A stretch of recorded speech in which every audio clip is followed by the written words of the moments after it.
Good morning, everyone. My name is Arpan Banerjee. I am a doctoral fellow at the Department of East Asian Studies, University of Delhi, and also academic counselor at IGNOU. And I'm going to teach you the paper, which is Administrative System at State and District Levels. So, this is the paper that we are going to discuss. The code of this paper is BPSC 134. So, I welcome you all to my learning session and let us begin this paper, the code of which is BPSC 134, Administrative System at the State and District levels. So previously we have done administrative system at the union level, and in this paper we are going to discuss administrative system at the state and district level. So let us begin by seeing what the syllabus of this paper entails. What does it consist of? This paper, administrative system at the state and district levels. So, if you see, the first block of this paper is concerned with the historical context.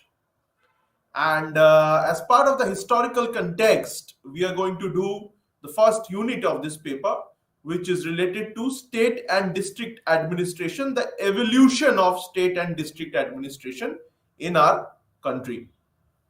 Afterwards, the second block, it is related to state and district administration, democracy in India. So, as part of that, we are going to do constitutional profile of the state administration. We are going to do the state secretariat. We have done the Union Central Secretariat in the previous paper. Here we are going to do the state secretariat, its organization and its functions. Moving on, we are also going to discuss the patterns of the relationship between the secretariat and the directorates. So, the relationship between the secretariat and the directorate, that we are going to do. Afterwards, we'll discuss the state services and also the public service commissions of the states, the state public service commissions, that we are going to do, and also the subordinate services in the states as well. Finally, we are going to do the state planning board or the state planning commission. So, this is what we're going to discuss in the second block of this paper. In the next block of this paper, we are going to discuss the State Finance Commission. We are going to discuss the State Finance Commission in this second block only. So, in this second block, we are going to discuss the State Finance Commission as well. Afterwards, we'll discuss the State Election Commission, which is concerned with conducting the elections of the local bodies, that is the Panchayati Raj institutions and the municipal bodies. So that we are going to do here when we discuss the State Election Commission. We are also going to discuss the functions of the State Finance Commission, how the State Finance Commission, it makes recommendations to the state government in order to allocate funds to the local bodies, that is the Panchayati Raj institutions and the municipalities. So based on the recommendation of the State Finance Commission, the government of a particular state, it allocates funds and then it gives grants and aid to the local bodies in order to ensure their effective functioning. And also we will discuss the State Election Commission as well as part of this paper. We have discussed the Central Election Commission in the previous paper, that was the administrative system at the union level. Here we are discussing the State Election Commission, how it performs its functions regarding and what is its constitutional duty, that is conducting the elections of the local bodies.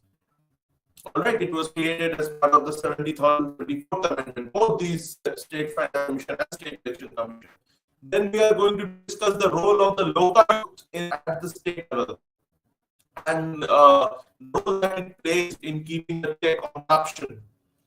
Moving on, we'll discuss the judicial administration at the state and the district level as part of this paper. Finally, after that, we'll discuss the role of the district collector. So if we are discussing administration at the district level, we cannot overlook the functions of the district collector. That is very important. Moving on, we are also going to discuss the Panchayati Raj system at the state and district level, and the municipal administration. So the 73rd and 74th amendments we are going to discuss. And finally, we'll discuss the emerging issues. The emerging issues in state and district administration is related to center, state, and local administrative relations. So earlier, before 1992, before 73rd and 74th amendments came into effect, it was only the center-state relations. Now there's the local government bodies as well. The Panchayati Raj institutions having the Zila Parishad, the Panchayat Samiti, and the Gram Panchayat, and also the municipal bodies that are there, the different municipal corporation, the municipalities, the town area committees. So all these have come into being. So now we are going to discuss the center, state, and local administrative relations. We have discussed the center-state relations as part of federalism in the previous paper. Here we are going to discuss the center, state, and local administrative relations. So our focus is going to be on this paper. Our focus is going to be on the local administrative apparatus. So let us begin this paper, that is the administrative system at the state and district level. So let us begin by discussing the state and district administration, the first block, and how it has evolved in India. So we are going to trace its history, its evolution. So India, that is Bharat, is a union of states. It is given in the Constitution of India. So the territory of our country, it comprises of the territories of states and union territories. So although development of the states in our union in India can be traced back to the British rule in India, the foundation, if we have to look at the foundation of state administration, that has been laid in ancient times. We have already discussed how the administrative apparatus was during the Mauryan period, during the period of the Gupta Empire. What all things did Chanakya suggest in order to make administrative apparatus more effective? We have discussed all those things. So the foundation of state administration in our country, it was laid in ancient times, and it continued in different periods of his Indian history. So despite change in regime, just despite different empires and different dynasties coming into power, what we get, the one thing we can notice is that there was a continuity. There was a continuity in the administrative apparatus. The administrative practices of a certain empire were not completely done away with by its succeeding empire. They kept some of the good things, some of the things that the succeeding empire thought were they kept them. So that is why we can see that there is a continuity in administration in different parts of Indian history, and that we are going to discuss in this paper. So if we talk about the district, because the district is a very important aspect of Indian administration, a very important component, it is the very basic level of Indian administrative apparatus. The district as a unit of state apparatus that has been in existence. So, and all the succeeding imperial powers, that is the Guptas, the Mughals, and the British, they invariably adopted the territorial pattern and made district a sub-state. So district is like a sub-state. It is like a state in itself. So if you see the Guptas, the Mughals, and the British, they all adopted the territorial pattern that was developed by the Mauryas. The district level administration has remained quite the same. It has not changed much.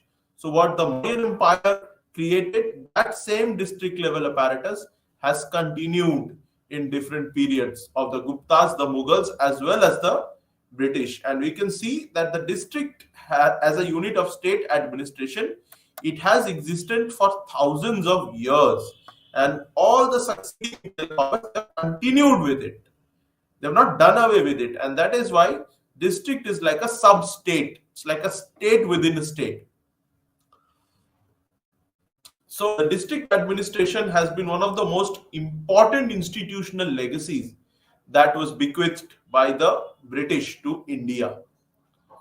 And as a unit of administrative system, the district, it has been a pivotal point of contact between the citizens and the administration.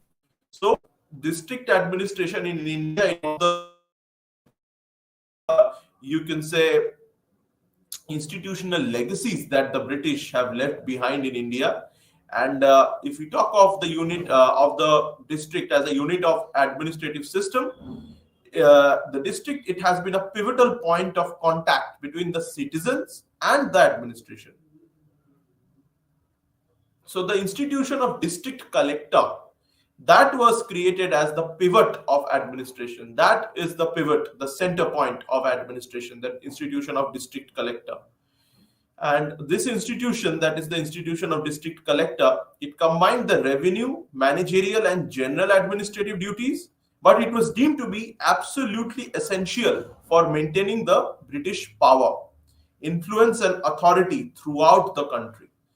So the institution of district collector that was institutionalized, that was created by the Britishers, it was created in order to maintain the British power, not for the welfare of the general masses, not for improving the administrative apparatus, it rather to maintain and to further entrench and further strengthen the British rule over India, and also to further consolidate the influence and authority of the Britishers in India. So that is why this institution was created, of this institution of district collector, and it was made a pivot of administration in our country by the Britishers, and it combined multiple functions. It combined revenue, managerial, as well as general administrative duties, and it was considered necessary and essential for maintaining British power, influence, and authority throughout India.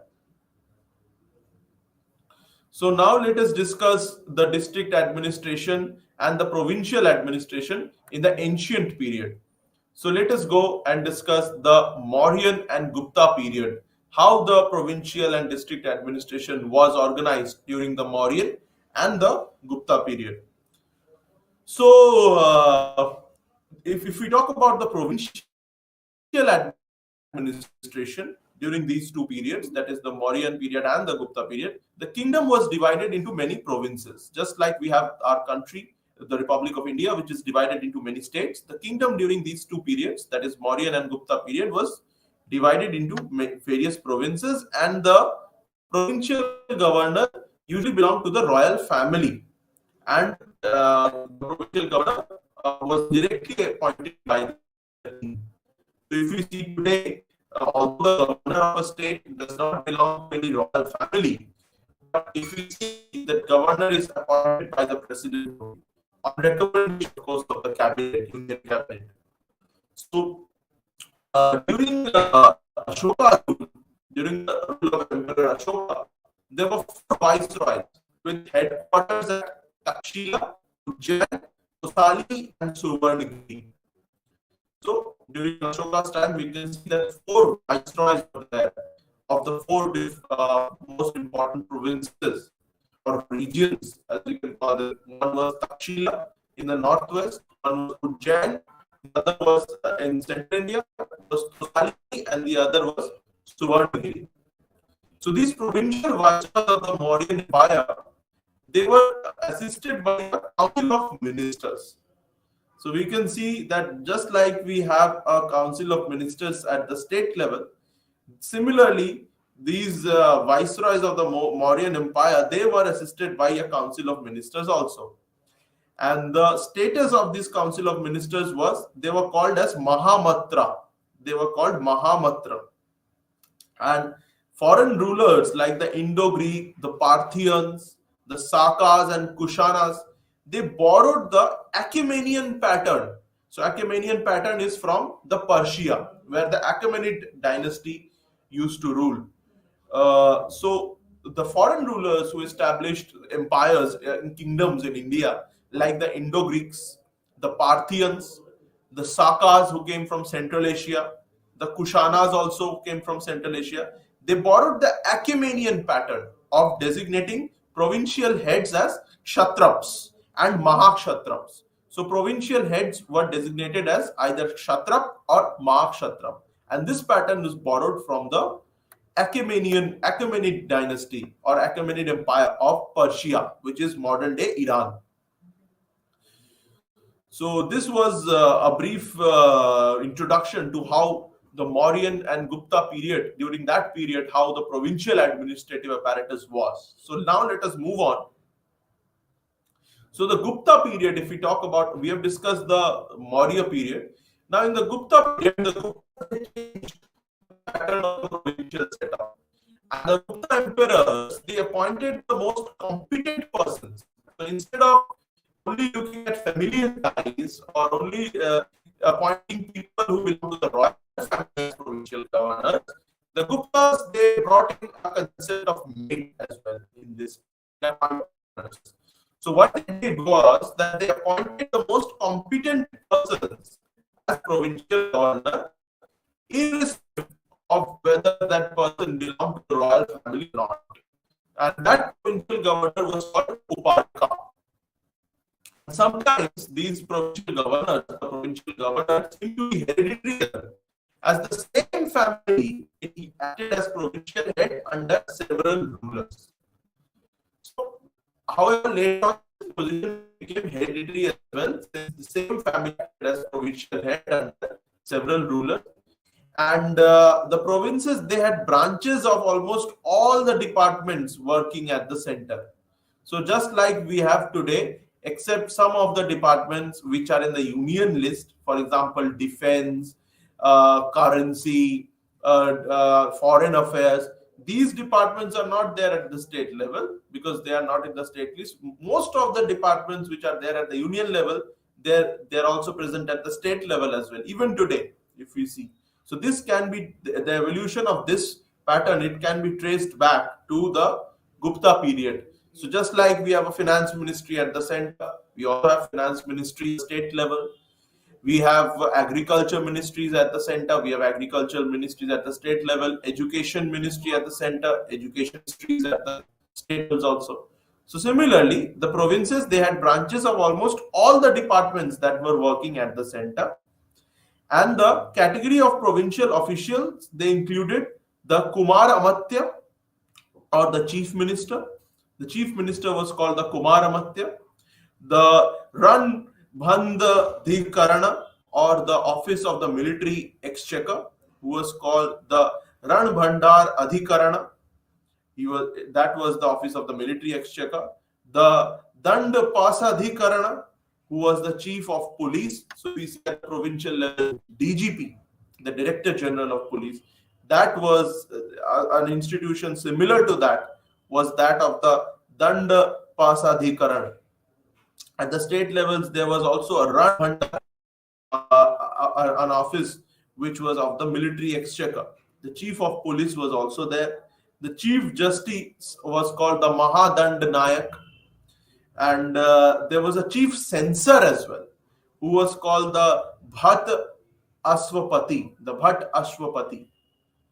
And finally, there was a chief chamberlain as well, a chamberlain to a deputy to the Kumar Amatya or the chief minister.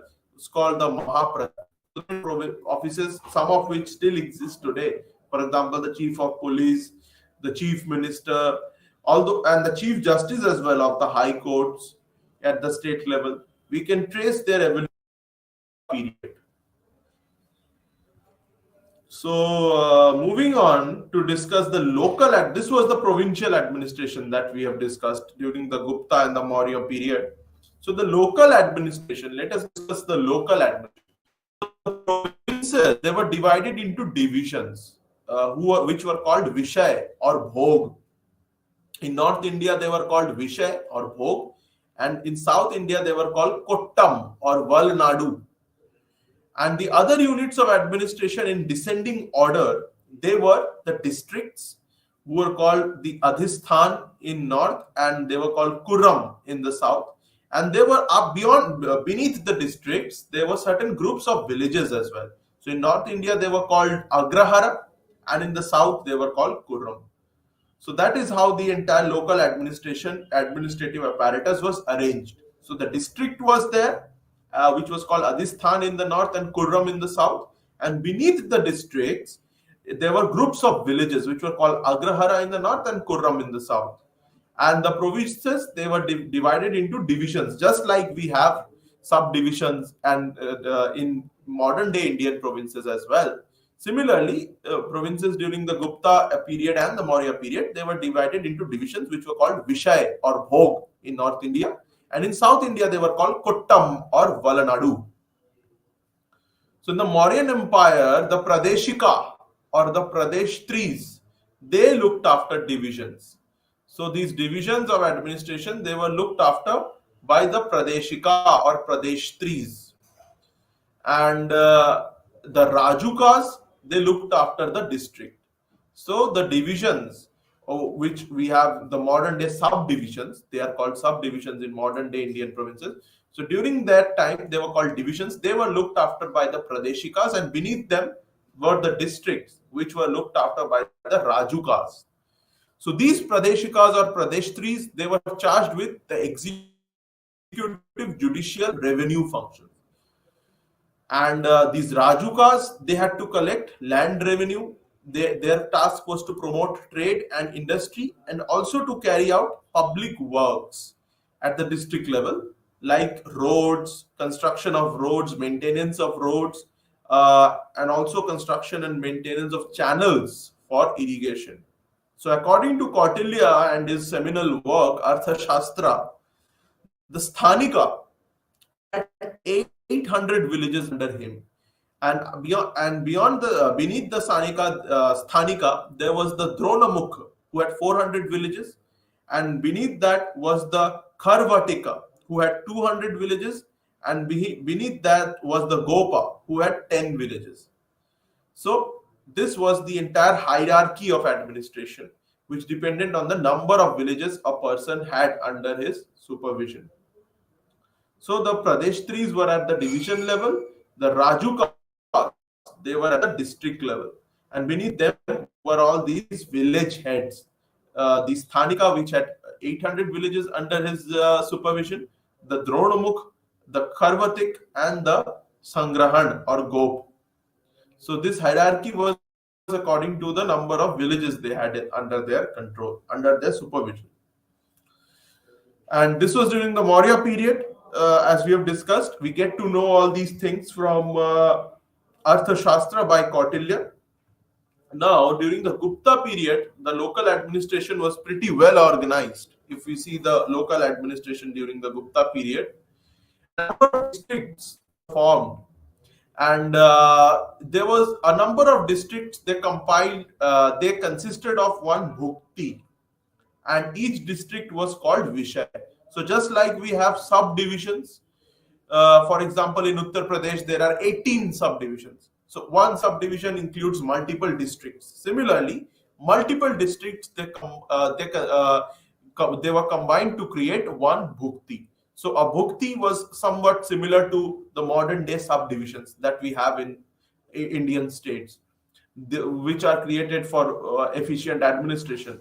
So these subdivisions were called bhukti back then during the Gupta period, and one bhukti consisted of multiple districts, similar to what we have today, that one subdivision consists of multiple districts. For example, in Uttar Pradesh, you see there are divisions. However, there are 80 districts, 75 districts. So there are 75 districts in UP, and there are 8 divisions. It consists of multiple districts. Similar, a system evolution of this modern concept of subdivisions to the Gupta period, where multiple districts, they consisted of one bhukti.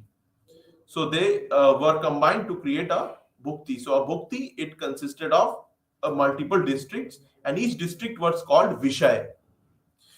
So the bhuktis were in charge of officers known as upas.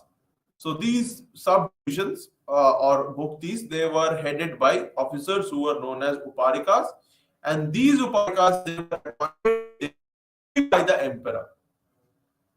So they were appointed directly by the emperor, and beneath that, the district, that is the Vishayas, they were governed by the Vishayapati. So the districts were called Vishayas, governed by the Vishayapati, and these Vishayapatis were sometimes either appointed by the Uparikas, who were in charge of the, and at other times these Vishayapatis were appointed by the emperor himself, the Gupta emperor himself. And the office of the Vishayapati was very well organized. It used to keep all the records and all the files related to the district. And there was a designated officer also for these records. That officer was called the Pushtapal. The Pushtapal was the officer who kept all the administrative records of what was happening at level, and what the head of the Bhukti was doing, and the head of the Bhukti, that is the Uparika, was doing, and also the Pushtapal kept all the records of what was happening at the district or at the Vishay level, and what all the Vishayapati was doing. So all these records were kept by the Pushtapal, and the Uparika was directly appointed by the emperor, and the Vishayapati in charge of the district, they were either appointed by the Uparika or.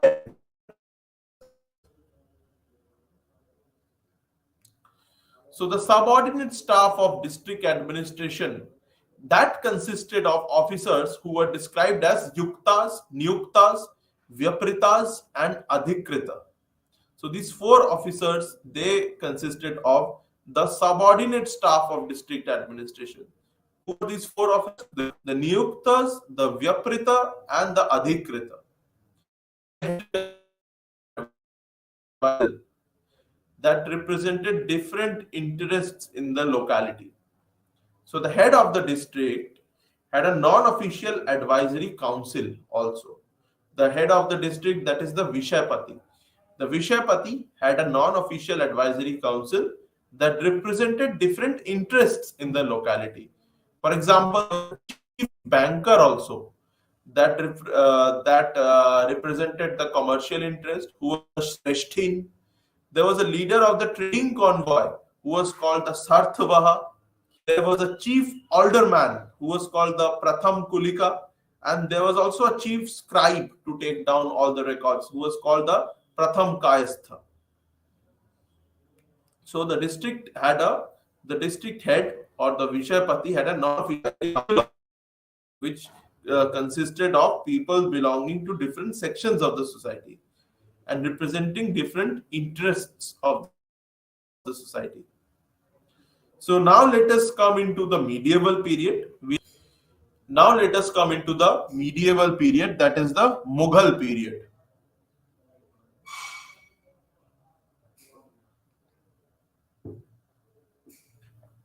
So during the Mughal period, that is 1586 onwards,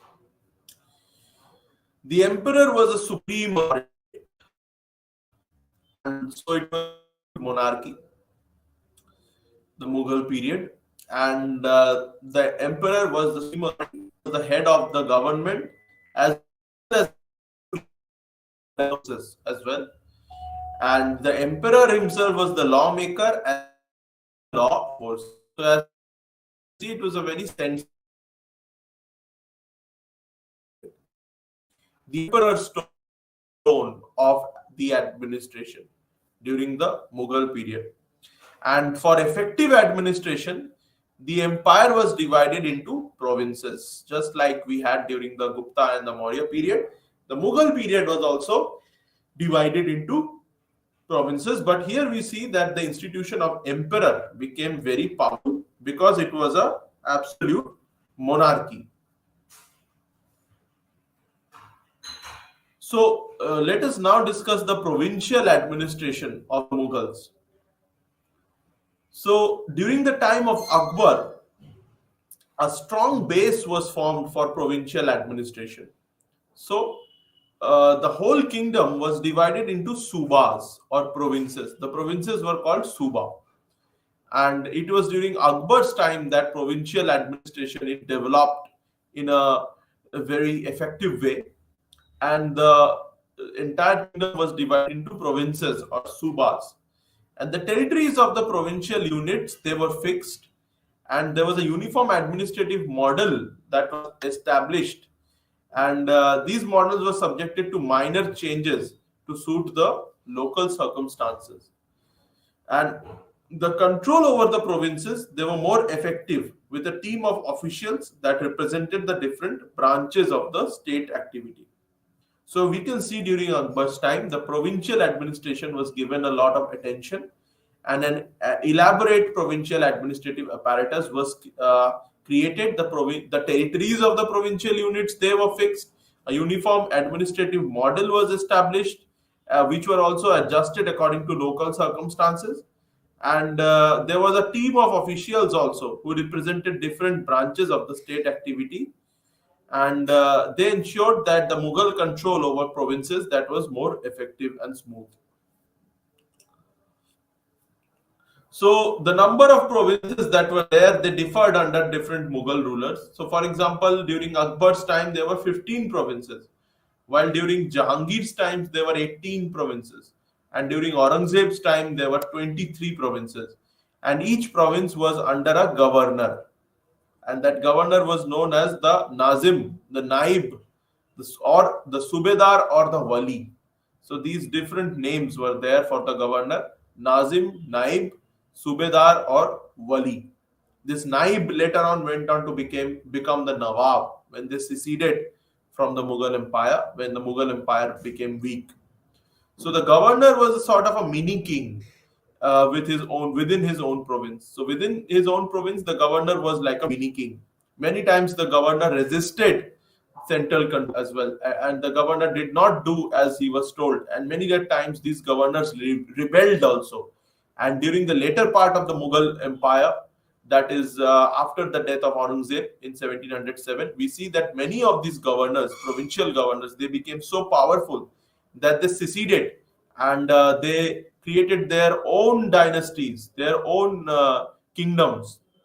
For example, what happened in Awadh, what happened in Hyderabad, these were all created by the provincial governors of the Mughals. Even Bengal seceded.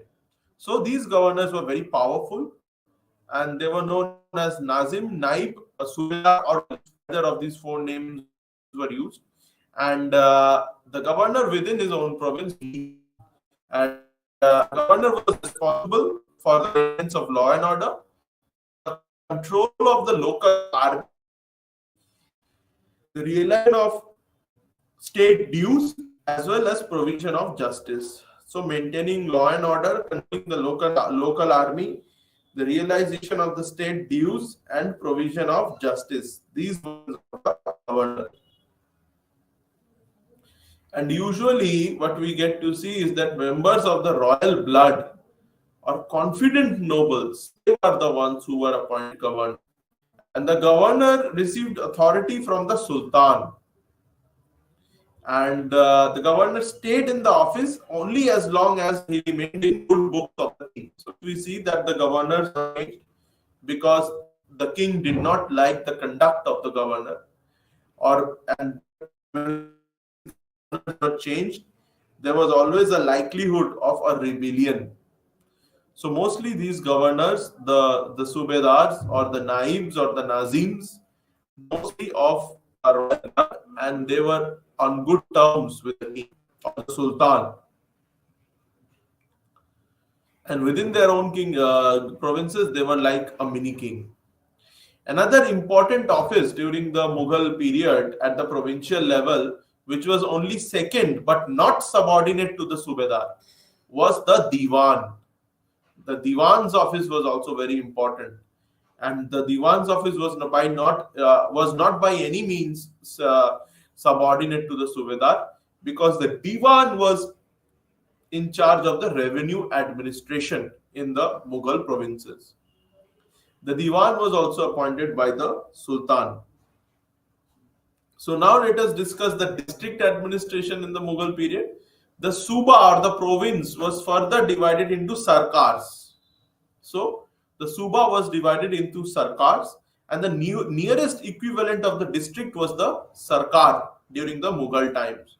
So just like we saw the Vishay during the Gupta period, the district was known as Vishay. The district during the Mughal period was known as Sarkar. The district during the Gupta period was called Vishay, and every Vishay had a Vishaypati. Similarly, the Mughal Suba or the Mughal province was divided into multiple districts which were known as Sarkar. And just like every Vishay or every district in the Gupta period was headed by a Vishaypati, during the Mughal period, every district or every Sarkar was headed by a Fauzdar state. So, was headed by a Fauzdar. So, every Sarkar or district during the Mughal period was headed by a Fauzdar. And that Fauzdar was the executive head of the district administration. So, the district administration was under the control of the Fauzdar, and the district was called the Sarkar.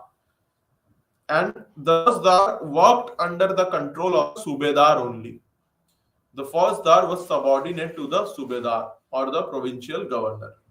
However, the Diwan who was in charge of the revenue collection was not by any means subordinate to the Subedar, but was equal to the Subedar only.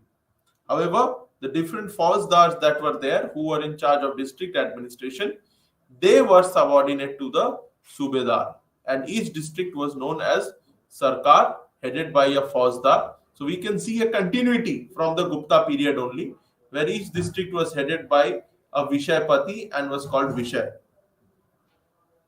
So in addition to all these things, the Amal Guzar was the revenue official who worked under the control of provincial Diwan.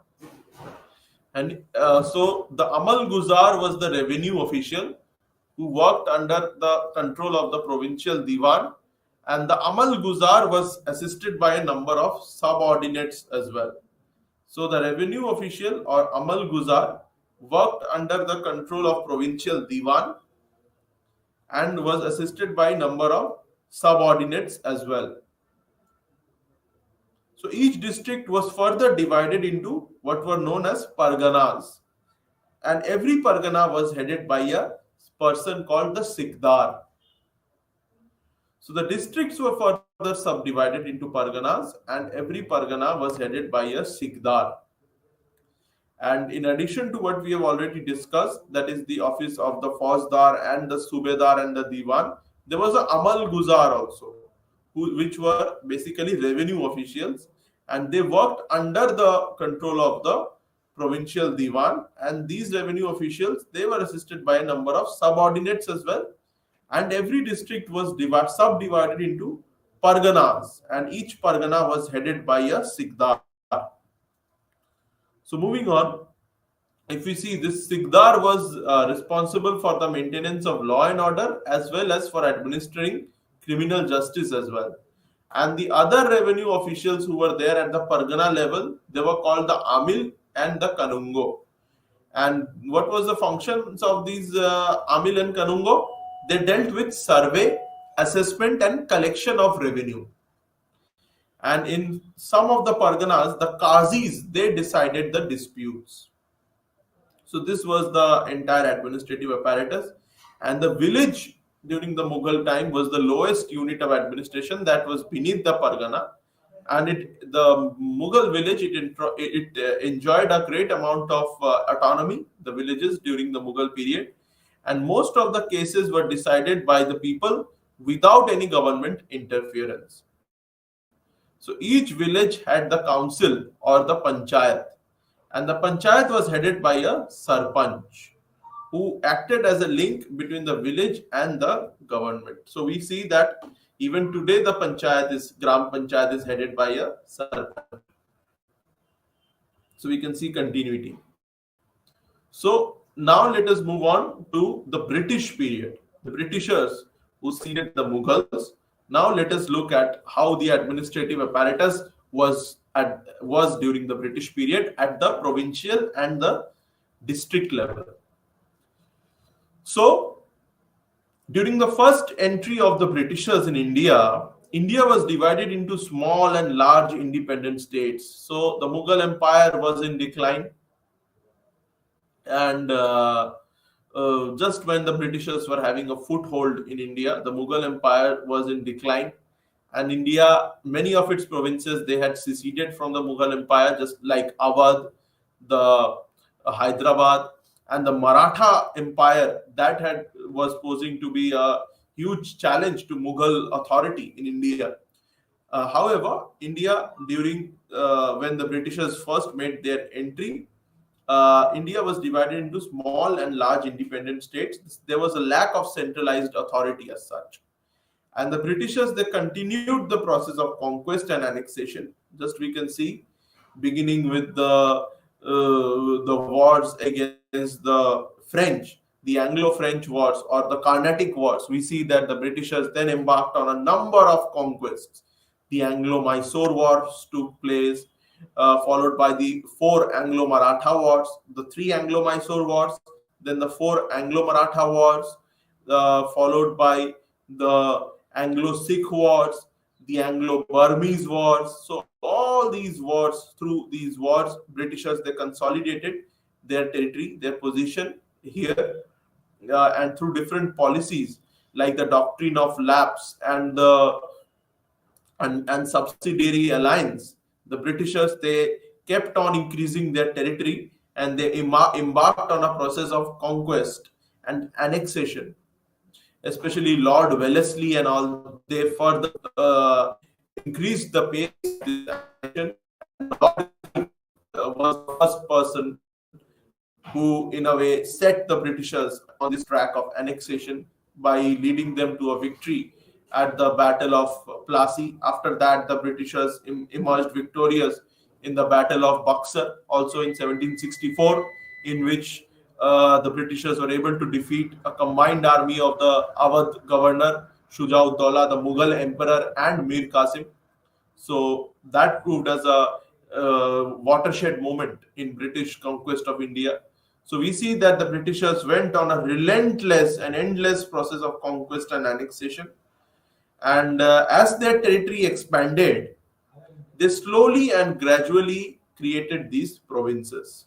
So as they came to control the entire country, they realized the need to slowly and gradually create these provinces in order to administer India more effectively, and in order to further consolidate their position in this vast country, to which they were quite alien. They were not at all familiar with its cultures, with its traditions. So that is why they felt that there was a need to create provinces. So once they consolidated their position, in order to hold on to these provinces, they create to these territories that they had conquered. The Britishers, they created these provinces, but they did it at a very slow and gradual pace, which depended on the pace of their conquest also. So the creation of the provinces by the Britishers, it was purely based on administrative convenience, economy, military strategy, and security. It had got nothing to do with the welfare of the people. It was only the only considerations that were involved were administrative convenience, economy, military strategy, and security.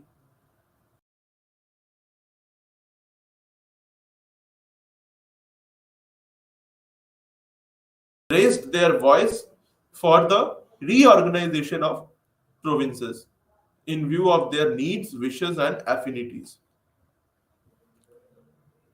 So these provinces were further divided into the following three categories during the British rule. So the first category was provinces under the governor and his executive council. The second category of provinces was the provinces under the lieutenant governor, and finally there were the provinces under the chief commissioner as well. So if we see in after independence also, till a certain point of time, we had the chief commissioners provinces as well. So there were the part A, part B, and part C states in our country. So that was done away with the Seventh Amendment, which reorganized the country's provinces on linguistic basis, based on the recommendation of the States Reorganization Commission, Ali Commission. In 1956, this was done, and India was reorganized into 15 provinces and 6 union territories. However, before that, from 1940 to 1956, we had Part B, Part C, and Part D states.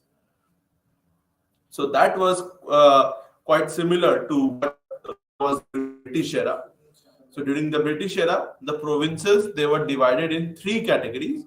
The first were the provinces that were directly under the governor and his executive council. The governor later on came to be known as the viceroy. And then there were provinces under the lieutenant governor. And finally, there were provinces under the chief commissioner as well. So these 3 categories of provinces. So in India at present, we do not have any such categories of provinces. All 28 provinces are equal, right? However, there are union territories, and there are some union territories which have legislative assemblies as well. For example, Delhi and Puducherry. So the Government of India Act 1935, that we have to discuss if we have to discuss the administrative apparatus during the British era.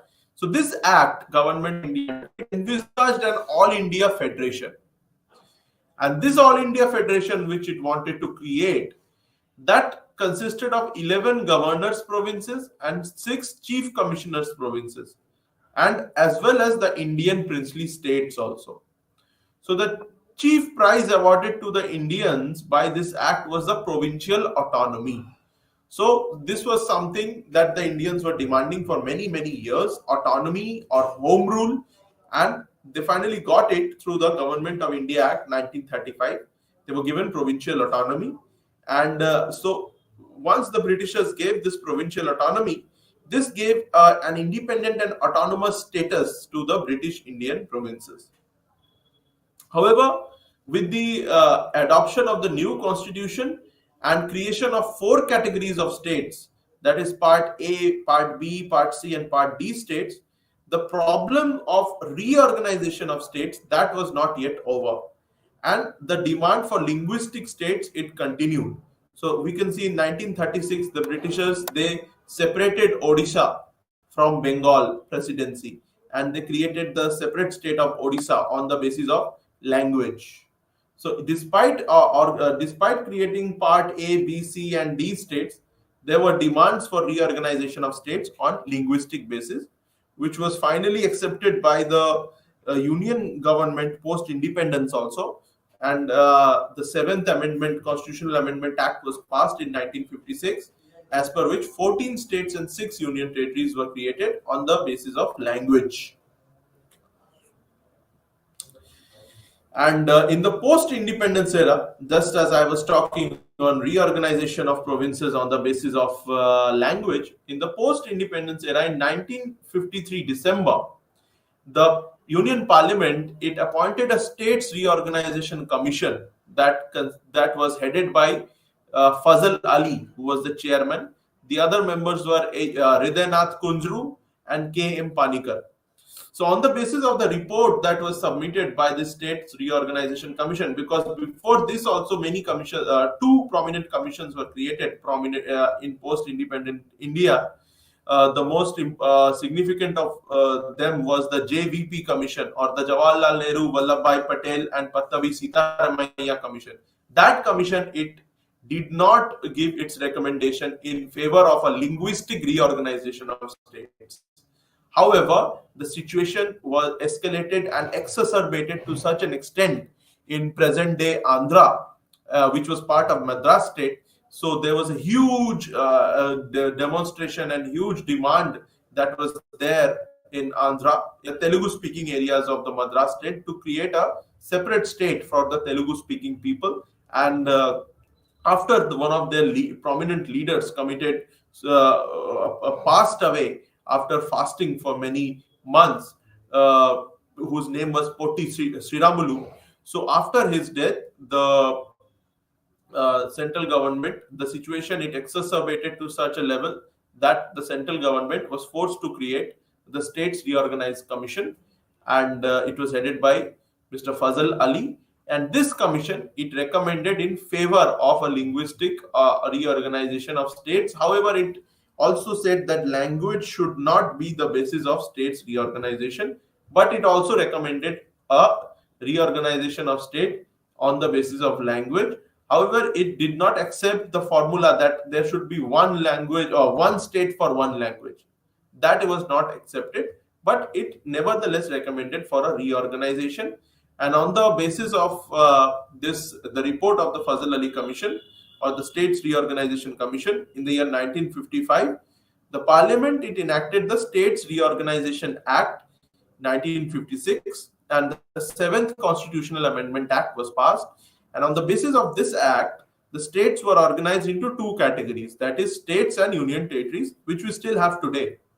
And now it is pertinent to study about the state executive. So now let us see how the state executive works.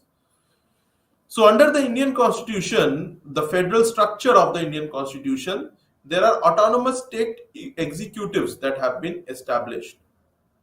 Although the Government of India Act 1935, that had a plan to introduce a federal system of government in India, which had to consist of two types of units, that is the British provinces and the Indian states or the princely states. That that plan of reorganizing the states into a federal system that the Government of India Act had envisaged in 1935, that could never be realized. And it was never implemented in actual practice. And the provincial executive under British rule, it cannot be considered the old form of the modern state executive, as the provincial executive during the British time was an executive under a unitary state. So the provincial executive had no constitutional status because the federal features of the Government of India Act 1935 could never be fully implemented. So that is why the state executive did not have any constitutional status. However, the provincial executive under British rule up to the Montagu-Chelmsford Act of 1919 consisted of the governor and his council with the dominant position of the governor. So the provincial executive up until the Montagu-Chelmsford reforms of 1919, they consisted of the governor and his council with the dominant position of the governor. The diarchy system was introduced, wherein provincial subjects were divided into reserved and transferred. So, as per this system of diarchy, which was introduced by the Montagu-Chelmsford reform or the Government of India Act 1919, this Government of India Act 1919, it created two divisions in the provinces. So what were these two divisions? The governor with his executive council was the first division. So the provincial subjects, they were categorized into reserved and transferred. So the reserved subjects were given to the governor and his executive council, and the ministers, the governor and his council of ministers, they were made in charge of the transferred subjects. However, this system did not work. This was a farce. Why? Because most of the important subjects were kept, for example, finance, law and order, they were all kept under the reserved subjects. So this system of diarchy, it failed and it was finally done away with by the Government of India Act 1935. So it can be seen that although there was a gradual decentralization of power as the British rule proceeded, and as we come to the early part of the first half of the 20th century, there we can see a gradual decentralization of power from the center to the provinces during British rule. Yet, in the main provinces of the British Empire in India, the British Raj in India, in the main provinces, there was a sort of dependency that can be observed on the British center, on the central government. And the same was true of the provinces' executive as well. So the machinery through which this dependency was perpetuated was the office of the governor.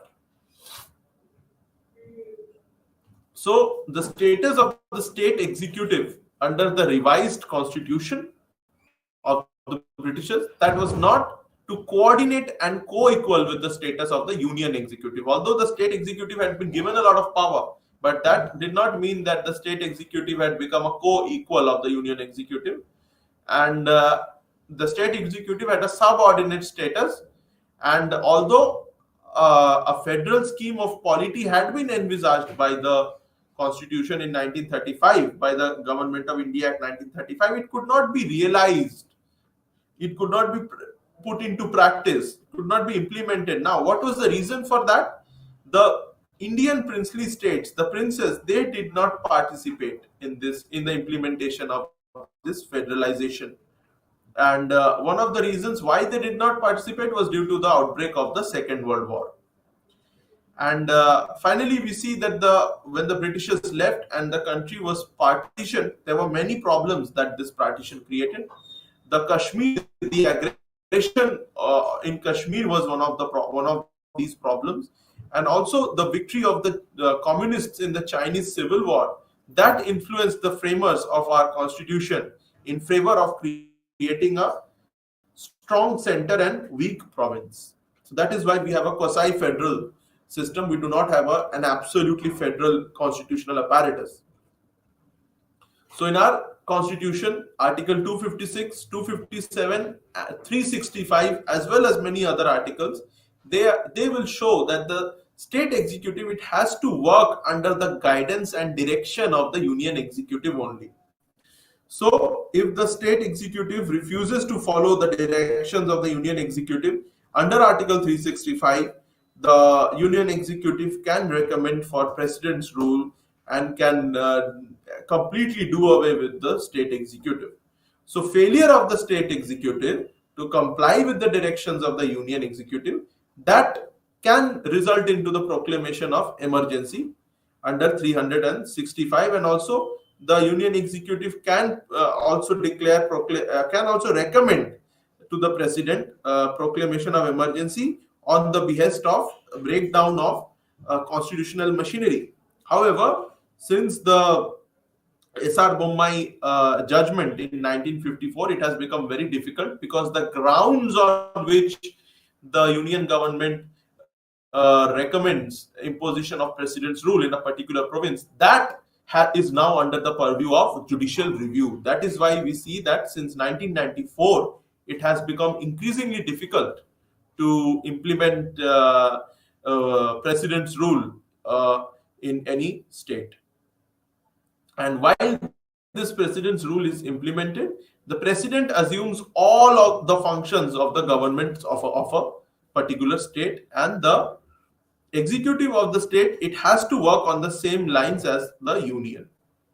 So we have already discussed that the state executive, it consists of the governor appointed by the center, by the president on recommendation of the Council of Ministers, and the real executive, the real powers in the state lie with the governor. Is the nominal executive at the state level. However, the real executive is the chief minister and his Council of Ministers under Article 104. A little bit about the district administration. So even at the district level also, in modern India as well, the district is the principal unit of territorial administration even today. And the Mauryas, as we have already discussed, they were the ones who built up their imperial system in the country, and they were the most prominent territorial unit, which was later on carried on by succeeding empires. And they centralized its administration with all powers that were concentrated in a single officer called the Rajuka, who was at the apex of the hierarchy.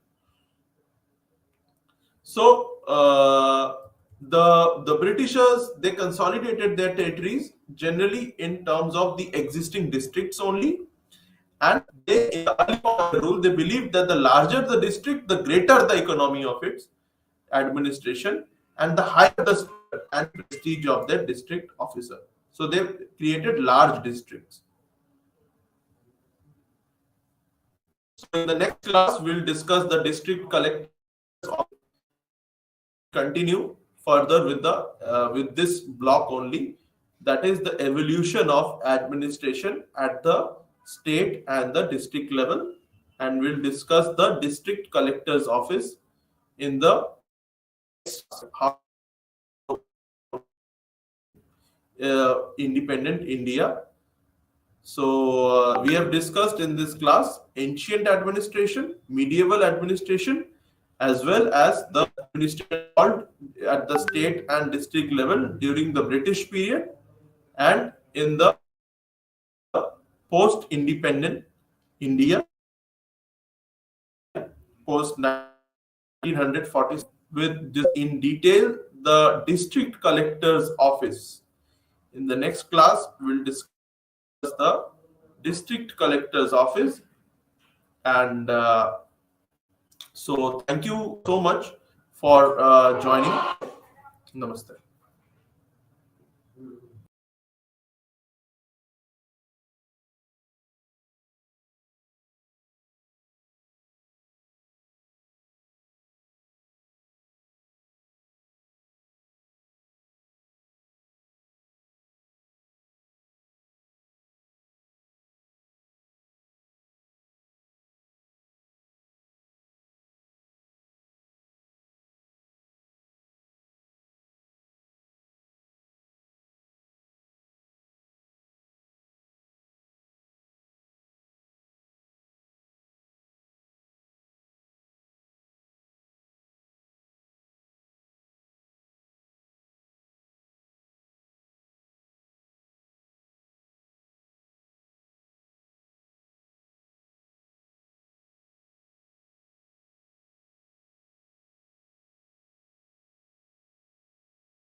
మీ అందరికీ శుభోదయం. ఈరోజు మనము కొత్త పాఠము, కొత్త course అయినటువంటి social Indian sociological traditions అనే ఒక కొత్త ఈరోజు సబ్జెక్ట్ మనము మీకు పరిచయం చేయబోతున్నాము.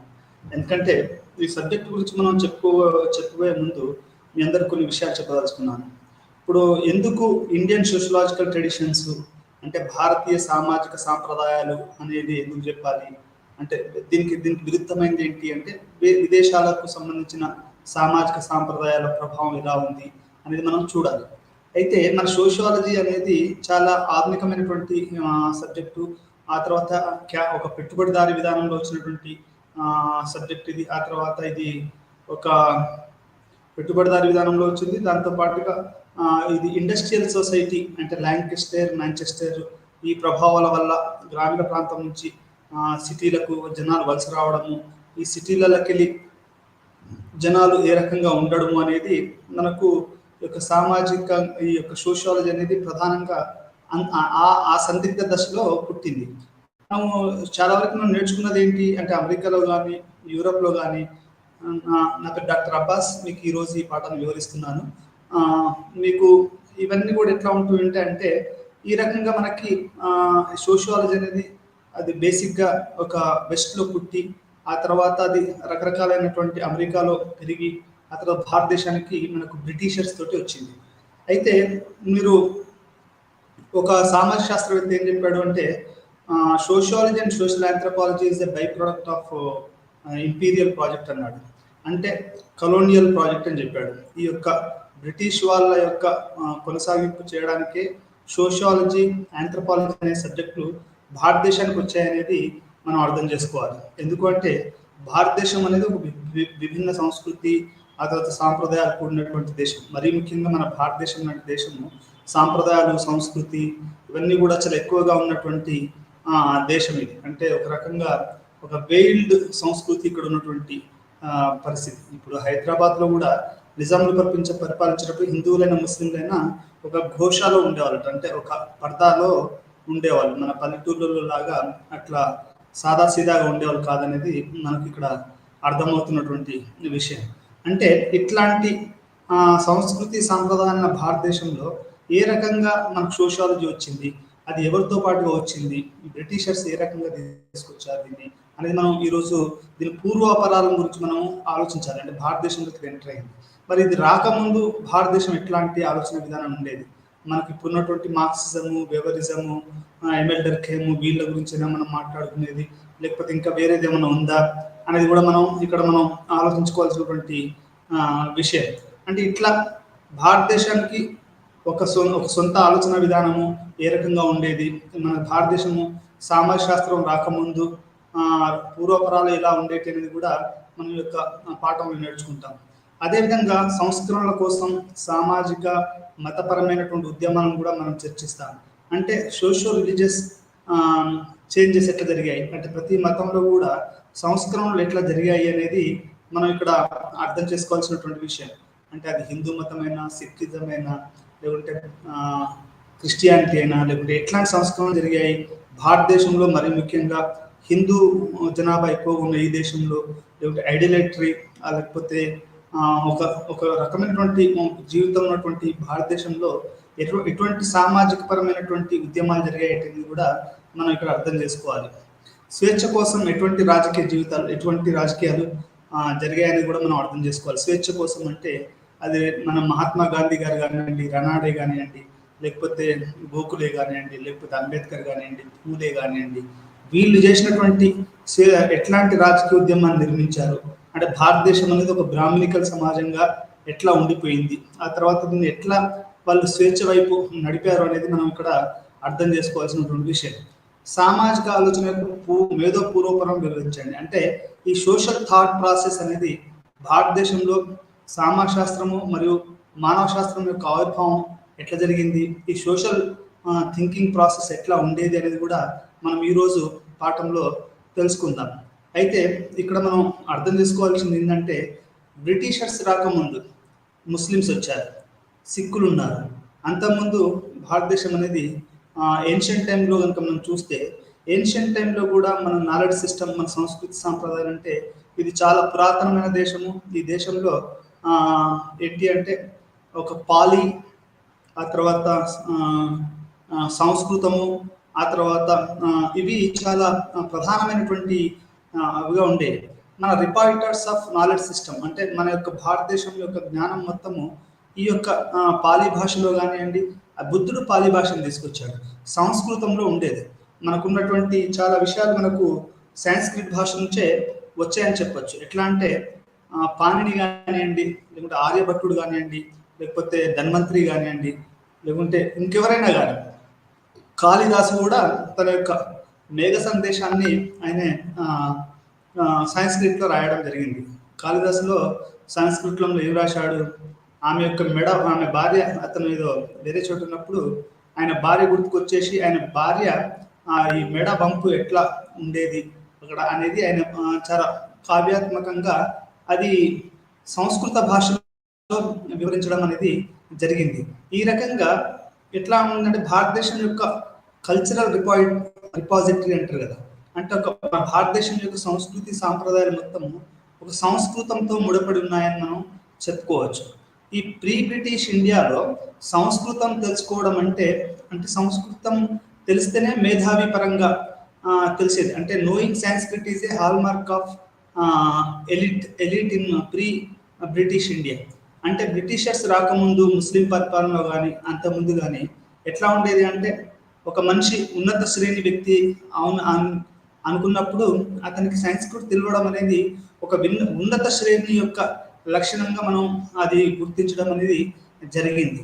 అంటే సంస్కృత్ అనేది ఒక డామినెంట్ ఫార్మ్ ఆఫ్ నాలెడ్జ్ సిస్టమ్గా ఉండేది. సంస్కృత్ ఎవరైతే తెలుస్తారో వాళ్ళే అది వాళ్ళు గొప్పగా ఉండేది. ఎప్పుడైతే ప్రింట్ క్యాపిటలిజం వచ్చిందో, అంటే ఈ యొక్క ప్రింట్ క్యాపిటలిజం అంటే పేపర్లు, న్యూస్ పేపర్లు తెలుగులోకి రాయడము, ఈ సంస్కృతి యొక్క ప్రభావం ఏమవుతుందంటే మీరందరూ ఒకటి గమనించాలి, కాలక్రమంలో కొన్ని భాషలు చచ్చిపోతూ ఉంటాయి, కొన్ని అలా వస్తాయి, కొత్త భాషలు వస్తూ ఉంటాయి, వాటి ప్రాధాన్యం నడుస్తూ ఉంటుంది. ఒక రకంగా ఏన్షియంట్ టైంలో అది మనకు సంస్కృతి యుగంగా చెప్పుకోవచ్చు. భాషాపరంగా చెప్తున్నాను నేను, వేరే ఉద్దేశం కాదు. మేము సంస్కృతి యుగంగా చెప్పవచ్చు, ఎందుకంటే చాలా రచనలు కూడా సంస్కృతంలో జరిగాయి. ఆ రచన కవులు కానీ, శాస్త్రవేత్తలు కానీ, వైద్యులు కానీ, ఎవరైనా కానీ సంస్కృతిలో రాసేవాళ్ళు. ఆ సంస్కృతం కూడా కొంత సామాజిక వర్గాల బ్రాహ్మిన్స్కి మాత్రమే అది అందుబాటులో ఉండేది. దాన్ని దైవ భాష అని కూడా చెప్పేవారు. ఆ తర్వాత వచ్చినటువంటి వాళ్ళు దీన్ని ఒక డెడ్ లాంగ్వేజ్ అని, ఇది ఒక మృత భాష అని, ఇది ఎవరు మాట్లాడరని, ఇది అసలు ప్రజల భాష కాదు అని, అట్లా రకరకాలైనటువంటి సంస్కృతం మీద చాలా అయినటువంటి ఆలోచనలు వచ్చాయి. చాలా డిబేట్ ఉంది, డిస్కషన్ ఉంది. కొత్తగా నాకు తెలిసి నేను యూనివర్సిటీ ఆఫ్ హైదరాబాద్లో చదువుతుంటే వాజ్పేయి గారి గవర్నమెంట్లో సంస్కృతం మా యూనివర్సిటీలో ప్రవేశపెట్టబడ్డది, యోగా సంస్కృతము. ఆ తర్వాత యోగాకు ఈరోజు అందరూ కూడా ఒక దాన్ని గ్రేట్గా చెప్పుకుంటున్నారు, దాన్ని అది చేస్తున్నారు. అంటే యోగా, సంస్కృత్ ఇవన్నీ కూడా ఒక రకంగా భారతీయ సంస్కృతిలో ఒక భాగంగా మనం చెప్పుకోవచ్చు. ఇవి ఈ యొక్క ప్రభుత్వాలు ఇక్కడ మన సంస్కృతిని కాపాడాలనే ఉద్దేశంతో, లేకుంటే బ్రాహ్మణిజాన్ని చొప్పించాలని, ఈ రెండు ఉద్దేశాలు. ఒక రకంగా మార్క్సిస్టు దళిత బహుజన ఉద్యమాలను చూస్తే సంస్కృత్, ఆ తర్వాత యోగా ఇవన్నీ కూడా ట్రాష్. అలా కాదు, ఒక రకంగా బ్రాహ్మణికల్ లిటరేచరు నిజంగానే దాంట్లోనే మనకు సంబంధించినటువంటి విలువలు ఉన్నాయి, లేకుంటే దీన్ని మనం కాపాడుకోవాలంటే అది ఒక రిపాజిటరీ అయింది. ఇక్కడ మనం అర్థం చేసుకోవాల్సిన విషయం ఏంటంటే ఈ భారతదేశంలో దళితులు, బహుజనులు చాలా ఎక్కువ మంది ఉన్నారు. ఈ దళితులు, బహుజనులు ఏంటంటే వాళ్ళకు కూడా శాస్త్ర విజ్ఞానం ఉంది, వాళ్ళకి ఒక ఆలోచన విధానం ఉంది, ఒక తత్వం ఉంది. అయితే అది ఈ బ్రాహ్మణ సాంస్క్రిట్ లిటరేచర్ అనేది ధ్వంసం చేసింది అనేది ఒక చర్చ. అంటే సామాజిక శాస్త్రవేత్తల్లో కానివ్వండి, పొలిటికల్ సైంటిస్టులలో కానీ ఇది ఒక రకమైనటువంటి చర్చ. అయితే ఇది దానివల్లనే సంస్కృతాన్ని వాళ్ళు కూడా, ఇప్పుడు పూలే కానివ్వండి, రనాడే కానివ్వండి, గాంధీ, వీళ్ళంతా కూడా పెద్ద సంస్కృతికి అవకాశం ఇవ్వలేదు. అంటే ఒక బ్రాహ్మిన్ సెక్షన్స్ దాన్ని సంస్కృతిని కాపాడాలి అని చెప్పడం జరిగింది. కానీ సంస్కృతం అనేది మీరు అది పెద్దగా ప్రజల భాష కాదు. మా దీక్షకుంట్లో ఉందనుకోండి, ఎవడు సంస్కృతు చదవడు, వినడు. ఏదో రేడియోలో నా చిన్నప్పుడు వినేవాడిని, సంపత్తి వార్త శ్రీయంతాం ప్రవాచకా బలదేవానంద సాగరాహ. అంటే దాని అర్థం ఏంటంటే వార్తలు చదువుతున్నది ఇట్లా అని చెప్పడం. అంటే సంస్కృత్ అనేది అది నా చిన్నతనంలో ఉండేది. ఇప్పుడు సంస్కృట్ అనేది ఎవడు వినట్లేదు. అంటే కాలేజీలలో స్కూళ్ళలో పెట్టారని విన్నాను గానీ, అది కొత్తగా కొత్త రూపం తీసుకుంది. ఎందుకు మనం సంస్కృతం గురించి ఇంత చర్చిస్తున్నాము అంటే, మన భారతదేశానికి కావాల్సినటువంటి మన గొప్ప వేదాలు గానియండి, గొప్ప అని అనట్లేదు. మనకు ఏదైతే సంస్కృతి అని చెప్పబడుతుందో, మన కల్చర్, మన సివిలైజేషన్ అని చెప్పబడుతుందో, అదంతా కూడా ఈ యొక్క సంస్కృతంలో ఉంది అని మనం చెప్పుకోవాల్సినటువంటి విషయం. అంటే అది ఇప్పుడు ఋగ్వేద ఉంది, ఆయుర్వేద ఉంది, యజుర్వేద ఉంది, రుణవేద ఉంది. ఈ 4 కూడా విద్య, వైద్యము, రాజనీతి. ఇప్పుడు చాణక్యుడు కూడా నాకు తెలిసి తన యొక్క చాణక్య నీతిని సంస్కృతంలోనే రాశాడని మనం చెప్పుకోవచ్చు. ఈ రకంగా ఈ యొక్క సంస్కృతం అనేది ఒక ఒక ఒక రిపాజిటరీ ఆఫ్ సోషియాలజికల్ థింకింగ్కి ఉండేదని మనం చెప్పుకోవచ్చు. అయితే ఇది ఆ తర్వాత ఎట్లా మారింది అనేది కూడా మనం చూడవచ్చు. ఎందుకంటే భారతదేశంలో భారతీయ ఆలోచన విధానాలు, సామాజిక సాంప్రదాయాలపై మొట్టమొదటి, మరీ ముఖ్యంగా భారతీయ సామాజిక సాంప్రదాయాలు అంటే బ్రాహ్మణ సాంప్రదాయాలు కాదు, ఇవి బహుజన సాంప్రదాయాలని బుద్ధుడు మొట్టమొదటిసారిగా ఈ యొక్క బ్రాహ్మణ వాటిపైన వేటేసినటువంటి వ్యక్తిగా మనం బుద్ధుని చెప్పుకోవచ్చు. అతను సాంస్క్రిట్కి బదులు పాలీ భాషను వాడాడు. పాలీ భాష అనేది ప్రజల భాష, అంటే సామాన్య జనజీవాలు. ఇప్పుడు మీరు టీ కొట్టుకు వెళ్తారు, వాడు తెలుగులో మాట్లాడతాడు. అంటే పాలీ భాష అనేది బీహార్ ఆ ఏరియాలలో చాలా సాదాసీదా మనుషులు మాట్లాడుకునే భాష. బుద్ధుడు కూడా సామాజిక ఉద్యమంలో లేకుంటే దాంట్లో భాగంగా ఆయన ఏం చేశాడంటే పాలీ భాషను ఎక్కువగా మనకు ఆయన ఆదరించడం జరిగింది. సంస్కృతం అంటే ఒక బ్రాహ్మిన్స్, ప్రీఎమినెన్స్ ఆఫ్ బ్రాహ్మిన్స్, ఒక సామాజిక ఆలోచన ఎట్లా ఉండేదంటే, ఈ యొక్క బ్రాహ్మణులు వాళ్ళు తమకు తాము గొప్పగా ప్రీఎమినెన్స్ ఆఫ్ బ్రాహ్మిన్స్ అంటాడు దాన్ని ఇంగ్లీష్లో. అంటే బ్రాహ్మిన్స్ దైవాంశ సంబతులుగాను, ఆ తర్వాత అట్లా ఆలోచించడాన్ని అదొక సంస్కృతంగా, అదొక భారతదేశంలో అదొక ఆలోచన విధానంగా ఉండేది. అది నా కొంతమంది ఏమంటారు, లేదు అసలు కులము, మతం ఇవన్నీ కూడా గుణంతో కూడుకున్నది అనేది కూడా ఒక ఆలోచన విధానం ఉంది. అది ఎట్లా ఉందనేది కూడా తెలియాలి. అయితే ఇది ఈ గుణాన్ని బట్టి ఉందా, లేకుంటే కులపరంగా మనిషిని విభజిస్తారా అంటే, మనకు నిత్య జీవితంలో చూసేది ఏంటంటే కులం అనేది ఒక పెద్ద ఈవిల్ అని మనం చెప్పుకోవచ్చు. వాళ్ళ గుణం ఎంత బాగున్నా కానీ ఒక కులంలో పుట్టడం వల్ల నీకు ఆ కులం మంచి వ్యక్తిగా చూస్తారే కానీ అతని గుణాన్ని చూడడం అనేది చాలా కష్టం. నేను గుణాన్ని చూడరు అని చెప్పను, కానీ గుణాన్ని అని చాలా తక్కువగా చూస్తారని మనం ఇక్కడ అర్థం చేసుకోవాల్సినటువంటి విషయం. అయితే భారతదేశం యొక్క ఆలోచన విధానంలో ఈ రకంగా యొక్క పాలీ భాషను తీసుకొచ్చాడు బుద్ధుడు. అదే రకంగా ఒక రెవల్యూషనైజ్ చేసుకొచ్చాడు. అంటే మన భారతీయ సామాజిక సాంప్రదాయాలు అనేటివి బ్రాహ్మణ సాంప్రదాయాలు కాదు, బహుజన సాంప్రదాయాలు అని బుద్ధుడు తన యొక్క ఆలోచన విధానాన్ని మొదలుపెట్టాడని చెప్పొచ్చు. ఇది ఇందులోనే భాగంగా మనం ఏం చర్చించుకోవాలంటే, భారతదేశంలో ఈ రకమైనటువంటి సామాజిక పూర్వపరాలు అనేటివి ఉండేటివి. అయితే ఇక్కడ మనము తర్వాత వచ్చినటువంటి తెలుగు, అంటే తెలుగు కానీ, మలయాళం కానీ, లేకపోతే అవధి కానీ, ఉర్దూ కానీ, ఈ కన్నడ కానీ, ఆ తర్వాత కూడా చాలా లాంగ్వేజెస్ వచ్చాయి. వాటిలో చాలా మంది కవులు, కళాకారులు ఆ యొక్క భాషలో రాశారు. ఉదాహరణకి కబీరు అవధిలో రాశాడు. అవధి భాషలో కబీరు రాయడం అనేది జరిగింది.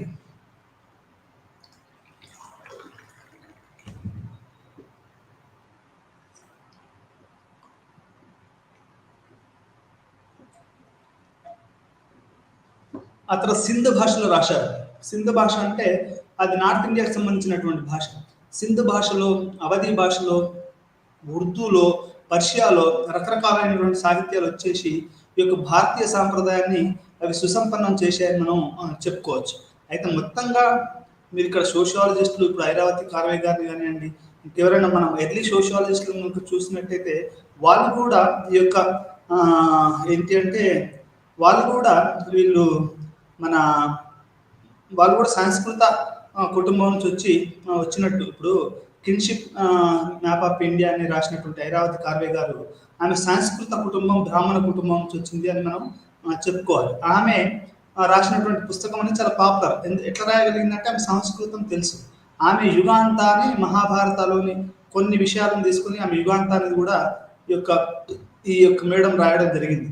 అంటే ఆమెకు సంస్కృతం యొక్క పరిచయం చాలా ఎక్కువగా ఉంది. ఇక్కడ నేను చెప్పాల్సిన విషయం ఏంటంటే ఇండియాలో కూడా ఇండాలజీ అంటే భారతదేశాన్ని అర్థం చేసుకోవాలంటే మనకు మార్క్సిస్ట్ దృక్పథం ఉంది, ఫంక్షనలిస్ట్ దృక్పథం ఉంది, రకరకాల దృక్పథాలు ఉన్నాయి. దాంట్లో ఇండాలజీ అనేది కూడా ఒక ప్రధానమైనటువంటి మనం అది ఒక ఉంది. ఇండాలజీ అంటే ఏంటి అంటే మనకి ఇంగ్లీష్ తెలుగులో దాన్ని ఎట్లా చెప్పాలో మనకు తెలియదు, కానీ ఇండాలజీ అనేది ఒక మెథడాలజీ. అదేంటంటే మన పురాతత్వ పుస్తకాలని, శిలాఫలకాలని వీటన్నిటిని ఉపయోగించి మనం కనుక భారతదేశాన్ని అర్థం చేసుకుంటే దాన్ని ఇండాలజీ అని మనం చెప్పొచ్చు. అది ఐరావతి కార్వే గారు మన యొక్క సోషియాలజీలో మొదలుపెట్టారని చెప్పొచ్చు. ఈ రకంగా అంటే సంస్కృత ప్రభావము అది మన ఏన్షియంట్ టైం నుంచి మిడివల్ టైంలో పెర్షియా వచ్చింది, ఉర్దూ వచ్చింది. ఒక రకంగా సాంస్క్రిట్ అనేది అది కొంచెం పక్కకు తప్పుకుందని మనం చెప్పుకోవచ్చు. పోస్ట్ ఇండిపెండెంట్ ఆ తర్వాత బ్రిటిషర్స్ వచ్చిన ఆ తర్వాత ఇంగ్లీష్ యొక్క ప్రాధాన్యత అనేది బాగా పెరిగింది. అంటే మీరు చూడండి, సంస్కృతం ఏన్షియంట్లో, మిడివల్లో పెర్షియన్లో, ఆ తర్వాత మోడర్న్లో ఇంగ్లీషు, ఇప్పుడు మొత్తం ఇంగ్లీషు అనేది ఇప్పుడు అన్ని భాషలకు భావం ఇస్తున్నామని మనకు షెడ్యూల్డ్ కాన్స్టిట్యూషన్లో చెప్పారు. అది 22 భాషలేమో వాళ్ళు చేస్తారు. అంటే మీరు ఒక్కొక్క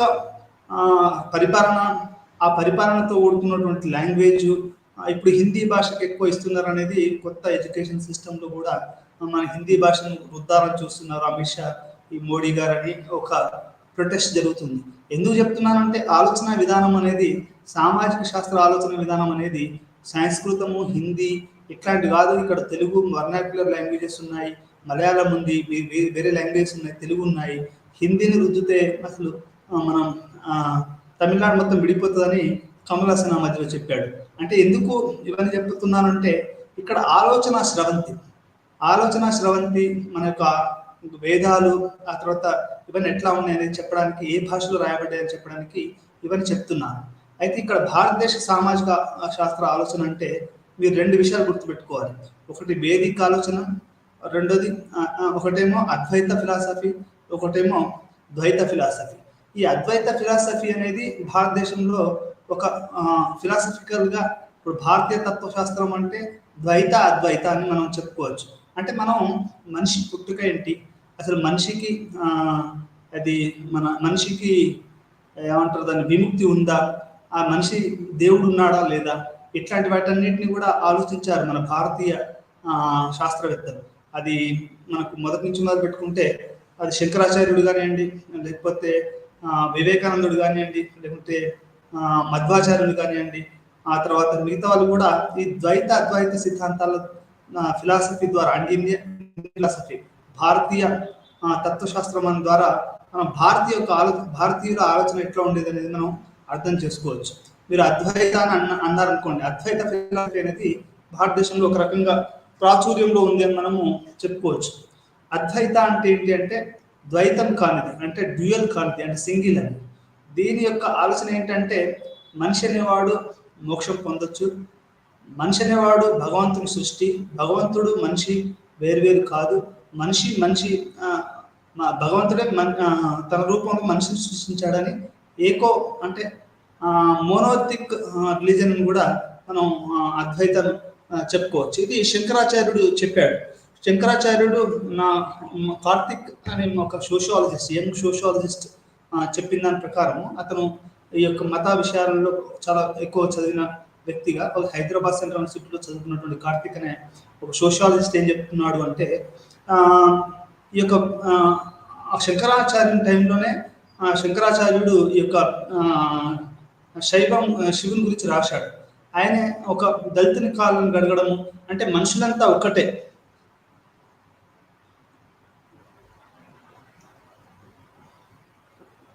మ్యాటర్ ఈజ్ సేమ్. అంటే బయట ఒక వ్యక్తి లోపల అది కాదు, మనం బయట ఏదైతే ఊహించుకుంటున్నామో, ఇప్పుడు ఒక ఇల్యూషన్ ఉంటుందండి. ఇప్పుడు ఇల్యూషన్ కాదు, మనం అప్పుడప్పుడు భ్రమపడతా ఉంటాం. మనం ఒక తాడును చూసాం అనుకోండి, ఇట్లా అది పాము అనుకుంటాం. ఆ పాము అనేది కాదు అక్కడ తాడు. ఈ ప్రపంచం కూడా ఒక మన సృష్టి. ఆ సృష్టిని మనం అనుకుంటే తప్పు.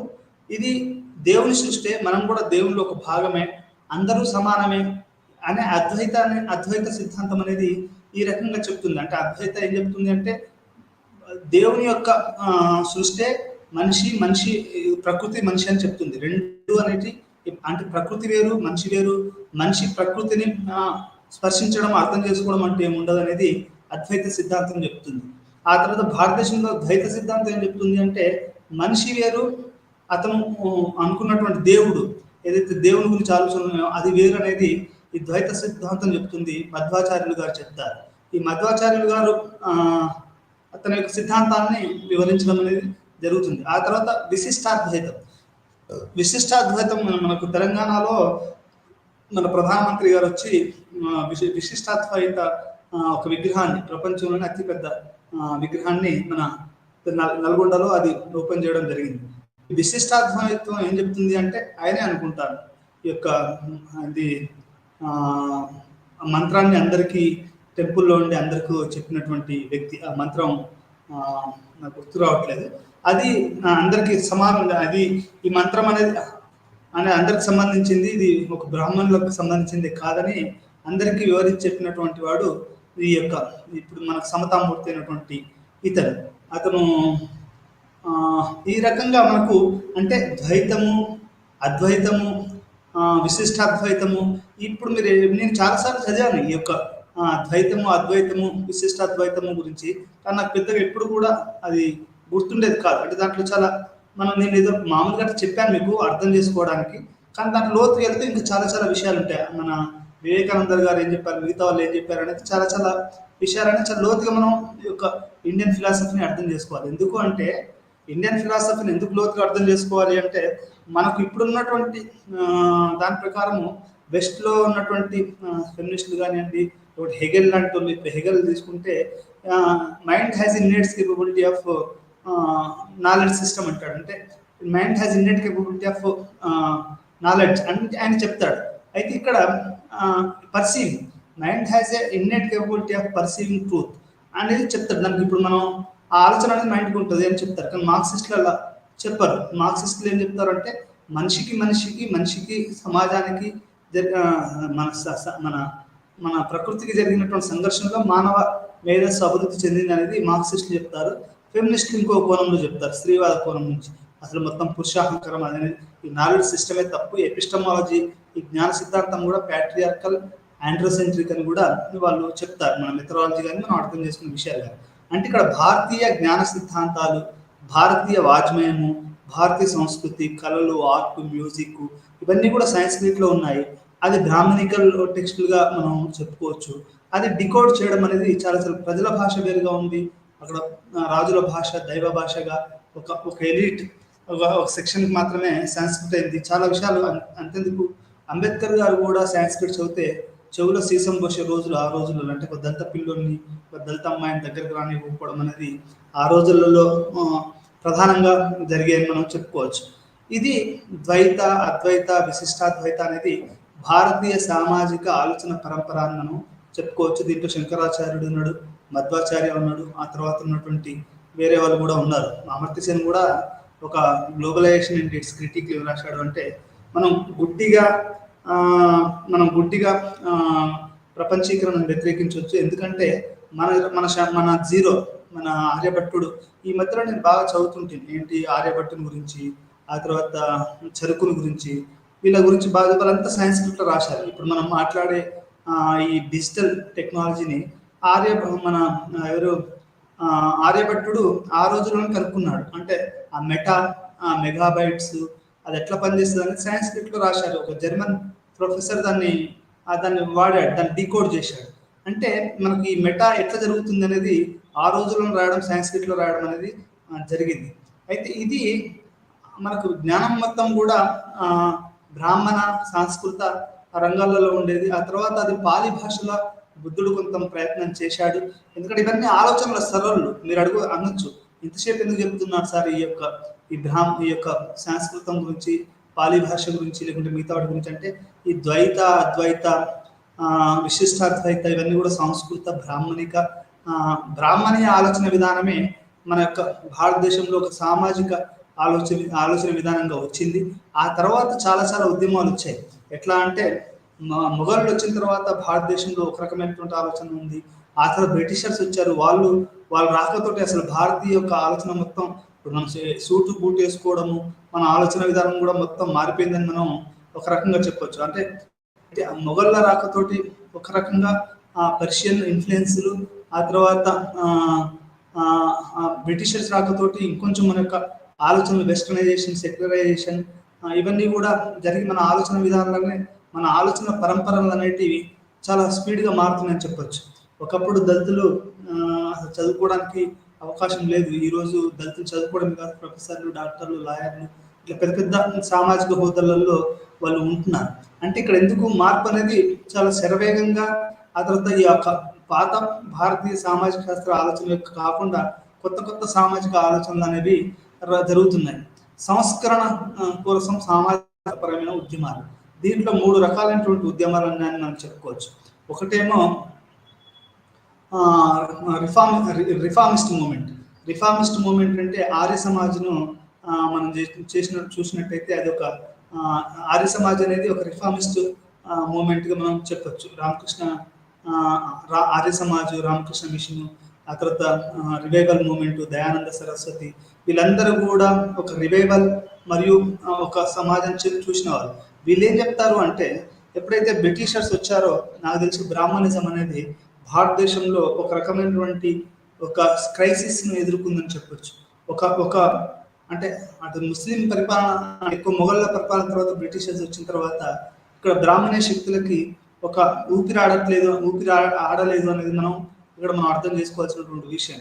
ఇట్లాంటి టైంలో ఏమైంది అంటే వాళ్ళు ఎటువంటి ఉద్యమాలు చేశారనేది కూడా మనం చూడాలి. అంటే ఎట్లా అంటే హిందూ మతాన్ని రక్షించడానికి, లేకపోతే ఇక్కడ ఉన్నటువంటి వీకర్ సెక్షన్స్ని వాళ్ళు బతికించడానికి ఎటువంటి ఉద్యమాలు చేశారు, లేదా మత పునరుజ్జీవన ఉద్యమాల, మత సంస్కరణ ఉద్యమాల, రెండింటికి చూడడానికి చాలా దగ్గరగా ఉన్న మత సంస్కరణ ఉద్యమానికి పునరుజ్జీవ ఉద్యమాలకి చాలా తేడా ఉందని చెప్పొచ్చు.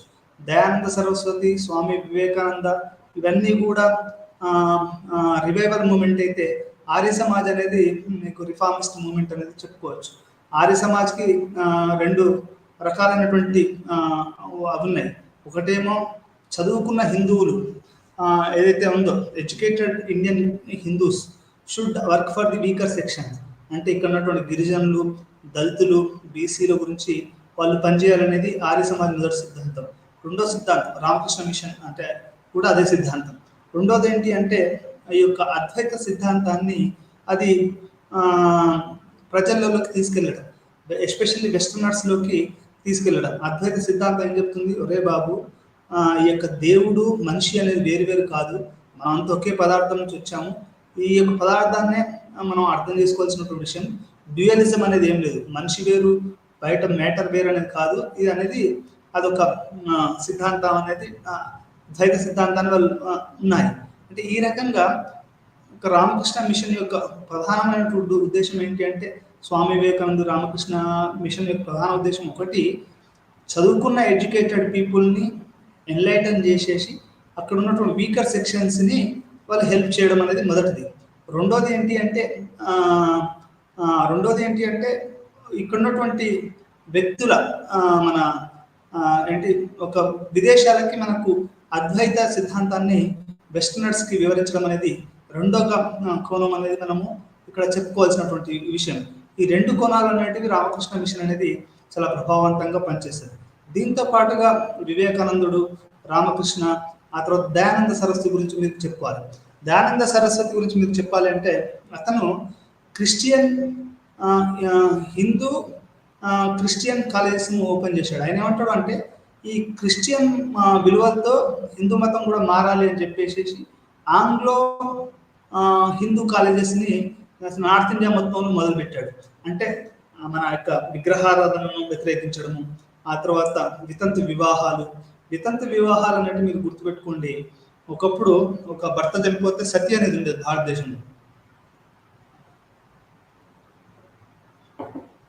మీరు కనుక కన్యాశుల్కము ఇవన్నీ చూస్తే మీకు అర్థమయ్యేది ఏంటంటే, ఇంతకుముందు సతి అనేది బాల్య వివాహాలు, ఆ తర్వాత బ్రాహ్మణ స్త్రీలు భర్త చనిపోతే అవన్నీ చేయడం అనేది ఒక మడి ఆచారాలు. ఇవన్నీ ఎట్లా ఉండేదంటే అసలు భరించలేని విధంగా ఈ యొక్క సామాజిక మతపరమైనటువంటి అవి చాలా ఎక్కువగా ఉండేటి అని మనం చెప్పుకోవచ్చు. అది వైష్ణవులైనా శైవేట్లైనా మనకు శంకరాచార్యుడు వచ్చేసేసి ఆ, ఆ, ఆ, శైవ, అది మధ్వాచార్య వచ్చేసేసి వైష్ణవ అని మనం అర్థం చేసుకోవాలి.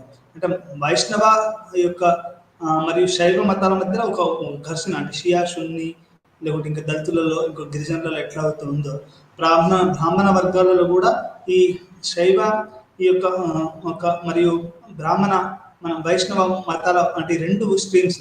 మీరు కమలాసన్ దశావతారం చూసే ఉంటారు. ఆ దశావతారంలో అతను చాలా క్లియర్గా చూపిస్తాడు అన్నట్టు ఏ రకంగా వైష్ణవులకు శైవులకి అది గొడవలు జరిగేటి అని. వైష్ణవాలయాలు ఆ తర్వాత శైవాలయాల మధ్య ఎట్లా, మరి తమిళనాడులో అయితే మరి ఈ యొక్క గొడవలు ఎక్కువగా ఉన్నాయని మనం చెప్పుకోవచ్చు.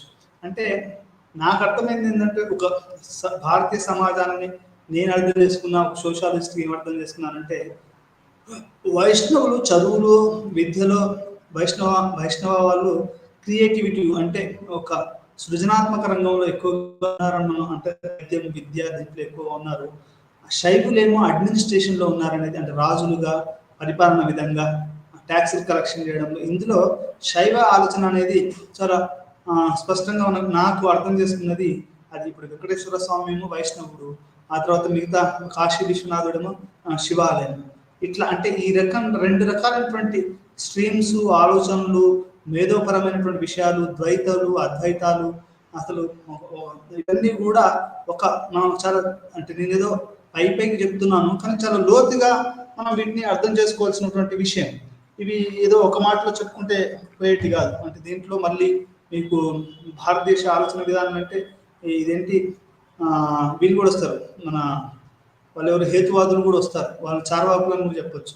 మనం ఈ రకంగా భారతీయ సామాజిక ఆలోచన విధానం అనేది చాలా లోతుగాను ఉన్నట్టు మనం ఇక్కడ అర్థం చేసుకోవాలి. ఆ తర్వాత బ్రిటిషర్స్, అది ముస్లిమ్స్ వచ్చిన తర్వాత భారతదేశంలో ఒక పర్షియన్ కల్చర్ వచ్చింది అని చెప్పుకోవచ్చు. ఇప్పుడు జలాలుద్దీన్ రూమి లాంటి వాళ్ళు ఈ యొక్క పర్షియన్ కల్చర్కి వాళ్ళు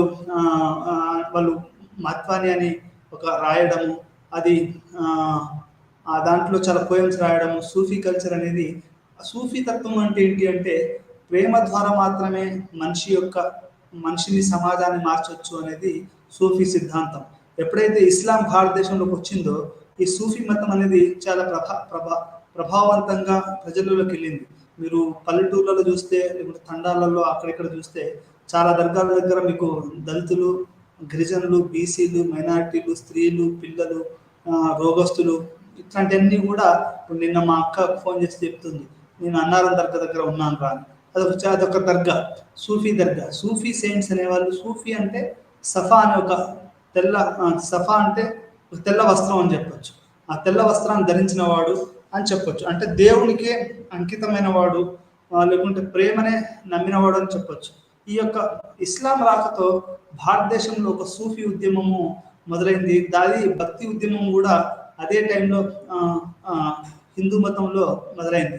అంటే ఈ సామాజిక ఈ యొక్క సూఫీ ఈ ఉద్యమాలు, ఆ తర్వాత భక్తి ఉద్యమాలు ఉన్నటివి ఎట్లా మొదలయ్యాయంటే మధ్యలో ఎవడు లేడిగా. ఎట్లా అంటే భక్తునికి దేవునికి, ఇప్పుడు నువ్వు దళితులమైనగా, బీసీవైనగా, మైనార్టీవైనగా, స్త్రీవైనగా, ఎవరైనగా భక్తునికి దేవునికి మధ్యలో ఎవరికి మధ్యలో లేదు అనేది ఈ సూఫీ తత్వం చెప్తుంది.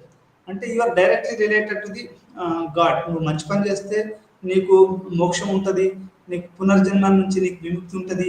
ఇట్లాంటివన్నీ కూడా సూఫీ మతం అనేది, ఈ సూఫీ సెయింట్స్ వల్లనే భారతదేశంలో ఇస్లాం వచ్చింది. ఇప్పుడు నేను కింద ఒక దర్గా ఉంది, అది ఒక సూఫీ సెయింట్ దర్గా.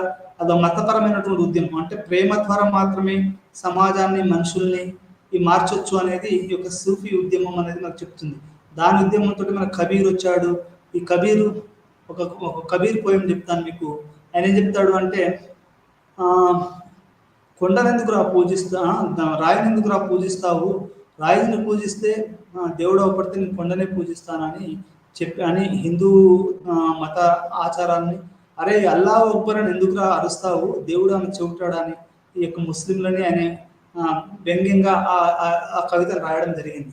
కబీరు చాలా వరకు మానవుడే ముఖ్యం, మనిషే ముఖ్యం, ప్రేమతత్వాన్ని చాటాడు. ఇప్పుడు రాముడు, కృష్ణుడు, అల్లా, జీసస్ వీళ్ళంతా కూడా అది వాళ్ళేం అదేం కాదు, మీరు మనుషుల్ని ప్రేమించండి, లేకుంటే మానవత్వాన్ని ప్రేమించండి అని ఈ మత మౌఢ్యానికి వ్యతిరేకంగా, ఈ యొక్క మత తినట్స్ అంటే ఫండమెంటలిజానికి వ్యతిరేకంగా మనకు కబీర్ కానివ్వండి, మీరాబాయి కానివ్వండి, భక్తి ఉద్యమం మొత్తం కూడా ఈ యొక్క మధ్యయుగాలలో వచ్చినటువంటి భక్తి ఉద్యమం కూడా మొత్తం ఇట్లా సామాజిక సంస్కరణల కోసము, దళితుల కోసము, సామాజిక వెనుకబడ్డ వాళ్ళ గురించి, స్త్రీల కోసము, వీళ్ళందరి గురించి ఈ యొక్క సూఫీ మతము, భక్తి ఉద్యమము అనేది చాలా ప్రభావవంతమైనటువంటి చెప్తారు. చాలా మంది, కొంతమంది బ్రిటిషర్స్ ఏం చెప్పారు అంటే మిడివలైజేషన్ ఇస్ డార్క్ అంటారు. నేనైతే దాన్ని ఒప్పుకోను. ఎందుకంటే చాలా వరకు ఇస్లాం ఇక్కడ నిలబడ్డది అంటే ఇక్కడ ఉన్నటువంటి వాళ్ళ ముస్లింల యొక్క పరిపాలనే కాదు, ఇక్కడ బహుజన వర్గాలు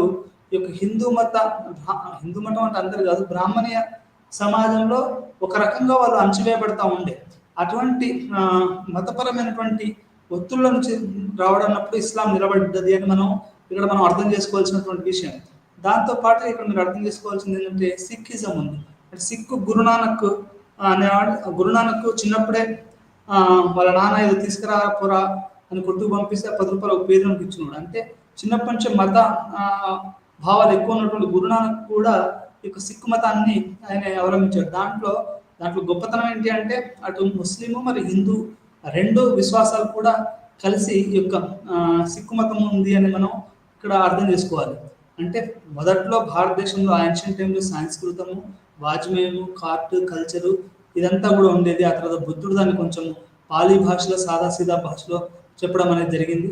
ఆ తర్వాత ఇస్లాం రావడంతో సూఫీ మతము, ఆ తర్వాత క్రిస్టియానిటీ రావడంతో ఇంగ్లీష్ ఎడ్యుకేషన్ అనేది, ఆ తర్వాత మన క్రైస్తవ మతము, సిక్కు మతము, ఆ సిక్కు మతంలో వాళ్ళు చేసినటువంటి ఇది కాన్ఫ్లుయెన్స్ ఆఫ్ బోత్ హిందూ ముస్లిం, అది ఒక సూఫీ ఉద్యమంగా అది మొదలు కావడం. గురునానక్ అటు మక్కా వెళ్ళాడు, ఒక కొత్త మతాన్ని ఆయన చేయడం జరిగింది.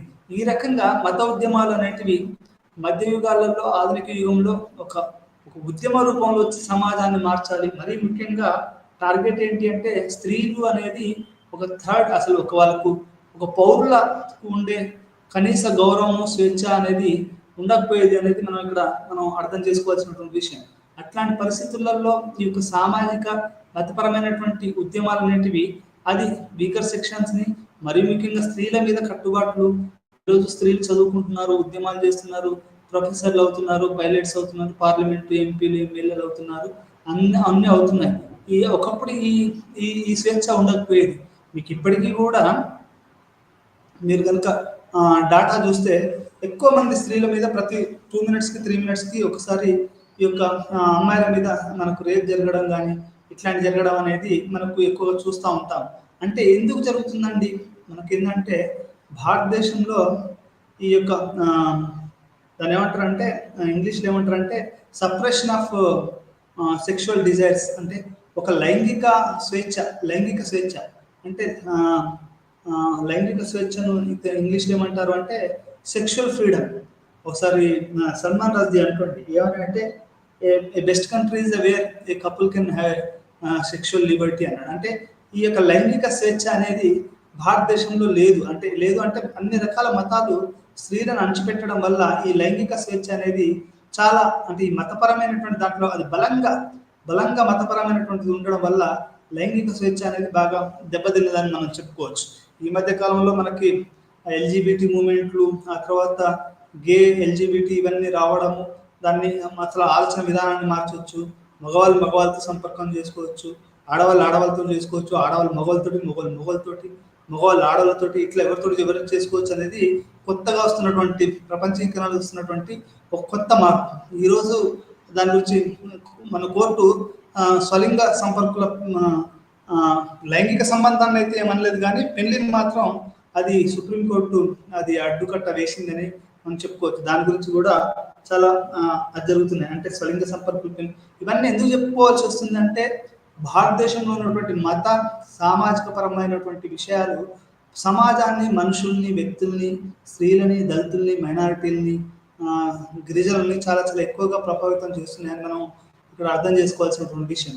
అయితే ఇట్లా ఈ రకంగా సామాజిక మతపరమైన ఉద్యమాలు, రివైవలిస్టు, రిఫార్మిస్టు, ఆ తర్వాత అదర్ మూమెంట్స్, అదర్ మూమెంట్స్ అంటే ఏంటి అంటే ఇతర ఉద్యమాలు అంటే ఈ రోజు మనకు పొల్యూషన్ వస్తుందండి. పొల్యూషన్ అంటే అసలు ఢిల్లీ మొన్న దీపావళి రోజు ఢిల్లీ పొల్యూషన్ రేటు అసలు హైగా ఉండి మొత్తం భారతదేశాన్ని అసలు అది మొత్తం లెవెల్ పడిపోయింది. నాకు తెలిసి ఎంతమంది ఊపిరితిత్తుల వ్యాధి చచ్చిపోయారో తెలియదు. ఈ రకంగా అది ఉండేది. అంటే ఇక్కడ మనం ఈ యొక్క గిరిజన ఉద్యమాలు, ఈ యొక్క ఎన్విరాన్మెంటల్ ఇష్యూస్ అనేది ఈ రోజులలో చాలా చాలా బలంగా అవి వస్తున్నాయని మనం ఇక్కడ అర్థం చేసుకోవాల్సినటువంటి విషయం.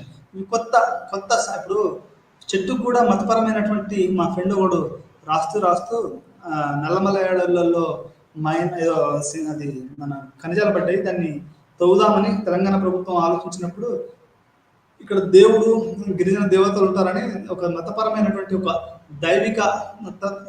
దైవికత్వాన్ని దానికి ఆపాదించడం వల్ల అది ఆ మైనింగ్ అనేది ఆపకుండా జరిగింది. లేకపోతే ఇప్పటికే సగం నల్లమల అడవులు మొత్తం పోయేది.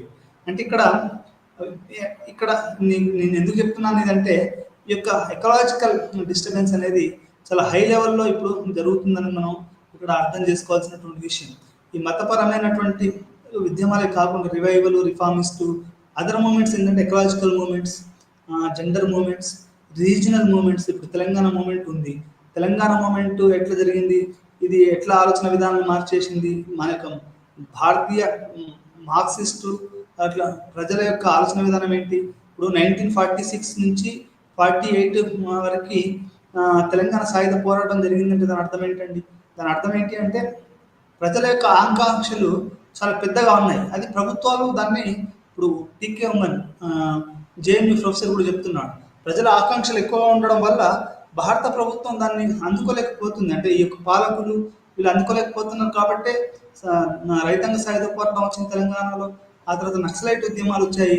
ఈ నక్సలైట్ ఉద్యమాలు కూడా భారతదేశంలో చాలా ప్రభావవంతమైనటువంటి విషయాలు చెప్పాయనేది మనం ఇక్కడ అర్థం చేసుకోవాలి. అంటే మతపరమైన నక్సలైట్ ఉద్యమాలు, మార్క్సిస్ట్ ఉద్యమాలు, భౌగోళిక ఉద్యమాలు, ఆ తర్వాత యొక్క ఎకలాజికల్ మూమెంట్స్, ఇవన్నీ కూడా ఏమైనా అంటే ఒక అదర్ మూమెంట్స్ భారతదేశం యొక్క ఆలోచన విధానాన్ని అవి మార్చాయని చెప్పొచ్చు. ఒకటి మీరు గుర్తుపెట్టుకోండి, అంటే నేను మళ్ళీ చెప్పే అవకాశం నాకు రాకపోవచ్చు. ఎట్లా అంటే Egypt, India, Sumerian civilisation, Babylonian, Sindhu Harappa, ఇవన్నీ ప్రాచీనమైనటువంటి నాలెడ్జ్ సిస్టమ్, గ్రీక్ సివిలైజేషన్, ఇవన్నీ కూడా ఏంటంటే ఒక నాగరికతలండి, సివిలైజేషన్స్. దాన్ని ఇక్కడ చాలా science, technology, music, art, culture, ఎన్నో విషయాలు అనేటివి, వ్యవసాయము, శాస్త్ర సాంకేతిక అభివృద్ధి, ఎన్నో రకాలైనటువంటి అభివృద్ధి అనేది జరిగింది. ఈ జరిగిన దాన్ని మనం ఈ యొక్క అంటే ప్యారలల్ సివిలైజేషన్ జరిగాయి. ఒకప్పుడు ప్రపంచం మొత్తం కూడా ఈ ప్యాగనిజంగా ఉండేది. ప్యాగనిజం అంటే అంత విగ్రహారాధికులుగానే ఉండేవాళ్ళు. నేను ఆ మధ్యలో ఏదో ఒక నవల చదువుతూ ఉంటుంది. ఆ నవలలో ఏంటంటే మొత్తం విగ్రహారాధన అనేది చాలా ప్రధానంగా ఉన్నది. అది నాకు తెలిసి నీకు అరబ్ అయినా కానీ, యూరోప్ అయినా కానీ, ఇండియా అయినా కానీ ఈ యొక్క దైవికం అంటే సూర్యుడిని, చంద్రుడిని వాళ్ళు ప్రేమించడము, లేకపోతే పూజించడము, అదే రకంగా విగ్రహారాధన. అదేం బుక్ అంటే అది చాలా వరల్డ్ ఫేమస్ బుక్. నేను అది చెప్పలేదు. దాంట్లో నేను ఫస్ట్ పేజ్ చూడంగానే దాంట్లో యూరప్ కూడా యొక్క విగ్రహారాధన ఉంది అన్నప్పుడు నేను ఆశ్చర్యపోవడం నా వంతైంది. నేను మొదట్లో మా జూనియర్ కార్తిక్ అనే అబ్బాయి చెప్పినప్పుడు నేను అర్థం కాలేదు. నేను చదివిన తర్వాత అర్థమైందంటే ప్రపంచం మొత్తం కూడా ఒక ప్యాగన్ వరల్డ్గా ఉండేది. ప్యాగన్ అంటే ఈ యొక్క విగ్రహారాధనంగా ఉండేది. ఆ తర్వాత అది పూర్తిగా మారిందని మనం ఇట్లా చెప్పుకోవచ్చు. ఈ రకంగా వేరే ఉద్యమాలు అనేటివి జరగడం అనేది మనం అర్థం చేసుకోవాల్సినటువంటి విషయం. అంటే revivalist movement, reformist movement, other movements అనేవి చాలా జోరుగా జరిగాయి. దాంట్లో రామకృష్ణ మిషను, స్వామి వివేకానందుడు, అతను మిగతా వాళ్ళు హిందూ మతాన్ని వాళ్ళు రీడిఫైన్ చేసుకోవాల్సి వచ్చింది. అంటే ఎప్పుడైతే ఒకటి దాన్ని యాక్సిడెంటలిజం, ఓరియంటలిజం అని అంటారు సోషియాలజీలో. అదేం చెప్తుంది అంటే ఇప్పుడు హిందూ అనే పదం కూడా ముస్లింలు రావడంతో సింధు నది రివర్ పక్కన వాళ్ళందరినీ కూడా హిందువులు అన్నారు అనేది మనకు ఎన్సీఆర్టీ బుక్స్ ఇవన్నీ చెప్తున్నటువంటి విషయం. ఇక్కడ యాక్సిడెంటలిజం అంటే హిందూ మతాన్ని మనం ఎట్లా అర్థం చేసుకోవాలి అంటే బ్రాహ్మణిజమే హిందూ మతంగా చలామణి అవుతున్నది అనేది, అంటే బ్రాహ్మణ ఆలోచనే హిందూ ఆలోచనగా అనేది మనకు అర్థం చేసుకోవాల్సినటువంటి విషయం. ఎట్లా అంటే అది మనం ఎట్లా అర్థం చేసుకోవాలి అంటే ఆ, ముస్లింలు ఈ దేశానికి రాకముందు, క్రిస్టియన్స్ రాకముందు ఈ ఆలోచన విధానాలే కొనసాగేటివి. అంటే సతీ, ఆ తర్వాత అంటరాంతనము, ఇవన్నీ కూడా ఉండేటివి. ఇట్లా మతపరమైనటువంటి అయితే ఇట్లాంటి ఉన్నదానికి ఇట్లాంటి టైంలో ఏంటంటే ముస్లిమ్స్, క్రిస్టియన్స్ రావడంతో వాళ్ళేంటి ఇప్పుడు వాళ్ళంటే ఒక ఆర్గనైజ్డ్ రిలీజన్స్. అంటే difference between Hinduism and Christianity, Muslim is Hinduism is it has vast literature. In a way, it is in a unorganized religions, various caste and segments ఉన్నాయి. దాన్ని యూనిటీ చేయాలని చాలా మంది అంటే రాజకీయంగా ప్రయత్నం చేస్తున్నారు. నిజంగా యూనిటీ చేయాలనే వాళ్ళు ఎవరు లేరు అనుకోండి. రాజకీయంగా మత ఓట్ల ప్రకారంగా వాడుకోవడం అది వేరే విషయం. అయితే ఇక్కడ ఎప్పుడైతే ఇస్లాం వచ్చిందో ఈ యొక్క ఓరియంటలిజం, యాక్సిడెంటలిజం ఏం చెప్తుందంటే ఎప్పుడైతే భారతదేశంలోకి ఇస్లాం వచ్చిందో అప్పుడు వాళ్ళు ముస్లిమ్స్ అయితే మనం ఎవరు అనే ఒక ఆలోచన వచ్చింది. ఆ ఆలోచనలో తనకు తాను నిర్మించుకునే ప్రక్రియలోనే హిందూ మతం పుట్టింది, లేకుంటే హిందూగా అది రూపాంతరం చెందింది అనేది, అంటే బ్రాహ్మణ్యమే హిందూ మతంగా రూపాంతరం చెంది ఇట్లాంటి ఆలోచనలు ఉన్నాయి అనేది మనం ఇక్కడ సామాజిక మతపరమైనటువంటి ఉద్యమాలు జరిగాయి. ఇక్కడ ఉన్నటువంటి అంటే అప్పటి వరకు ఎందుకు విగ్రహారాధన ఆపలేదు? ఎందుకు అంటే క్రిస్టియన్లోను ఇస్లాంలోను విగ్రహారాధన చేయరు కాబట్టి అది చేయాలనేది మిగతా వాళ్ళు. అంటే ఈ యొక్క రిఫైఫర్ నేను ఎందుకు చెప్తున్నాను అంటే ఒక మత ప్రచారక కాదు, కానీ ఈ యొక్క ఈ రిఫార్మిస్ట్ మూమెంట్కి ముందుగా ఈ క్రిస్టియానిటీ, ఇస్లాం వల్ల ఇదంతా హిందూ మతంలో రిఫార్మ్ వచ్చింది అనేది మనం ఇక్కడ అర్థం చేసుకోవాల్సినటువంటి విషయం. స్వేచ్ఛ కోసం రాజకీయ జీవితాన్ని వివరించాలి. అంటే దీంతో పాటుగా పోస్ట్ బ్రిటిష్ టైంలో జరిగినటువంటి బ్రిటిష్ కాలం తర్వాత ఎట్లా మారింది అంటే బ్రిటిష్ కాలం తర్వాత భారతదేశంలో ఆలోచన విధానం పూర్తిగా మారిందని చెప్పుకోవచ్చు.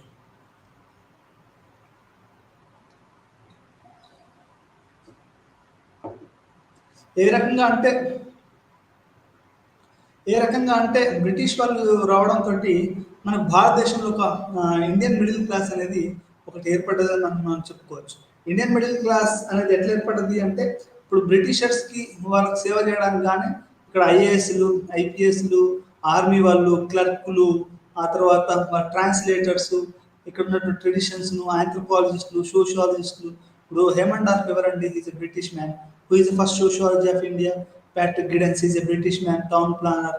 ఆ తర్వాత అంటే మీకు ఈ బ్రిటిషర్స్కి దీన్ని అర్థం చేసుకోవడానికి ఈ బ్రిటిషర్స్ తమ యొక్క పరిపాలన కొనసాగించడానికి వాళ్ళు ఏం చేశారు అంటే బ్రిటిషర్స్, మళ్ళీ ఒకసారి చెప్తున్నాం, వాళ్ళ పరిపాలనను కొనసాగించడానికి భారతదేశంలో ఈ యొక్క ఇంగ్లీష్ ఒక మధ్యతరగతిని వాళ్ళు డెవలప్ చేశారు. వాళ్ళు ఏంటంటే in dress and thinking British but they are Indians అని. అంటే ఒక బ్రిటిష్ రూపంలో ఉండే ఒక భారతీయుని, అంటే ఆ ఆలోచన విధానం ఉండే ఒక భారతీయుని తయారు చేయడం అనేది ఒక బ్రిటిష్ వాళ్ళు పెట్టుకున్నటువంటి అది ఒక ఆలోచన విధానం అన్నట్టు. ఈ రకంగా మధ్యతరగతి అనేది ఈ యొక్క బ్రిటిష్ వాళ్ళ కాలంలో బాగా అభివృద్ధి చెంది ఇప్పుడు మనం చూస్తున్నటువంటి పెద్ద పెద్ద కుటుంబాలు కూడా మీరు కనుక చూస్తే వాళ్ళ వెనకాల పోతే ఈరోజు మన అంటే అన్ని రంగాలలో డామినేట్ చేస్తున్న వాళ్ళు రాజకీయంగా, ఆర్థికంగా, సామాజికంగా, వ్యాపార పరంగా, విద్యాపరంగా. అమర్త్య సేన్ ఎవరండి? అమర్త్య సేన్ వాళ్ళ నాన్న ఆ రోజుల్లోనే ప్రొఫెసరు. మీరు ఇంకెవరైనా తీసుకోండి, ఓ గొప్ప పొజిషన్లో ఉన్నాడు అంటే వాళ్ళు బ్రిటిషర్స్ టైంలో ఐఏఎస్. ఇప్పుడు సుభాష్ చంద్రబోస్ ఫ్యామిలీ కానీ, ఇప్పుడు ఇంకొంత ఠాగూర్ ఫ్యామిలీ కానివ్వండి, ఠాగూర్ కానీ చూసి వాళ్ళంతా English educated people. See Tagore is not having a simple life style. He has the what you will say, he has the very good background. He has studied in England. ఇంగ్లాండ్లో చదువుకున్నాడు తన బాల్యంలో. అంటే ఇంగ్లీష్ విద్యను చదువుకున్నాడు. ప్రపంచానికి ఇంక్లూడింగ్ మన గాంధీజీ గారు కూడా తన బ్రిటన్లో చదువుకున్నారు. ఆయన చిన్ననాటి మనం ఆ ఫోటో చూస్తే కోట్ ఉంటుంది, ముద్దుగా గాంధీ గారు అట్లా అవపడతారు అన్నమాట. అంటే ఇక్కడ నేను చెప్పదలుచుకున్న ఎందుకు చెప్తున్నాను, ఇవన్నీ జోక్ కాదు, జోక్స్ అపార్ట్. నేను ఎందుకు చెప్తున్నానంటే గాంధీజీ గారి గురించి కానివ్వండి, లేకపోతే మీరు నెహ్రూ గురించి కానీ, వీళ్ళు బ్రిటిష్ విద్యా విధానం తెలుసుకొని వాళ్ళు అంటే అంతకుముందు కూడా ఈ యొక్క భారతదేశంలో ఒక బలమైనటువంటి ఇంగ్లీష్ ఎడ్యుకేటెడ్ క్లాస్ అనేది డెవలప్ అయింది. అది వాళ్ళు అనేది ఆల్మోస్ట్ వాళ్ళకు భారతీయ బ్రిటిషర్స్ లాగా అటు బ్రిటిషర్స్ సేవ చేస్తూ, ఇక్కడ లోకల్ పీపుల్కి సేవ చేస్తూ, ఒక్కోసారి అణచివేస్తూ, ఎందుకంటే ఇక్కడ రూలర్స్ అణచివేసినప్పుడు అణచివేస్తూ వాళ్ళు తమ యొక్క ప్రాబల్యాన్ని కొనసాగించారు. ఆ రకంగా ఈ యొక్క భారతదేశంలో మిడిల్ క్లాస్ అనేది, అంటే భారతదేశంలో మధ్య తరగతి వచ్చింది, ఎడ్యుకేటెడ్ మిడిల్ క్లాస్ వచ్చింది అంటే ఇది యొక్క బ్రిటిష్ వాళ్ళ వల్లనే వచ్చింది. ఎందుకంటే బ్రిటిష్ వాళ్ళ వచ్చిన కాంచే స్కూల్స్, కాలేజెస్లు, యూనివర్సిటీలు ఇవన్నీ కూడా మొదలుపెట్టారు. మీకు స్కూళ్ళు కానివ్వండి, కాలేజీలు కానీ, యూనివర్సిటీలు కానీ బ్రిటిష్ వాళ్ళ రాకతోటే అది భారతదేశంలో మొదలైంది చెప్పొచ్చు. నేను ఒక ఆంధ్రాలో తెలంగాణకు ఒక ఉదాహరణ చెప్తాను, ఆ తర్వాత కొంచెం లోపలికి వెళ్దాము. ఆంధ్రాలో బ్రిటిష్ తల్లిదండ్రులు ఉన్నప్పుడు గుర్రం మీద వచ్చేసేసి పిల్లల్ని బడికి చేర్పించమని ఆంధ్రాలో చాలా మంది పిల్లలు, దళిత పిల్లల్ని, బహుజన పిల్లల్ని స్కూల్లో చేర్పించడం జరిగింది. ఆ రకంగా బ్రిటిష్ వాళ్ళు ఎక్కువ మనకు ఇంగ్లీష్ ఎడ్యుకేషన్ ఎందుకు ఆంధ్రప్రదేశ్లో చాలా బలంగా ఉంది, తెలంగాణలో అంత లేదు అంటే అక్కడ బ్రిటిషర్స్ వేసిన పునాదులు, అక్కడ ఒక మధ్యతరగతి డెవలప్ అయింది. ఇప్పుడు గోదావరి జిల్లాలోనే ఒక బలమైనటువంటి మధ్యతరగతి అనేది మీకు డెవలప్ అయినట్టు అవపడుతుంది. కానీ హైదరాబాద్ డొమైన్లో అంత మధ్యతరగతి లేదు. నిజాం టైంలో కొంత మధ్యతరగతి ఉన్నా మీకు అంత పెద్ద మధ్యతరగతి కానీ ఆంధ్రాకు ఉన్నంత మధ్యతరగతి తెలంగాణకు లేదని మనం చెప్పుకోవచ్చు. ఈ రకంగా మధ్యతరగతి అనేది చాలా ప్రబలంగా ఈ యొక్క బ్రిటిష్ వాళ్ళ దాంతో జరిగింది. అడ్మినిస్ట్రేషన్స్ కానివ్వండి, డాక్టర్స్ కానివ్వండి, లాయర్స్ కానివ్వండి, సైంటిస్టులు కానీ, సివి రామన్, వీళ్ళందరూ, డాక్టర్ బిఆర్ అంబేద్కర్, గాంధీ గారు, అప్పుడు చదివిన లాయర్లు, వీళ్ళందరూ కూడా అప్పుడున్నటువంటి ఒక మధ్యతరగతికి సంబంధించిన మనుషులు. వీళ్ళందరూ కూడా వాళ్ళ యొక్క బ్రిటిష్ వాళ్ళ ఇంపాక్ట్ తోటి వాళ్ళు ఎదిగిన వాళ్ళని మనం అర్థం చేసుకోవచ్చు. ఈ రకంగా బ్రిటిష్ యొక్క పరిపాలన అనేది ఒక భారతదేశంలో ఒక మధ్యతరగతిని అభివృద్ధి చేసింది. ఆ అభివృద్ధి అనేది ఆ మధ్యతరగతి ఈ రోజు కూడా దాని కొనసాగిపోయినటువంటి మధ్యతరగతి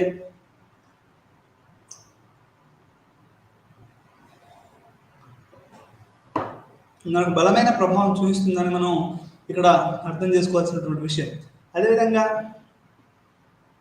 భారతదేశంలో సామాజిక శాస్త్రం మరియు సామాజిక మానవ శాస్త్రం యొక్క ఆవిర్భావాన్ని మనం స్వేచ్ఛ కోసం రాజకీయ ఉద్యమాన్ని వివరించాలి. దీనికంటే ముందు స్వేచ్ఛ కోసం ఎట్లా రాజకీయ ఉద్యమం అనేది మొదలైందంటే మీ అందరికీ తెలుసు, కాంగ్రెస్లోకి గాంధీ గారి ఎంట్రీ తోటి అదొక మాస్ హీరో, అంటే ఒక హీరోయిక్ దానికి అది వచ్చిందండి. ఎందుకంటే గాంధీ గారు చొక్క విప్పేసేసి దళిత గిరిజనోద్యమం, స్త్రీ ఉద్యమం, మైనారిటీస్ వీళ్ళందరినీ మార్జిన్స్ అందరినీ కలపడం వల్ల వర్కర్స్ కమ్యూనిటీ అనేది కాంగ్రెస్ పార్టీకి ఒక బేస్, మాస్ బేస్ అనేది గాంధీ గారు రాక అనేది ఒక సినిమా హీరోలో కనుక ఎంట్రీ ఎట్లయితే రాగానే సినిమా కథనం మారుతుందో కాంగ్రెస్ పార్టీ కూడా గాంధీ గారి ఎంట్రీ తోటి మొత్తం పూర్తిగా అదొక మాస్ బేస్డ్ పార్టీగా ఉండేది.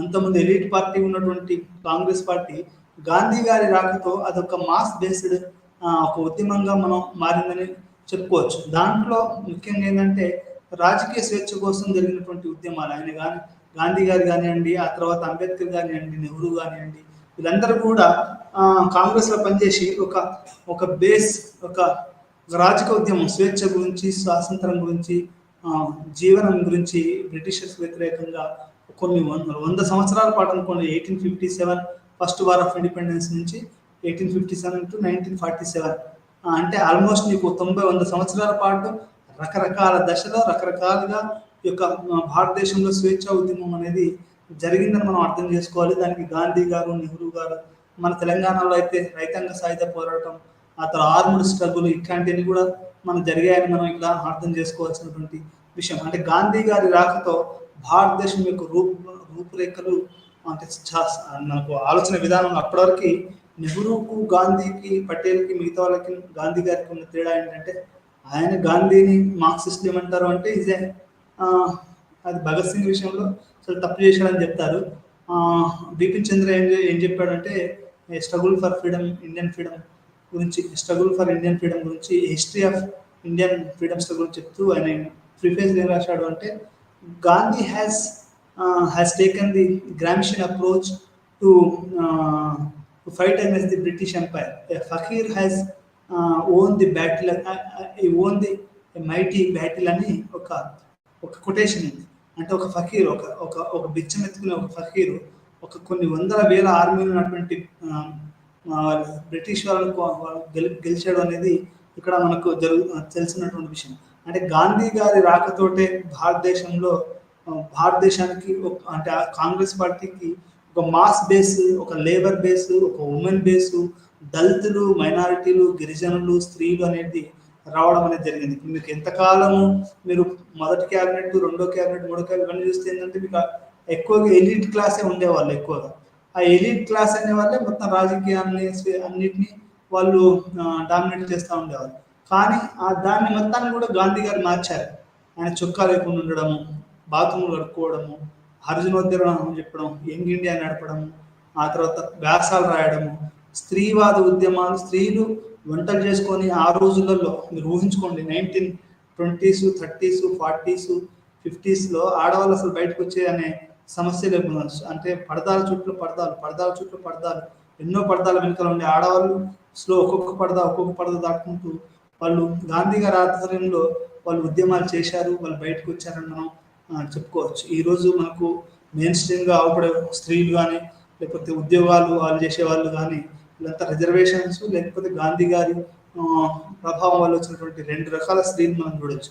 బట్ అంబేద్కర్ కల్పించిన రిజర్వేషన్స్ వల్ల ప్రజా జీవనంలో ఉన్నవాళ్ళు, అంటే ఉద్యోగాల విద్యాలలో ఉన్నవాళ్ళు, ఉండదు గాంధీ గారి స్పందనతోటి బయటకు వచ్చిన వాళ్ళు, ఆ రకంగా పైకి వచ్చిన వాళ్ళు, ఈ రెండు రకాలైనటువంటి మనుషులు మనకు స్త్రీలు అనేది ఉన్నారు. ఈ రకంగా ఆడవాళ్ళు అనేవాళ్ళు గాంధీ గారి యొక్క ఆలోచన విధానంతో పైకి వచ్చారని మనం ఇక్కడ అర్థం చేసుకుని, మాస్ బేస్ అనేది మనకు స్వేచ్ఛ కోసం మాస్ బేస్. స్వేచ్ఛ అంటే ఎవరి స్వేచ్ఛ అండి? బాపనం స్వేచ్ఛ అందరి స్వేచ్ఛ కాదు కదా, ఒక క్షత్రియుని స్వేచ్ఛ అందరి స్వేచ్ఛ కాదు కదా, ఒక కోంటల స్వేచ్ఛ అందరి స్వేచ్ఛ కాదు కదా, ఒక శూద్రుని స్వేచ్ఛ అందరి స్వేచ్ఛ. అంటే ఇక్కడ ఎక్కువగా ఉన్నటువంటి శూద్రులు, ఎక్కువగా ఉన్నటువంటి దళితులు, ఎక్కువగా ఉన్నటువంటి స్త్రీలు, ఎక్కువగా ఉన్నటువంటి మైనార్టీలు, గిరిజనులు, అత్యంత ఆర్థిక దోపిడీకి గురయ్యేటువంటి గిరిజనులు, వీళ్ళందరూ నిజమైనటువంటి స్వేచ్ఛ ఎప్పుడు అంటే వాళ్ళు ఆర్థిక, సామాజిక, రాజకీయ స్వేచ్ఛ వచ్చినప్పుడు అది నిజమైన స్వేచ్ఛ అని మనం చెప్పుకోవచ్చు. గాంధీ గారు ఈ స్వేచ్ఛ కోసం ఈ యొక్క మరీ ముఖ్యంగా కాంగ్రెస్ పార్టీలో అది జిన్నా విడిపోవడం, పాకిస్తాన్ విడిపోవడం, ఎందుకంటే ఇక్కడ మెజారిటీ హిందువులు ఉన్నారు, మనకి ఏ రోజైనా ఇక్కడ బానిసత్వానికి వచ్చే అవకాశం ఉందని జిన్నా ఒక ముస్లిం, ఒక మతాన్ని థియరీని ఆయన ప్రవేశించడం జరిగింది. కానీ అది రాంగ్. ఎందుకంటే రాంగ్ అని కాదు, అది ఫెయిల్ అయిపోయిందని చెప్పుకోవచ్చు. రకంగా మొట్టమొదటిసారిగా ఒక మతం వాళ్ళకు ఒక దేశం అనేది ఇది అంతర్జాతీయ కుట్రలాగా అనిపిస్తుంది. ఎందుకంటే ఇజ్రాయెల్ అనేది మీకు మొట్టమొదటిసారిగా ఏర్పడ్డ దేశం, అంటే ఒక కమ్యూనిటీ వాళ్ళంతా కలిసి ఇజ్రాయెల్ ఏర్పడ్డ 1946 సెకండ్ వరల్డ్ వార్ తర్వాత. దానికి అనుబంధంగా పాకిస్తాన్ అనేది కూడా ఏర్పడ్డది అనేది నా ఫ్రెండ్ ఒక అబ్బాయి రాజశేఖర్ అని చెప్తా ఉన్నప్పుడు నేను స్టన్ గురయ్యాను. అంటే నేను కొంచెం అంటే కొంచెం అంటే ఒకసారి అట్లా అంటే ఒక అంతర్జాతీయంగా జరిగే అంటే ఒక కమ్యూనిటీ తోటి ఒక దేశం ఉండకూడదు అండి. అంటే ప్రధానంగా ఏ కులమైన మతం, అన్ని కులాల మతాలు ఉన్నప్పుడే మీకు ఏమవుతుందంటే ప్రజాస్వామ్యం అనేది పరిడవిల్లుతుంది. అయితే ఇజ్రాయెల్ ఒక ఒక మతం వాళ్ళతో కూడుకొని ఉండడం వల్ల ఒక నెగిటివ్ ఇంపాక్ట్ చూపించింది ప్రపంచం మొత్తంలో మనం చెప్పుకోవచ్చు. ఎందుకంటే పాకిస్తాన్ పుట్టుక కూడా ఇజ్రాయెల్ పుట్టుక అనేది ఒక కారణం అని మనం చెప్పుకోవచ్చు. ఎందుకంటే ఆ టైంలో ఈ జిన్నా ఇది అప్పుడు సెకండ్ వరల్డ్ వార్ జరుగుతుంది, భారతదేశానికి స్వచ్ఛం జరుగుతుంది, అప్పుడు ఇజ్రాయెల్ ఏర్పడ్డది. అట్లనే మాకు కూడా ఒక దేశం కావాలని పాకిస్తాన్ వాళ్ళు కోరుకున్నారు. లేకపోతే పాకిస్తాన్ కూడా భారతదేశంలో ఉండేది. మనం అడ్మినిస్ట్రేషన్ పరంగా అంబేద్కర్ గారు చెప్పినట్టు అడ్మినిస్ట్రేషన్ పరంగా మనం విడిపోయి ఉన్నా కానీ మనం భౌతికంగా కలిసి ఉండే వాళ్ళకి వేరే అడ్మినిస్ట్రేషన్. ఇప్పుడు మనం సౌత్ ఇండియా, నార్త్ ఇండియా కలిసి ఉండేట్లు అది కూడా ఒక ప్రాంతంగా ఉండేదేమో, కరాచీ ఇవన్నీ కూడా. అంటే మనకు ఆఫ్ఘనిస్తాన్ వరకు ఈ మన బామియానా బుద్ధ విగ్రహాలు అవన్నీ ఉన్నాయంటే మన యొక్క భారతదేశం యొక్క ప్రాబల్యం అక్కడ వరకు ఉందని మనకు అర్థమవుతుంది. ఎప్పుడైతే ఇజ్రాయెల్ ఏర్పడ్డదో దాని ప్రభావం వలన పాకిస్తాన్ ఏర్పడ్డది, దాని ప్రభావం ఇండియా అనేది విడిపోయిందని మనం ఇక్కడ అర్థం చేసుకోవాలి. నిన్న క్రికెట్ మ్యాచ్ ఆడుతుంటే ఎవరో అతను ప్రో పాలస్తీనా ఒక ఆస్ట్రేలియన్ అబ్బాయి కోహ్లీ దగ్గర పోయి ప్రో పాలస్తీనా ఫ్లాగ్ తీసుకుని అతను ఊగాడు. అంటే దీని అర్థం ఏంటి అంటే ఇట్లా సామాజిక స్వేచ్ఛ కోసం రాజకీయ ఉద్యమం అనేది భారీ ఎత్తులో జరిగింది. గాంధీ గారు, మరి నెహ్రూ గారు, పటేల్ గారు, ఇట్లా చాలా మంది, భగత్ సింగ్ లాంటి ఒక విప్లవకారులు, కమ్యూనిస్టులు, స్త్రీవాదులు, దళితులు, గిరిజనులు, మైనారిటీలు ఎంతో మంది, కోట్లాది మంది దీంట్లో పాల్గొన్నారు. తెలంగాణ ఉద్యమంలో పాల్గొని భారతదేశం విముక్తి కల్పించారు. మనం మరొక పాటలో మళ్ళీ ఒక కొత్త దీంట్లోనే కొనసాగింపు మళ్ళీ మాట్లాడుకుందాం. అప్పటివరకు సెలవు. నమస్కారం.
Good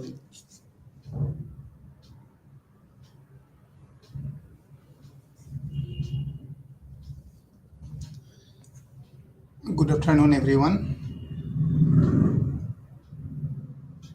আজি আমি একাউন্টিং স্ট্যান্ডার্ডৰ বিষয়ে অৰ্থাৎ হিসাবৰ মানদণ্ডৰ বিষয়ে আমি আলোচনা কৰিম। হিসাবৰ মানদণ্ড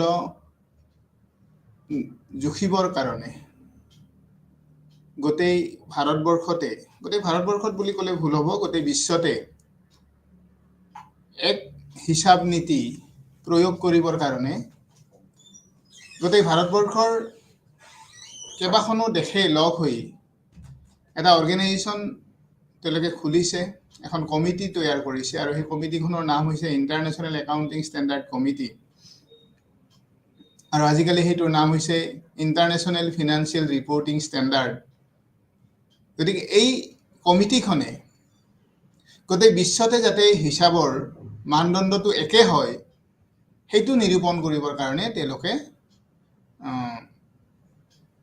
প্ৰয়োজন অনুসৰি হিচাবৰ কিছুমান নীতি তেওঁলোকে তৈয়াৰ কৰি দিয়ে আৰু সেই গোটেই বিশ্বৰ সেই হিচাবৰ নীতিৰ ওপৰত নিৰ্ভৰ কৰি ভাৰতবৰ্ষতো হিচাবৰ মানদণ্ড নিৰূপণ কৰিবৰ কাৰণে ইণ্ডিয়ান একাউণ্টিং ষ্টেণ্ডাৰ্ড নামেৰে এটা হিচাবৰ নীতি তেওঁলোকে প্ৰস্তুত কৰিছে।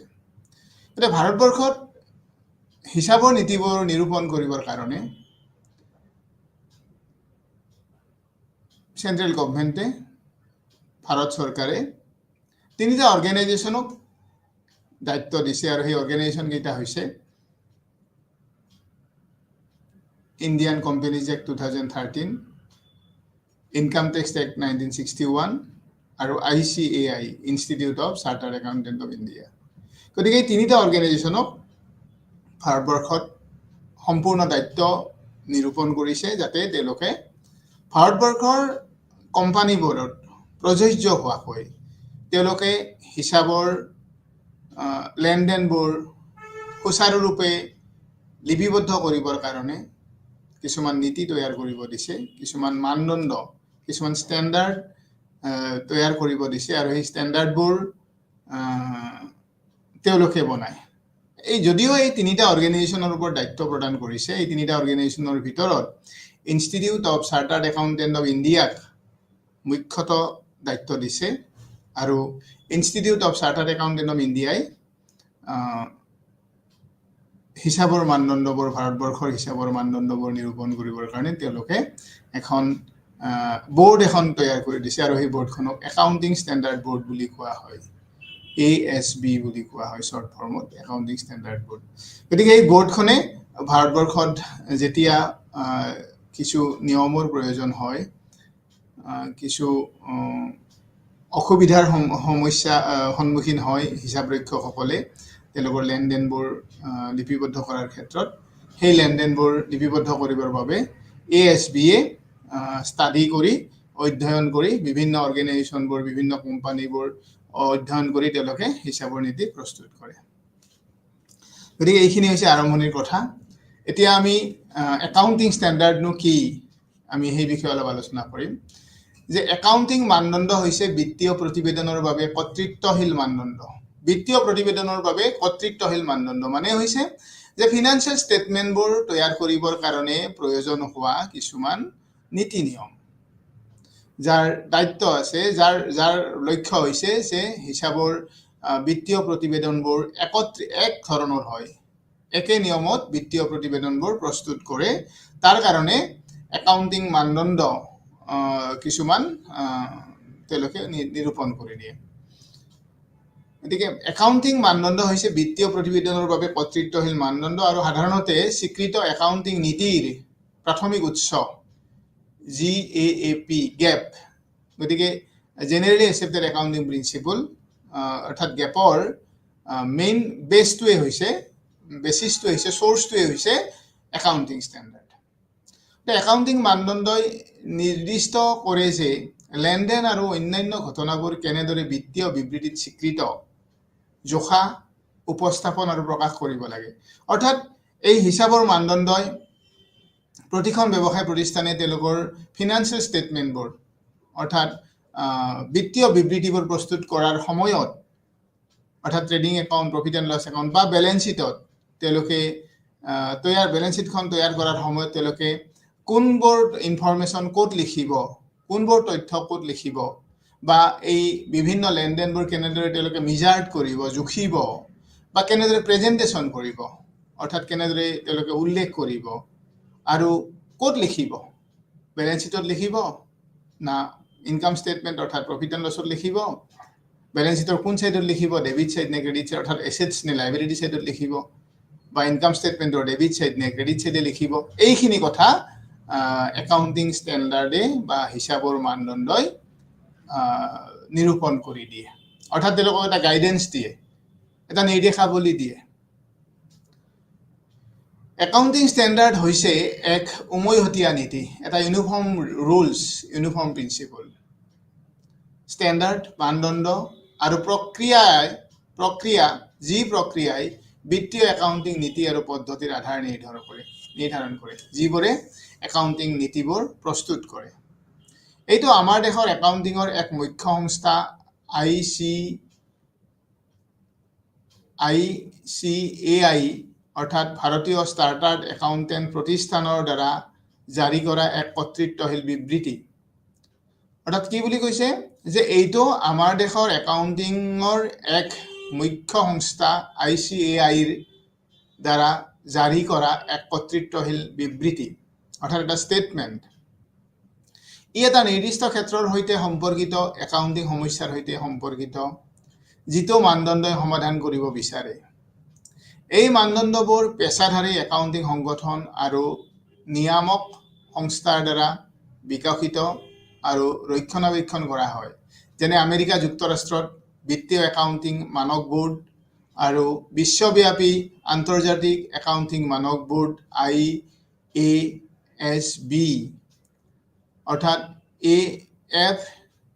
AFASB আৰু IASB এই দুইটা অৰ্গেনাইজেশ্যনে আমেৰিকা যুক্তৰাষ্ট্ৰত আৰু ইণ্টাৰনেশ্যনেল অৰ্থাৎ বিশ্বব্যাপী আন্তৰ্জাতিকত এই দুইটা সংস্থাই একাউণ্টিং অৰ্থাৎ হিচাপৰ মানদণ্ডবোৰ প্ৰস্তুত কৰাৰ ক্ষেত্ৰত গুৰুত্বপূৰ্ণ ভূমিকা লয় কনচেপ্ট অফ একাউণ্টিং ষ্টেণ্ডাৰ্ড অৰ্থাৎ একাউণ্টিং ষ্টেণ্ডাৰ্ডৰ বেচিছটো কি কনচেপ্টটো কি বেছটো কি যে একাউণ্টিং মানদণ্ড হৈছে বিত্তীয় প্ৰতিবেদনৰ বাবে কৰ্তৃত্বশীল মানদণ্ড আৰু সাধাৰণতে স্বীকৃত একাউণ্টিং নীতিৰ প্ৰাথমিক উৎস একাউণ্টিং মানদণ্ডই নিৰ্দিষ্ট কৰে যে লেনদেন আৰু অন্যান্য ঘটনাবোৰ কেনেদৰে বিত্তীয় বিবৃতিত স্বীকৃত জোখা উপস্থাপন আৰু প্ৰকাশ কৰিব লাগে অৰ্থাৎ একাউণ্টিং ষ্টেণ্ডাৰ্ড হৈছে এনেকুৱা কিছুমান নীতি এনেকুৱা কিছুমান নিয়ম যিবোৰ নীতি বা নিয়মে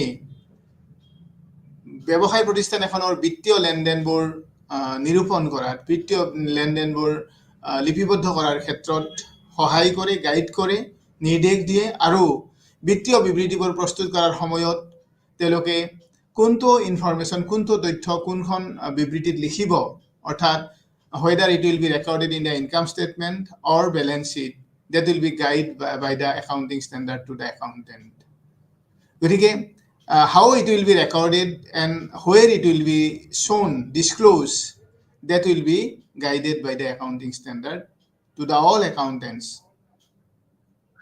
গতিকে এইটোৱে হৈছে একাউণ্টিং ষ্টেণ্ডাৰ্ডৰ কনচেপ্ট অৰ্থাৎ ধাৰণা নেচাৰ অফ একাউণ্টিং ষ্টেণ্ডাৰ্ড অৰ্থাৎ একাউণ্টিং ষ্টেণ্ডাৰ্ডৰ প্ৰকৃতি বুলি ক'লে কি বুজিম ইয়াৰ নেচাৰটো কেনেকুৱা ধৰণৰ কাম কাজ কৰে একাউণ্টিং ষ্টেণ্ডাৰ্ডে সেইখিনিৰ বিষয়ে আমি আলোচনা কৰিম যে আলোচনা ত্যাগ কৰাৰ আধাৰত আমি ক'ব পাৰোঁ যে একাউণ্টিং প্ৰক্ৰিয়াৰ ক্ষেত্ৰত একাউণ্টিং মানদণ্ড হৈছে নিৰ্দেশনা একনায়ক সেৱা প্ৰদানকাৰী আৰু হাৰমোনাইজাৰ অৰ্থাৎ একাউণ্টিং ষ্টেণ্ডাৰ্ড হৈছে বিত্তীয় বিবৃতিবোৰ প্ৰস্তুত কৰাৰ ক্ষেত্ৰত তেওঁলোকে এনেকুৱা এটা প্ৰক্ৰিয়াৰ জৰিয়তে দি হিচাপৰ লেনদেনবোৰ তেওঁলোকে প্ৰস্তুত কৰিব মানে লিপিবদ্ধ কৰিব যাতে এই প্ৰক্ৰিয়াৰ দ্বাৰাই এটা নিৰ্দিষ্ট মানদণ্ড তেওঁলোকে বজাই ৰাখিব পাৰে অৰ্থাৎ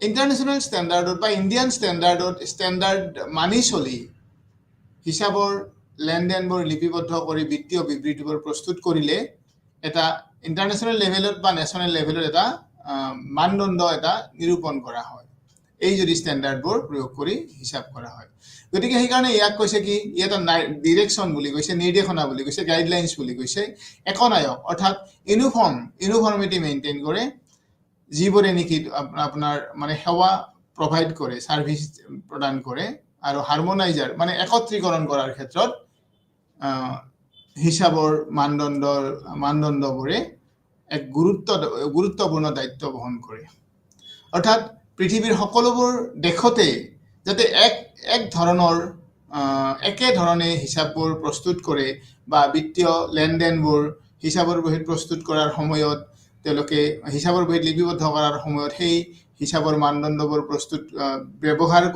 ব্যৱহাৰ কৰি যদি প্ৰস্তুত কৰে তেতিয়াহ'লে বিত্তীয়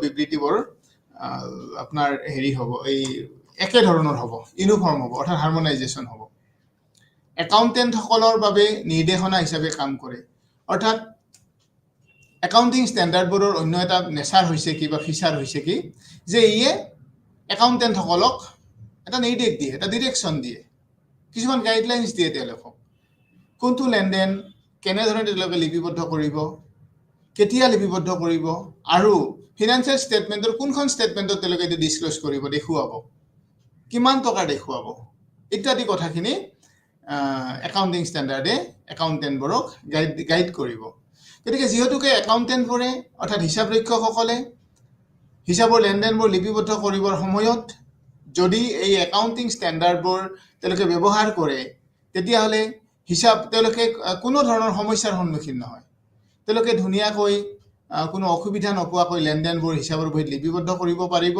আৰু তেনেদৰে লেনদেনবোৰ হিচাপৰ বহীত লিপিবদ্ধ কৰি বিত্তীয় বিবৃতিবোৰ যদি প্ৰস্তুত কৰে তেতিয়াহ'লে বিত্তীয় বিবৃতিবোৰ সকলোৱে বুজি পোৱা ধৰণৰ হ'ব বা বিত্তীয় বিবৃতিবোৰে এক ইউনিফৰ্মিটি অৰ্থাৎ এক নীতি ফ'ল' কৰি প্ৰস্তুত কৰাৰ কাৰণে পৃথিৱীৰ সকলোবোৰ দেশৰ সকলোবোৰ ব্যৱসায় প্ৰতিষ্ঠানৰ বিত্তীয় বিবৃতিবোৰ একে ধৰণৰ হ'ব অৰ্থাৎ সকলোৱে বুজি পোৱা হ'ব এখন দেশৰ পৰা যদি আমাৰ ভাৰতবৰ্ষত যদি ফৰেইন কোম্পানী কিছুমান আহি তেওঁলোকে ব্যৱসায় কৰে তেতিয়াহ'লে সেই ফৰেইন কোম্পানীবোৰৰ হিচাপো আমাৰ হিচাপতে মানে যিহেতুকে একেই হ'ব তেওঁলোকেও একে ধৰণে হিচাপৰ প্ৰস্তুত কৰিব আৰু তাত তেওঁলোকৰ তেতিয়া কোনো ধৰণৰ অসুবিধাৰ সন্মুখীন নহয় এইটো প্ৰথম কথা দ্বিতীয়তে হৈছে সেৱা প্ৰদানকাৰী হিচাপে সেৱা আগবঢ়াওক অৰ্থাৎ একাউণ্টিং ষ্টেণ্ডাৰ্ডবোৰে এটা ছাৰ্ভিচ প্ৰভাইডিং অৰ্গেনাইজেশ্যনৰ দৰে বা এটা ছাৰ্ভিচ প্ৰভাইডাৰ হিচাপে তেওঁলোকে কাম কৰে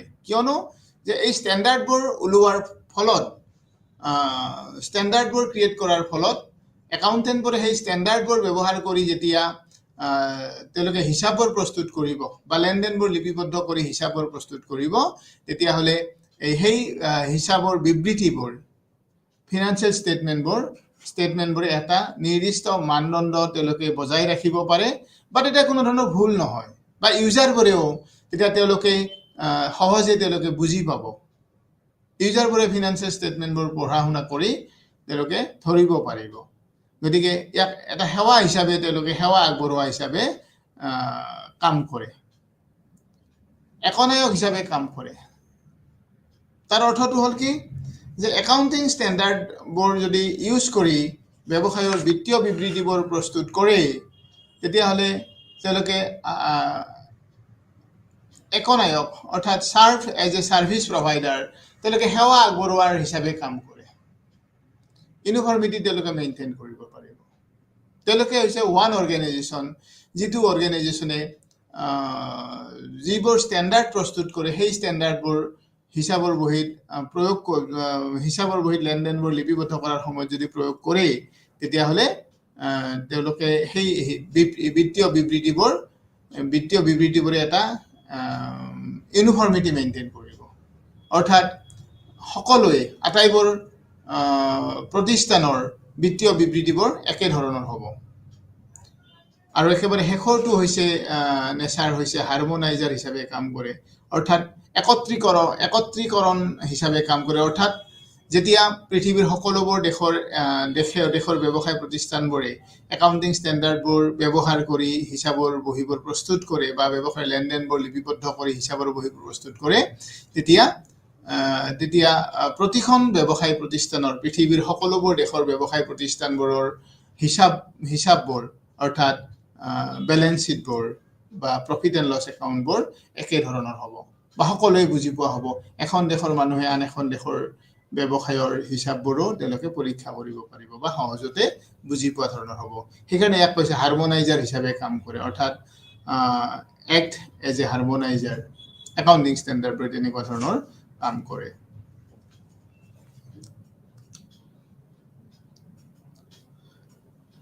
ডেফিনেশ্যন অফ একাউণ্টিং ষ্টেণ্ডাৰ্ড।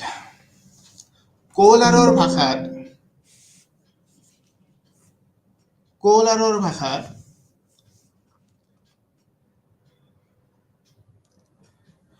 এক একাউণ্টিং মানদণ্ড হৈছে, অৰ্থাৎ according to Kohler, accounting standard means ৰীতি-নীতি, ৰুলছ ৰেগুলেশ্যন বা গাইডলাইনছ, আইন ৰুলছ বা পেছাদাৰী সংস্থাৰ দ্বাৰা একাউণ্টেণ্টৰ ওপৰত আৰোপ কৰা আচৰণ বিধি বুলি বৰ্ণনা কৰিব পাৰি। অৰ্থাৎ কৌলাৰে একাউণ্টিং ষ্টেণ্ডাৰ্ডৰ এটা ডেফিনেশ্যন আগবঢ়াইছে আৰু সেই ডেফিনেশ্যন মতে, সেই সূত্ৰ মতে হ'ল যে হিচাপৰ মানদণ্ড হৈছে বা একাউণ্টিঙৰ মানদণ্ডক ৰীতি-নীতি বুলি কোৱা হৈছে আইন বা পেছাদাৰী সংস্থাৰ দ্বাৰা একাউণ্টেণ্টৰ ওপৰত আৰোপ কৰা আচৰণ বিধি।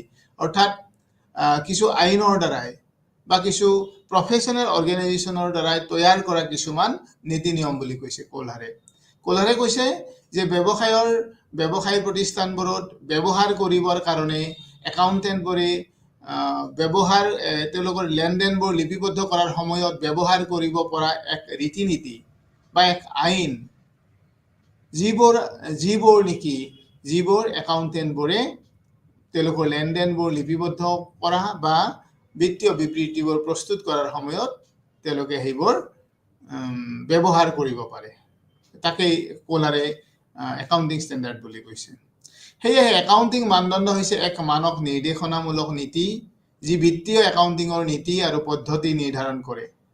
একাউণ্টিং মানদণ্ডই কেৱল বিত্তীয় প্ৰতিবেদনৰ স্বচ্ছতা উন্নত নকৰে, কিন্তু লগতে বিত্তীয় দায়বদ্ধতাও সহজ কৰে। একাউণ্টিং মানদণ্ড এটা কোম্পানীৰ বিত্তীয় প্ৰতিবেদনৰ বাবে প্ৰাসংগিক। একাউণ্টিং মানদণ্ডৰ কিছুমান সচৰাচৰ উদাহৰণ হৈছে খণ্ড প্ৰতিবেদন, সদিচ্ছা একাউণ্টিং, মূল্য হ্ৰাসৰ বাবে এক অনুমতিযোগ্য পদ্ধতি, ব্যৱসায়িক সংমিশ্ৰণ, লিজ শ্ৰেণী বিভাজন, বকেয়া অংশৰ এক পৰিমাপ আৰু ৰাজহ চিনাক্তকৰণ। গতিকে হিচাপৰ মানদণ্ড হৈছে এনেকুৱা এটা ৰীতি-নীতি বা এনেকুৱা এটা নিয়ম, যিবোৰ নিয়মৰ দ্বাৰা ব্যৱসায় প্ৰতিষ্ঠানৰ হিচাপৰক্ষকসকলক, একাউণ্টেণ্টবোৰক এটা নিৰ্দেশনা জাৰি কৰে, কিছুমান নিৰ্দেশনা দিয়ে, যিবোৰ নিৰ্দেশনাৰ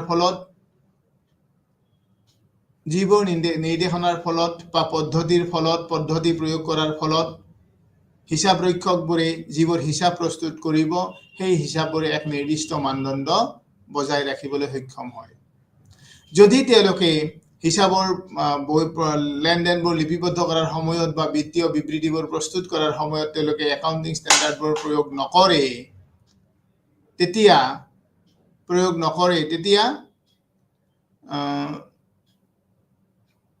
হিচাপৰ বিবৃতিবোৰে এক ইউনিফৰ্মিটি নীতি বজাই ৰাখিব নোৱাৰিব। ফলত কি হ'ব? ফলত প্ৰতিখন দেশৰ বা প্ৰতিটো অৰ্গেনাইজেশ্যনৰ বিত্তীয় বিবৃতিবোৰ বেলেগ বেলেগ ধৰণৰ হ'ব, সহজতে বুজি পোৱা ধৰণৰ নহ'ব। সেয়ে কৈছে একাউণ্টিং মানদণ্ডৰ কিছুমান সচৰাচৰ উদাহৰণ হৈছে খণ্ড প্ৰতিবেদন, সদিচ্ছা একাউণ্টিং, মূল্য হ্ৰাসৰ বাবে এক অনুমতিযোগ্য পদ্ধতি, ব্যৱসায়িক সংমিশ্ৰণ, লিজ শ্ৰেণী বিভাজন, বকেয়া অংশৰ এক পৰিমাপ আৰু ৰাজহ চিনাক্তকৰণ হৈছে একাউণ্টিং ষ্টেণ্ডাৰ্ডৰ দ্বাৰা এইখিনি কৰিবলৈ সক্ষম হয়। বেনিফিটছ অফ একাউণ্টিং ষ্টেণ্ডাৰ্ড, অৰ্থাৎ একাউণ্টিং ষ্টেণ্ডাৰ্ড যদি ব্যৱসায় প্ৰতিষ্ঠানবোৰৰ একাউণ্টেণ্টসকলে প্ৰয়োগ কৰি হিচাপৰ লেনদেনবোৰ লিপিবদ্ধ কৰে, হিচাপৰ লেনদেনবোৰ লিপিবদ্ধ কৰিলে তেওঁলোকে কিছুমান সুবিধা লাভ কৰে, কিছুমান লাভালাভ তেওঁলোকে পায়। যেনে কি পায় যে একাউণ্টিং মানদণ্ড হৈছে একাউণ্টিং পৃথিৱীৰ শাসনকৰ্তা কৰ্তৃপক্ষ, অৰ্থাৎ ইয়ে পৃথিৱীৰ যিমানবোৰ একাউণ্টেণ্ট আছে সেই একাউণ্টেণ্টবোৰক তেওঁলোকে কি কৰে, শাসন কৰে, অৰ্থাৎ গাইড কৰে, ডিৰেকশ্যন দিয়ে, নিৰ্দেশ দিয়ে। ই নিশ্চিত কৰে যে সম্ভাৱ্য বিনিয়োগকাৰীসকলক প্ৰদান কৰা তথ্য কোনো ধৰণে বিভ্ৰান্তিকৰ নহয়। অৰ্থাৎ কি বুলি কৈছে যে একাউণ্টিং ষ্টেণ্ডাৰ্ডবোৰ প্ৰয়োগ কৰি যদি হিচাপৰ বহীপত্ৰবোৰ নথিপত্ৰবোৰ প্ৰস্তুত কৰে আৰু বিত্তীয় বিবৃতিবোৰ তৈয়াৰ কৰে, তেতিয়াহ'লে বিনিয়োগকাৰীসকলক কোনো ধৰণৰ বিভ্ৰান্তিৰ সৃষ্টি নকৰে। অৰ্থাৎ বিনিয়োগকাৰীসকলে নিশ্চিত হ'ব পাৰে যে তেওঁলোকে এই ব্যৱসায়ীখনৰ এটা প্ৰকৃত স্বৰূপ তেওঁলোকে জানিব পাৰে। যদি ধৰা লাভৰ উপাৰ্জনৰ হাৰ কোনখন অৰ্গেনাইজেশ্যন, কোনখন প্ৰতিষ্ঠানৰ ভাল বা কোনখন প্ৰতিষ্ঠানৰ ভাল নহয়, সেইখিনি বিত্তীয় বিবৃতিবোৰ চাইয়ে তেওঁলোকে নিৰূপণ কৰিব পাৰিব। তেওঁলোকে এনেকুৱা ধৰণৰ সন্দেহাতীত হ'ব নালাগিব বা নালাগে যে এইখনত যদিও লাভ বেছিকৈ দেখুওৱা আছে বা প্ৰতি বছৰে লাভৰ অংশ তেওঁলোকে বেছিকৈ প্ৰদান কৰে, আচলতে ব্যৱসায় প্ৰতিষ্ঠানখনে আচলতে তেওঁলোকে ইমান লাভ প্ৰকৃততে পায় নে নাপায়, এনেকুৱা ধৰণৰ তেওঁলোকৰ বিভ্ৰান্তি কেতিয়া হ'ব নালাগে। একাউণ্টিং ষ্টেণ্ডাৰ্ড প্ৰয়োগ কৰি যেতিয়া লেনদেনবোৰ লিপিবদ্ধ কৰি হিচাপৰ বহীবোৰ প্ৰস্তুত কৰিব বা বিত্তীয় বিবৃতিবোৰ প্ৰস্তুত কৰিব, তেতিয়া বিনিয়োগকাৰীসকলে নিশ্চিত হ'ব পাৰিব যে ইয়াত বিত্তীয় বিবৃতিবোৰত যি দেখুৱাইছে, অৰ্থাৎ ইনকাম ষ্টেটমেণ্টখনত যিখিনি লাভ বা লোকচান দেখুৱাইছে বা বেলেঞ্চ শ্বীটত যিখিনি এছেটছ, লাইবিলিটি বা কেপিটেলৰ ইনফৰমেশ্যন দিয়া আছে সেইখিনি 100% শুদ্ধ। তেওঁলোকে কোনো ধৰণৰ বিভ্ৰান্তি হ'ব নালাগে। গতিকে এতিয়া আমি এই একাউণ্টিং ষ্টেণ্ডাৰ্ডৰ লাভালাভবোৰ অৰ্থাৎ বেনিফিটবোৰনো কি সেইবোৰ আমি এটা এটাকৈ পঢ়িয়াই চাওঁ। একাউণ্টিঙত একতা প্ৰাপ্ত কৰে, অৰ্থাৎ একাউণ্টিঙে যদি একাউণ্টিং ষ্টেণ্ডাৰ্ডবোৰ প্ৰয়োগ কৰি হিচাপৰ বহীবোৰ প্ৰস্তুত কৰে, তেতিয়াহ'লে প্ৰতিখন ব্যৱসায় প্ৰতিষ্ঠানৰ, ভাৰতবৰ্ষৰ বা পৃথিৱীৰ প্ৰতিখন ব্যৱসায়ৰ বিত্তীয় বিবৃতিবোৰে কি কৰিব, একতা প্ৰাপ্ত কৰে, অৰ্থাৎ ইউনিফৰ্মিটি তেওঁলোকে মেইনটেইন কৰিব। ইউনিফৰ্মিটি মেইনটেইন কৰাৰ ফলত পৃথিৱীৰ যিকোনো ব্যৱসায় প্ৰতিষ্ঠানৰ এখন বিত্তীয় বিবৃতি যিকোনো এজন মানুহে, যিকোনো এঠাইৰ, যিকোনো এখন দেশৰ মানুহে পৃথিৱীৰ আটাইবোৰ দেশৰ বিত্তীয় বিবৃতিবোৰ চালে তেওঁ বুজি পাব। কাৰণ কিয়নো যে একতা নীতি তেওঁলোকে মানি চলি, একতা নীতি প্ৰয়োগ কৰি তেওঁলোকে বিত্তীয় বিবৃতিবোৰ প্ৰস্তুত কৰিছে আৰু সেইকাৰণে হিচাপৰ বিত্তীয় বিবৃতিবোৰে যিখিনি তাত ইনফৰমেশ্যন উল্লেখ কৰা থাকিব সেই ইনফৰমেশ্যনখিনি 100% শুদ্ধ বুলি প্ৰমাণিত হ'ব। বিত্তীয় বিবৃতিৰ নিৰ্ভৰযোগ্যতা উন্নত কৰে, অৰ্থাৎ কি কৰে, নিৰ্ভৰযোগ্যতা মানে বেছটো তেওঁলোকে নিৰ্ভৰ কৰিব, উন্নত কৰে। অৰ্থাৎ বিত্তীয় বিবৃতিৰ নিৰ্ভৰযোগ্যতা উন্নত, অৰ্থাৎ বিত্তীয় বিবৃতিবোৰ যে একুৰেট, যে শুদ্ধ, সেইটো তেওঁলোকে বিশ্বাস কৰিব পাৰে। যদি কোনোবা এখন ব্যৱসায়ত তেওঁলোকৰ ইনকাম ষ্টেটমেণ্টখনৰ মানে লছ হৈছে, যে ছাফাৰ্ড লছেছ, অৰ্থাৎ নেট লছ হৈছে, বা এছেটছ আৰু লাইবিলিটি যিখিনি ইনফৰমেশ্যন বেলেঞ্চ শ্বীটত উল্লেখ কৰিব, সেই গোটেইখিনি 100% শুদ্ধ বুলি তেওঁ কি কৰিব পাৰিব, নিৰ্ভৰযোগ্যতা কৰিব পাৰিব। অৰ্থাৎ তেওঁ বিশ্বাসিত, তেওঁ উদ্ভাসিত হ'ব পাৰিব, তেওঁ বিশ্বাস কৰিব পাৰিব যে বিত্তীয় বিবৃতিবোৰ 100% শুদ্ধ আৰু তেওঁ তাত সেইমতে তেওঁ সিদ্ধান্ত ল'ব পাৰিব। সেইকাৰণে বিত্তীয় বিবৃতিৰ সেইকাৰণে বিত্তীয় বিবৃতিবোৰ কি হয়, একাউণ্টিং ষ্টেণ্ডাৰ্ডবোৰ ব্যৱহাৰ কৰি বিত্তীয় বিবৃতিবোৰ প্ৰস্তুত কৰিলে তাৰ এক্সেপ্টেঞ্চটো বাঢ়ে, অৰ্থাৎ মানুহে প্ৰয়োগ কৰিব পাৰে, বিশ্বাস কৰিব পাৰে যে এইখন 100% শুদ্ধ, ইয়াত এই বিত্তীয় বিবৃতিবোৰ কেতিয়াও মানে বিভ্ৰান্তিকৰ সৃষ্টি নহয়, বিভ্ৰান্তিত নপৰিব বা মিছগাইডেড নহ'ব ইনভেষ্টৰবোৰে। নেক্সট, প্ৰবঞ্চনা আৰু একাউণ্টিং মেনিপুলেশ্যন প্ৰতিৰোধ কৰে। কি কৰে, ফ্ৰড এণ্ড ফ্ৰড। চিটিংটো ইয়াত কৰিব নোৱাৰিব। যেতিয়া বিত্তীয় বিবৃতিবোৰ একাউণ্টিং ষ্টেণ্ডাৰ্ড প্ৰয়োগ কৰি প্ৰস্তুত কৰিব, তেতিয়া বিত্তীয় বিবৃতিবোৰে কি হ'ব, 100% শুদ্ধতা তেওঁলোকে লাভ কৰিব।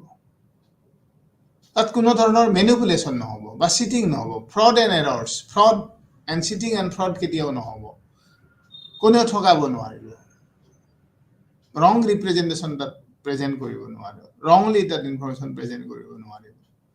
গতিকে ইত্যাদি কামবোৰ তেওঁলোকে কৰিব পাৰিব। অডিটৰসকলক সহায় কৰে। একাউণ্টিং ষ্টেণ্ডাৰ্ডৰ অন্য এটা লাভজনক দিশ হৈছে যে একাউণ্টিং ষ্টেণ্ডাৰ্ডে অডিটৰসকলক কি কৰিব? সহায় কৰিব। অডিটৰসকলক সহায় কৰিব মানে অডিটৰসকলে যেতিয়া তেওঁলোকৰ হিচাপৰ বহীবোৰ চেক কৰিব, তৈয়াৰ কৰিবলৈ সক্ষম হ'ব, তেতিয়া তেওঁলোকে নিশ্চিত হ'ব যে এইটো 100% যদি এইটো নিয়ম ফ'ল' কৰি বিত্তীয় বিবৃতিবোৰ প্ৰস্তুত কৰাৰ ফলত বিত্তীয় বিবৃতিবোৰ মানে শুদ্ধ ফলাফল নিৰ্ধাৰণ কৰিছে। অৰ্থাৎ যিটো তাত দেখুওৱা আছে, শ্ব' কৰা আছে, সেইখিনি একুৰেট 100% কাৰেক্ট ইনফৰমেশ্যন। গতিকে অডিটৰসকলকো সহায় কৰে। তেওঁলোকে অডিট চেক কৰাৰ সময়ত তেওঁ সুধি ল'ব যে একাউণ্টেণ্টবোৰে এই একাউণ্টিং ষ্টেণ্ডাৰ্ড প্ৰয়োগ কৰি ষ্টেণ্ডাৰ্ডবোৰ মানে বিত্তীয় ষ্টেটমেণ্টবোৰ তৈয়াৰ কৰিছে নে নাই, এই ইনফৰমেশ্যনখিনি তেওঁ গম পাব। তাৰ ফলত কি হ'ব? অডিটৰসকলে যেতিয়া নিশ্চিত হ'ব, অডিটৰসকলে গাইড পাব চেক কৰাৰ, অডিটৰসকলে হেল্প পাব, কি কৰিব লাগিব, ডিচিশ্যন লোৱাত সহজ হ'ব। আৰু ইয়াৰ পিছত হৈছে তুলনাযোগ্যতা, কম্পেয়াৰেবিলিটি। একাউণ্টিং ষ্টেণ্ডাৰ্ড প্ৰয়োগ কৰি আটাইবোৰ লেনদেন সংঘটিত কৰাৰ কাৰণে পৃথিৱীৰ আটাইবোৰ ব্যৱসায়ৰ হিচাপ পত্ৰবোৰ অৰ্থাৎ বিত্তীয় বিবৃতিবোৰ তুলনা কৰিব পৰা যাব।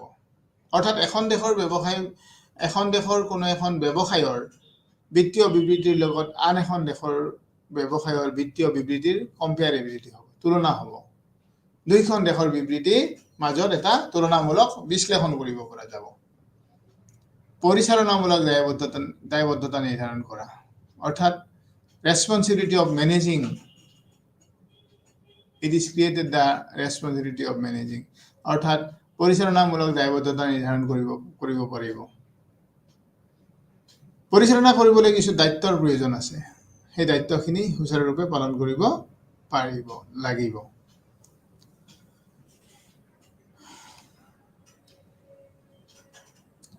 Procedure for issuing accounting standard. Accounting standard issue কৰিবৰ কাৰণে কিছুমান পদ্ধতি, কিছুমান প্ৰচেছ, কিছুমান ষ্টেপ কিছুমান মানি চলিব লাগিব। একাউণ্টিং মানদণ্ড নিৰ্ধাৰণ প্ৰক্ৰিয়াত নিম্নলিখিত পদক্ষেপবোৰ আছে। কিছুমান পদক্ষেপ ল'ব লাগিব। সেই পদক্ষেপবোৰ হ'ল ASBৰ বিস্তৃত বিষয়বোৰ চিনাক্ত কৰা আৰু প্ৰাথমিক খচৰা প্ৰস্তুত কৰা। অৰ্থাৎ একাউণ্টিং ষ্টেণ্ডাৰ্ডবোৰে বিত্তীয় বিবৃতিবোৰ, একাউণ্টিং ষ্টেণ্ডাৰ্ডবোৰে যিখিনি বিত্তীয় বিবৃতি তেওঁলোকৰ প্ৰস্তুত কৰিছে বা যিখিনি গাইডলাইনছ দিছে, সেই গাইডলাইনছখিনি মতে একাউণ্টিং ষ্টেণ্ডাৰ্ডে ইনফৰমেশ্যনখিনি আনিব লাগিব। ডোৰ টু ডোৰ ব্যৱসায় প্ৰতিষ্ঠানবোৰলৈ গৈ তেওঁ কি আনিব লাগিব? যিখিনি তেওঁলোকে ডাউট পাইছে, অৰ্থাৎ যিখিনি অসুবিধাৰ সন্মুখীন হৈছে, যিকোনো লেনদেন লিপিবদ্ধ কৰাৰ সময়ত তেওঁ যিখিনি অসুবিধাৰ সন্মুখীন হৈছে, সেই অসুবিধাখিনি তেওঁলোকে ষ্টাডি কৰি একাউণ্টিং ষ্টেণ্ডাৰ্ডবোৰে আনিব। য'ত প্ৰব্লেম ক্ৰিয়েট হৈছে at the time of recording the transaction, ব্যৱসায়ৰ লেনদেনবোৰ লিপিবদ্ধ কৰাৰ সময়ত যিখিনি অসুবিধাৰ সন্মুখীন হৈছে, সেই অসুবিধাবোৰ ASB লৈ আহিব, কালেকশ্যন কৰি আনিব। তাৰপিছত প্ৰাথমিক খচৰা প্ৰস্তুত কৰিবলৈ ASBৰ দ্বাৰা অধ্যয়ন গোট গঠন কৰিব। Preliminary draft, to prepare the preliminary draft বা basic draft, ASB form some units. ASBয়ে কিছুমান ইউনিট গঠন কৰি দিছে, কিছুমান গ্ৰুপ গঠন কৰি দিছে, আৰু সেই গ্ৰুপবোৰে যেতিয়া প্ৰেক্টিকেলি ফিল্ডলৈকে যাব, অৰ্থাৎ ব্যৱসায় প্ৰতিষ্ঠানবোৰলৈকে যাব, একাউণ্টেণ্টবোৰক লগ কৰিব আৰু সুধিব যে আপোনালোকে কেনেকুৱা ধৰণৰ লেনদেনবোৰ, কিবা অসুবিধাৰ সন্মুখীন হৈছে নে, কিবা নতুন লেনদেন আহিছেনে? যদি কিবা নতুন লেনদেন আহিছে, তেতিয়াহ'লে এই লেনদেনবোৰ লিপিবদ্ধ কৰাৰ ক্ষেত্ৰত কিবা অসুবিধা পাইছে নেকি আপোনালোকে? এইখিনি কথা তেওঁ চালি জাৰি চাব বা সুধিব। সুধি গৈ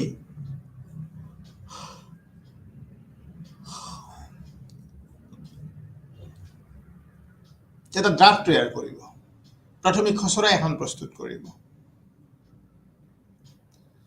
আৰু এই অধ্যয়ন গোটবোৰে যিখিনি ইনফৰমেশ্যন আনিব, আনি সেইখিনি সংগ্ৰহ কৰি তেওঁলোকে আকৌ বিস্তৃতভাৱে তেওঁলোকে আলোচনা কৰিব। এতিয়া এই প্ৰক্ৰিয়াবোৰ অৰ্থাৎ একাউণ্টিঙৰ মানদণ্ড প্ৰস্তুত কৰাৰ বাবে যিখিনি পদ্ধতি আছে সেই পদ্ধতিখিনি আমি এতিয়া বিতংভাৱে আলোচনা কৰোঁ। একাউণ্টিং মানদণ্ডৰ প্ৰয়োজনীয়তা নিৰ্ধাৰণ প্ৰথম হৈছে why we should prepare the accounting standard and how accounting standard, what standard will be possessed by the accounting standard. Accounting standard বোৰে কেনেকুৱা ধৰণৰ মানদণ্ড এটা তেওঁলোকে বৰ্তাই ৰাখিব তাৰ এটা সিদ্ধান্ত ল'ব লাগিব। ফাৰ্ষ্ট তাৰ অধ্যয়ন গোট গঠন কৰা, এটা ষ্টাডি গ্ৰুপ তেওঁলোকে তৈয়াৰ কৰি দিব লাগিব। আৰু সেই ষ্টাডি গ্ৰুপত কেইবাটাও মেম্বাৰ থাকিব, কেইবাটাও সদস্য হ'ব। এই ষ্টাডি গ্ৰুপটো হৈছে প্ৰাথমিক, তেওঁলোকৰে মেইন কাম। তেওঁলোকে গৈ ফিল্ডলৈকে যাব লাগিব, গৈ একাউণ্টেণ্টবোৰক লগ কৰিব লাগিব, আৰু একাউণ্টেণ্টবোৰে তেওঁলোকৰ লগত আলোচনা কৰিব লাগিব কেনেকুৱা ধৰণৰ সমস্যাৰ সন্মুখীন হৈছে, লেনদেনবোৰ লিপিবদ্ধ কৰাৰ সময়ত কেনেকুৱা ধৰণৰ অসুবিধা হৈছে, আৰু সেই অসুবিধাবোৰ তেওঁলোকে নোট ডাউন কৰি আনিব লাগিব। তাৰপিছত এনেদৰে সেই ষ্টাডি গ্ৰুপবিলাকে যেতিয়া, অৰ্থাৎ অধ্যয়ন গোটবোৰে যেতিয়া তেওঁলোকৰ সেই এৰিয়াটোৰ বিভিন্ন অৰ্গেনাইজেশ্যনবোৰক লগ কৰি তাৰ পৰা কথোপকথনবোৰ মানে তেওঁলোকে ৰেকৰ্ড কৰি আনিব, আৰু সেইবোৰ আহি পৰ্যায়ক্ৰমে বা পিছত তেওঁলোকে আলোচনা কৰি এটা গাইডলাইনছ এটা বনাই দিয়ে, এটা ৰুল এটা বনাই দিয়ে। এখন খচৰা এখন প্ৰস্তুত কৰিব, মানদণ্ডৰ খচৰা প্ৰস্তুত কৰিব, অৰ্থাৎ এখন ড্ৰাফ্ট এখন তেওঁলোকে তৈয়াৰ কৰিব। কিছুমান তাত কি কি শব্দ তাত অন্তৰ্ভুক্ত হ'ব, কেনেকুৱা ধৰণৰ শব্দ প্ৰয়োগ হ'ব ইত্যাদি কথাবোৰ তাত উল্লেখ থাকিব। খচৰা বিশ্লেষণ কৰা হৈছে। খচৰাটো প্ৰস্তুত কৰাৰ পিছত সেই ড্ৰাফ্টখন তেওঁলোকে এনালাইচিছ কৰিব। তেওঁলোকে এনালাইচিছ কৰিবৰ কাৰণে সেই ড্ৰাফ্টখন তেওঁলোকে পঠাই দিব। ক'ত পঠাই দিব? বিভিন্ন একাউণ্টেণ্টবোৰলৈকে পঠাই দিব, চাৰ্টাৰ্ড একাউণ্টেণ্টবোৰলৈকে পঠাই দিব, অডিটৰবোৰলৈকে পঠাই দিব, আৰু তেওঁলোকে তাত ভালদৰে পুংখানুপুংখভাৱে অৰ্থাৎ ডিটেইলভাৱে সেইটো অধ্যয়ন কৰিব, চাব, আৰু অধ্যয়ন কৰাৰ পিছত যদি কিবা মডিফিকেশ্যন থাকে তেতিয়াহ'লে এই মডিফিকেশ্যনৰ কাৰণে তেওঁলোকে আগবঢ়াই দিব কমিটিখনে।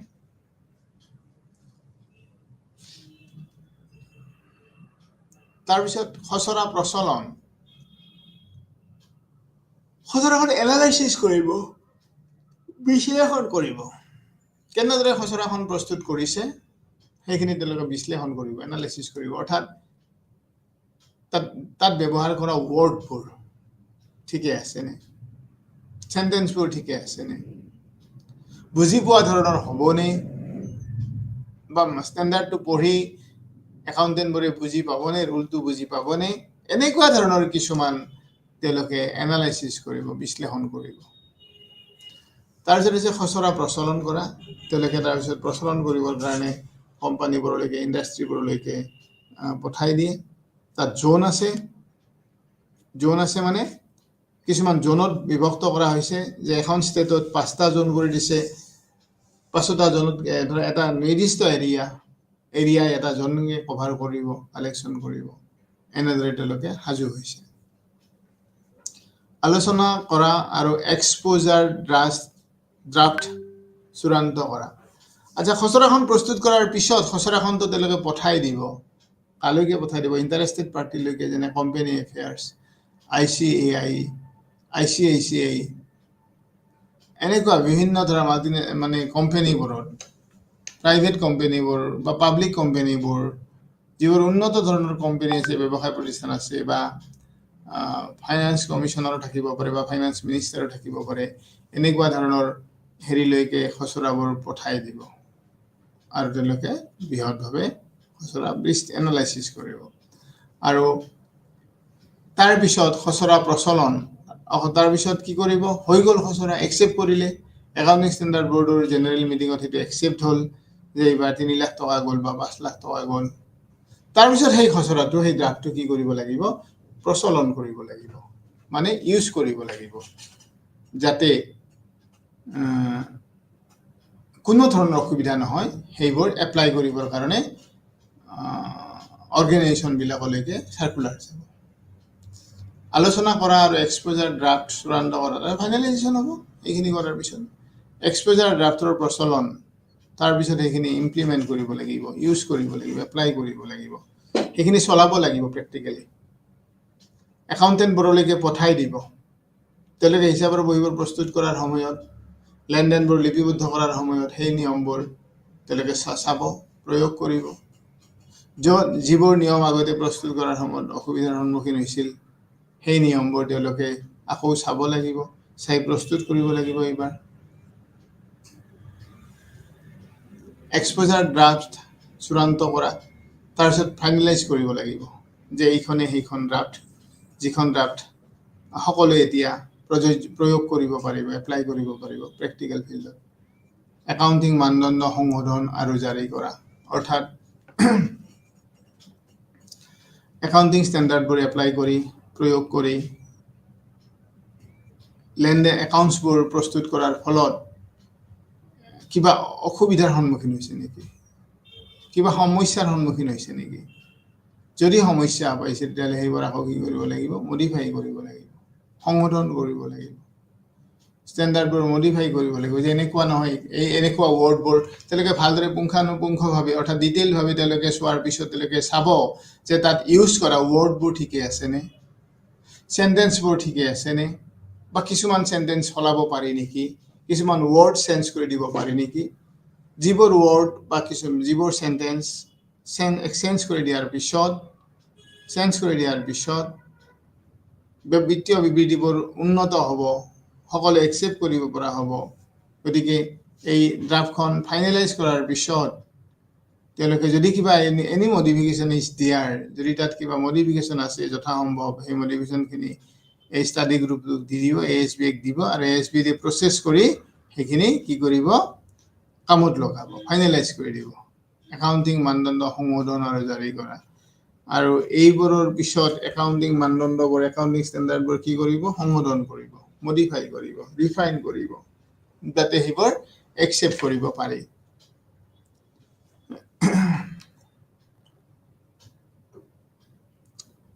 ইয়াৰ পিছত আহিল লিমিটেশনছ অফ একাউণ্টিং ষ্টেণ্ডাৰ্ডৰ সীমাবদ্ধতা অৰ্থাৎ একাউণ্টিং ষ্টেণ্ডাৰ্ডবোৰৰ ব্যৱহাৰ কৰাৰ ফলত যদিও আমি বহুত সুবিধা পাওঁ ইউনিফৰ্মিটি মেইনটেইন কৰোঁ তথাপিও সেই পদ্ধতিবোৰ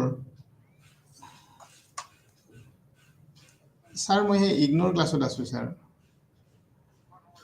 ছাৰ হেৰি 12টা এটা বিছত শেষ হ'ব ছাৰ ক্লাছটো 12টা পাম ছাৰ যাম ছাৰ মই হ'ব ছাৰ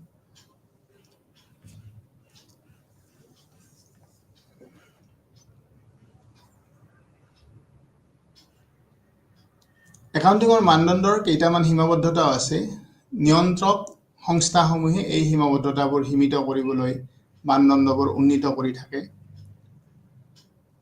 বিকল্প বাছনি কৰাৰ মাজত অসুবিধা আছে অৰ্থাৎ there are numbers of standard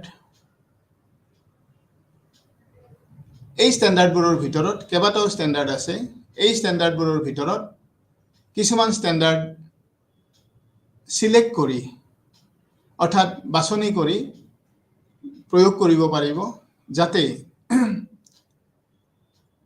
হিচাপবোৰ সুকলমে লিপিবদ্ধকৰণ হ'ব আৰু কিছুমান ষ্টেণ্ডাৰ্ড আছে যিবোৰ ষ্টেণ্ডাৰ্ড ব্যৱহাৰ কৰিবৰ অসুবিধা হয় গতিকে ইয়াৰ ভেৰিয়াছ অল্টাৰনেটিভ ইজ দেয়াৰ অৰ্থাৎ কেইবাটাও মানদণ্ড আছে কেইবাটাও হিচাপৰ মানদণ্ড প্ৰস্তুত কৰিছে এই হিচাপৰ মানদণ্ডবিলাকৰ ভিতৰত কোনটো সিলেক্ট কৰিব কোনটো মানদণ্ড কোনবোৰ ট্ৰেনজেকশ্যন লিপিবদ্ধ কৰাৰ ক্ষেত্ৰত প্ৰয়োগ কৰিব এইটো বাছনি কৰাৰ ক্ষেত্ৰত কিছু অসুবিধাৰ সন্মুখীন হয় কিছু সমস্যাৰ সৃষ্টি হয় গতিকে এইটো এটা লিমিটেশ্যন বুলি কৈছে হিচাপৰ মানদণ্ডবোৰ ব্যৱহাৰ কৰাৰ ক্ষেত্ৰত যেহেতুকে কেইবাটাও মানদণ্ড এতিয়ালৈকে চলি আছে কোনটো মানদণ্ড ইউজ কৰিব ব্যৱহাৰ কৰিব একাউণ্টেণ্টবোৰে সেই মানদণ্ডটো বাছনি কৰাৰ ক্ষেত্ৰত কিছু অসুবিধাৰ সন্মুখীন হয় বা একাউণ্টেণ্টবোৰে কিছু সমস্যাৰ সৃষ্টি কৰে এই মানদণ্ডবোৰ প্ৰয়োগ কৰাৰ ক্ষেত্ৰত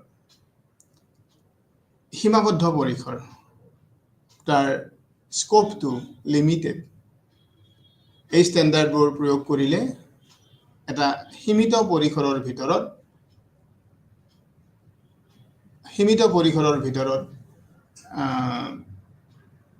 প্ৰয়োগ কৰিব লাগিব তাত বাহিৰে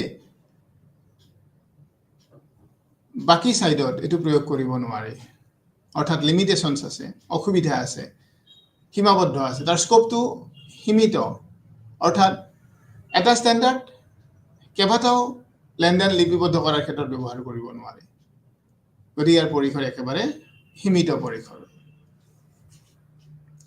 গতিকে ইয়াৰ যেনেকুৱাকৈ সুবিধা আছে হিচাপৰ মানদণ্ডবোৰ প্ৰস্তুত কৰাৰ ক্ষেত্ৰত যেনেকুৱা সুবিধাবোৰ আছে তাৰ লগে লগে কিছুমান অসুবিধাৰ সমস্যা আছে আৰু সেই অসুবিধাবোৰ এনেকুৱা আমি আলোচনা কৰিলো যে বিকল্প বাছনি কৰাৰ ক্ষেত্ৰত অসুবিধা পাব সীমাবদ্ধ পৰিসৰ বা এনেকুৱা বিভিন্ন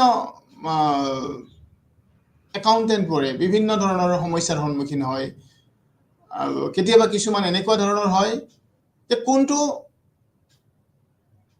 ষ্টেণ্ডাৰ্ড ইউজ কৰিব আসলতে ষ্টেণ্ডাৰ্ডবোৰ তাত প্ৰয়োগ নকৰিলেও হ'লহেঁতেন কৰিব কৰাৰ ফলত ৰিজাল্টটো কি হ'ব এনেকুৱা ধৰণৰ বিভিন্ন সমস্যাৰ সন্মুখীন হয় বা তাত বহুত লিমিটেশনস আছে next objectives of accounting standard একাউণ্টিংক প্ৰায়ে ব্যৱসায়ৰ ভাষা বুলি গণ্য কৰা হয় অৰ্থাৎ একাউণ্টিং ষ্টেণ্ডাৰ্ডৰ উদ্দেশ্যবোৰ কি কি একাউণ্টিংক প্ৰায়ে ব্যৱসায়ৰ ভাষা বুলি গণ্য কৰা হয় কিয়নো ই কোম্পানীৰ বিত্তীয় স্থিতি আনক যোগাযোগ কৰে আৰু প্ৰতিটো ভাষাৰ দৰে কিছুমান বাক্য বিন্যাস আৰু ব্যাকৰণৰ নিয়ম আছে ইয়াতো একেই সত্য একাউণ্টিংৰ ক্ষেত্ৰত এই নিয়মবোৰ হৈছে একাউণ্টিংৰ মানদণ্ড সেইবোৰ হৈছে এখন দেশত হিসাব আৰু প্ৰতিবেদনৰ বাবে নিয়ম আৰু নিয়মৰ পৰিকাঠামো আহক আমি এই মানদণ্ডবোৰ গঠন কৰাৰ মুখ্য উদ্দেশ্যবোৰ চাওঁ আহক অৰ্থাৎ একাউণ্টিং ষ্টেণ্ডাৰ্ড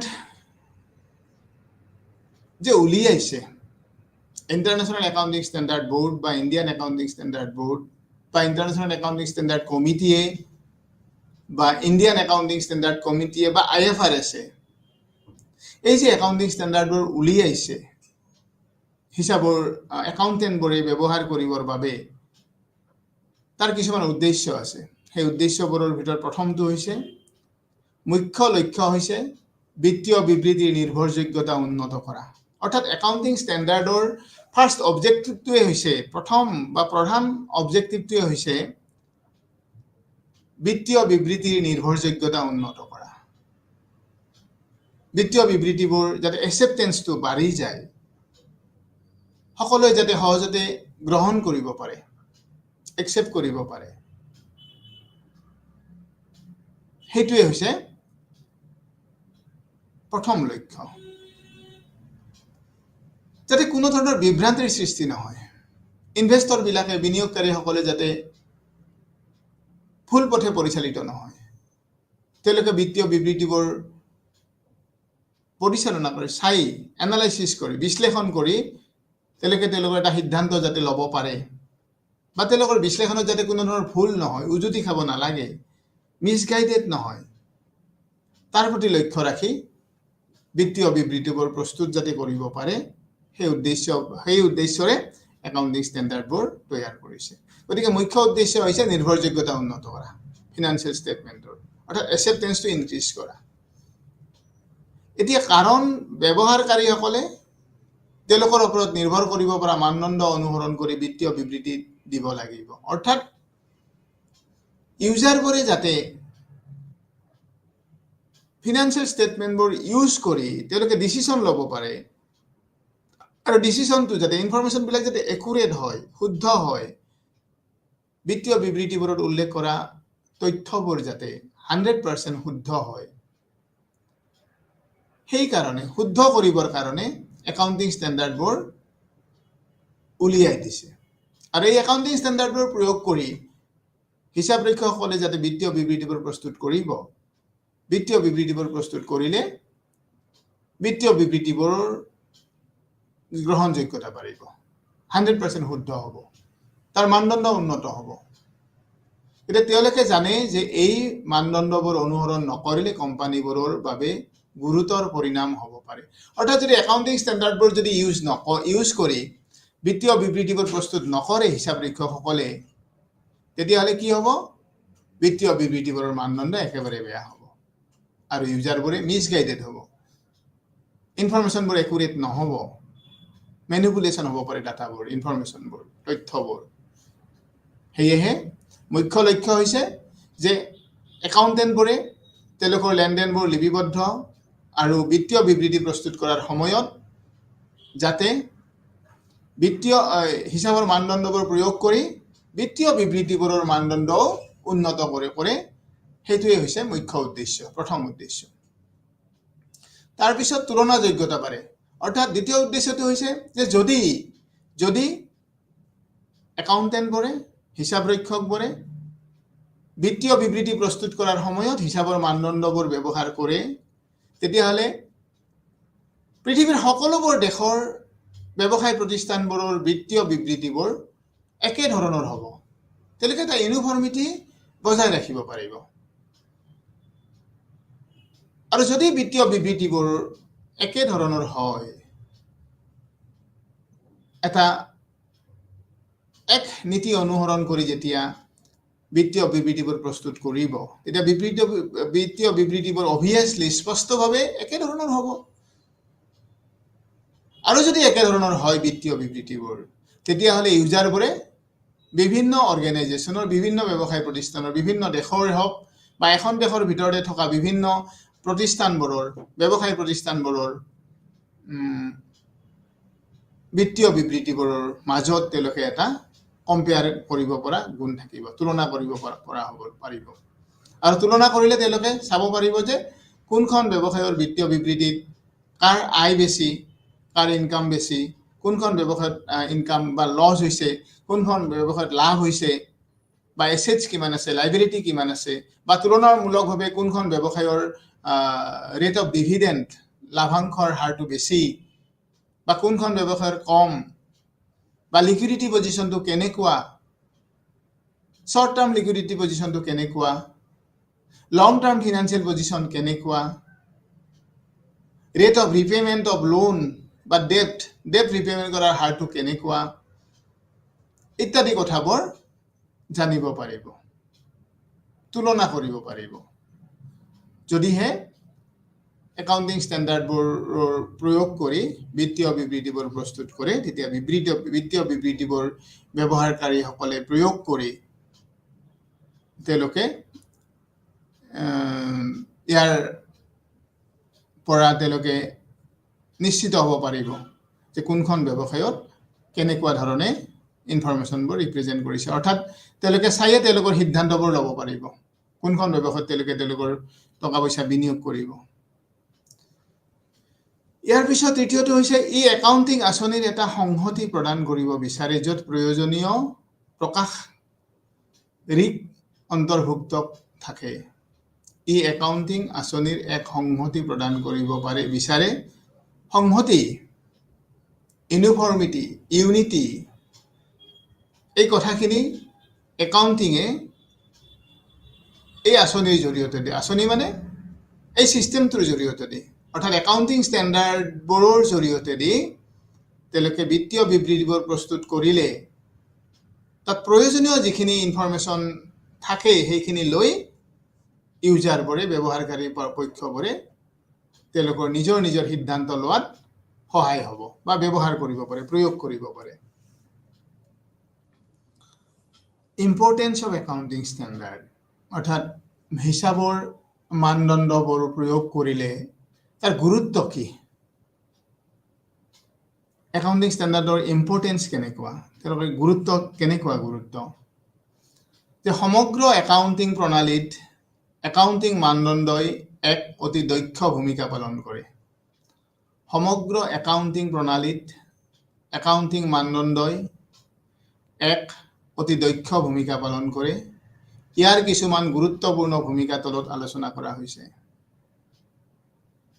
সমগ্ৰ একাউণ্টিং প্ৰণালীত একাউণ্টিং মানদণ্ডই এক অতি দক্ষ ভূমিকা পালন কৰে। ইয়াৰ কিছুমান গুৰুত্বপূৰ্ণ ভূমিকা তলত আলোচনা কৰা হৈছে। একাউণ্টিং প্ৰণালীত একতা আনিছে, অৰ্থাৎ ইউনিফৰ্মিটি আনিব একাউণ্টিং ছিষ্টেমটোত। বিত্তীয় বিবৃতিৰ সহজ তুলনাযোগ্য, অৰ্থাৎ সহজতে ইয়াৰ কম্পেয়াৰ কৰিব পৰা যাব। একাউণ্টিং প্ৰণালীত একাউণ্টেণ্টবোৰে হিচাপৰ বহীবোৰ প্ৰস্তুত কৰিলে অডিটৰসকলৰ সহায়ক হ'ব। একাউণ্টিং তথ্যপূৰ্ণ, সহজ আৰু সৰল হ'ব। প্ৰবঞ্চনা আৰু হেৰফেৰ পৰিহাৰ কৰিব। বিত্তীয় বিবৃতিবোৰৰ নিৰ্ভৰযোগ্যতা প্ৰদান কৰে। ব্যৱস্থাপনা প্ৰদৰ্শনৰ পৰিমাপ কৰে ইত্যাদি। অৰ্থাৎ কি কি গুৰুত্ব আছে যে একাউণ্টিং প্ৰণালীত একতা আনিছে, অৰ্থাৎ একাউণ্টিং ছিষ্টেমটোত একাউণ্টিং ষ্টেণ্ডাৰ্ডবোৰ প্ৰয়োগ কৰি যদি হিচাপৰ বিত্তীয় বিবৃতিবোৰ প্ৰস্তুত কৰে, তেতিয়াহ'লে তাৰ এটা ইউনিফৰ্ম হ'ব। একাউণ্টিং প্ৰণালীত ইউনিফৰ্মিটিটো বাঢ়িব। অৰ্থাৎ পৃথিৱীৰ সকলোবোৰ দেশৰ একাউণ্টেণ্টে প্ৰস্তুত কৰা হিচাপৰ বিবৃতিবোৰ একেধৰণৰ হ'ব, চিমিলাৰ হ'ব। আৰু একেধৰণৰ হ'লে সেইবোৰ কি হ'ব, তাৰ ফলত কি হ'ব, যদি একে হয় সহজে তুলনা কৰিব পৰা যাব, তুলনাযোগ্যতাটো তাৰ বাঢ়িব। একেধৰণৰ হ'লেহে তুলনা কৰিব পাৰিব। যদি এক নীতি প্ৰয়োগ কৰি বিত্তীয় বিবৃতিবোৰ প্ৰস্তুত কৰে, তেতিয়াহ'লে বিত্তীয় বিবৃতিবোৰ কম্পেয়াৰ কৰিব পাৰিব ইউজাৰবোৰে। ব্যৱহাৰকাৰী পক্ষবোৰে তেওঁলোকে বিভিন্ন প্ৰতিষ্ঠানৰ বিত্তীয় বিবৃতিবোৰ সহজতে তুলনা কৰিব পাৰিব আৰু তুলনা কৰি তেওঁলোকে তেওঁলোকৰ সিদ্ধান্ত ল'ব পাৰিব। যে তেওঁলোকে যদি প্ৰফিটেবিলিটিটো চায়, দুখন বা তিনিখন ব্যৱসায়ৰ মাজত তেওঁলোকে যদি লাভৰ হাৰটো চায়, লভ্যাংশৰ হাৰটো চায়, তেতিয়াহ'লে লভ্যাংশৰ কোনখন প্ৰতিষ্ঠানত লাভৰ পৰিমাণটো বাঢ়িছে, কোনখন প্ৰতিষ্ঠানত লাভটো কমিছে, সেইটো তেওঁ নিশ্চিত হ'ব পাৰিব। আৰু সেইমতে তেওঁৰ ডিচিশ্যন ল'ব পাৰিব, তেওঁ ইনভেষ্ট কৰিব পাৰিব। তেওঁ যদি বিনিয়োগ কৰিব বিচাৰে, তেতিয়াহ'লে বিনিয়োগ কৰিব পাৰিব। বা কোনোবাই যদি ক্ৰেডিটৰসকলে তেওঁলোকৰ ক্ৰেডিট হেৰিটো চাব পাৰিব, অৰ্থাৎ তেওঁলোকে যদি ক্ৰেডিট চেল কৰে, তেতিয়াহ'লে তেওঁলোকক সময়মতে তেওঁলোকৰ টকাখিনি ঘূৰাই দিব পাৰিবনে নোৱাৰে। বা বেংকাৰ্ছে তেওঁলোকক লোন দিয়াৰ ক্ষেত্ৰত তেওঁলোকে সিদ্ধান্ত ল'ব পাৰিব। তেওঁলোকৰ ৰিপেমেণ্ট চিডিউলটো যদি চায়, অৰ্থাৎ তেওঁলোকে পৰিশোধ কৰাৰ হাৰটো যদি চায়, পৰীক্ষা কৰি দিয়া, তেওঁলোকে নিশ্চিত হ'ব পাৰিব যে লোন দিলে লোনটো ৰিপেমেণ্ট হ'বনে নহয়, সহজতে পৰিহাৰ হ'বনে নহয়, সেইখিনি কথা জানিব পাৰিব। একাউণ্টিং তথ্যপূৰ্ণ, সহজ আৰু সৰল কৰে। একাউণ্টিঙে ইনফৰমেশ্যনবোৰ ইজি কৰিব বা সৰল কৰিব, চিম্পুল কৰিব। একাউণ্টিং ষ্টেণ্ডাৰ্ড ইউজ কৰাৰ ফলত ইনফৰমেশ্যনবোৰ চিম্পুল হ'ব, কমপ্লেক্স নহ'ব, সকলোৱে বুজি পোৱা হ'ব, সহজ হ'ব আৰু চিম্পুল, সকলোৱে বুজি পোৱা হ'ব। ইনফৰমেশ্যনবোৰ তথ্যপূৰ্ণ হ'ব। যিখিনি তথ্য তাত অন্তৰ্ভুক্ত হ'ব বিত্তীয় বিবৃতিবোৰত, সেই বিত্তীয় বিবৃতিৰ তথ্যবোৰ কি হ'ব, মিনিংফুল হ'ব, স্পষ্ট হ'ব, সহজে বুজি পোৱা হ'ব। প্ৰবঞ্চনা আৰু হেৰফেৰ পৰিহাৰ কৰে। তাত চিটিং নহ'ব, খেলি মেলি নহ'ব, হেৰফেৰ নহ'ব, ফ্ৰডটো কমিব, ফ্ৰড নহ'ব তাত, অৰ্থাৎ চিটিং নহ'ব, হেৰফেৰ নহ'ব, সেইবোৰ নাইকিয়া কৰি দিব। একাউণ্টিং ষ্টেণ্ডাৰ্ড প্ৰয়োগ কৰি যদি বিত্তীয় বিবৃতিবোৰ প্ৰস্তুত কৰে, তেতিয়াহ'লে তাত কি নাথাকিব, মেনিপুলেশ্যন নাথাকিব। মেনিপুলেশ্যন কৰিব নোৱাৰিলে তাত কি কৰিব নোৱাৰিব, ফ্ৰড নহ'ব, চিটিং নহ'ব। নিয়মমতে যাব, নিয়মত যি আহে সেইখিনি হ'ব বিত্তীয় বিবৃতিবোৰৰ নিৰ্ভৰযোগ্যতা প্ৰদান কৰে ডিপেন্ডেন্সটো বাঢ়িব বিশ্বাসযোগ্যতাটো বাঢ়িব ডিপেন্ড কৰিব পাৰিব ফিনান্সিয়েল ষ্টেটমেণ্টবোৰ ডিপেন্ড কৰিব পাৰিব নিৰ্ভৰযোগ্য হ'ব আৰু ব্যৱস্থাপনা প্ৰদৰ্শনৰ পৰিমাপ কৰে অৰ্থাৎ মেনেজমেণ্টত ইয়ে হেল্প কৰিব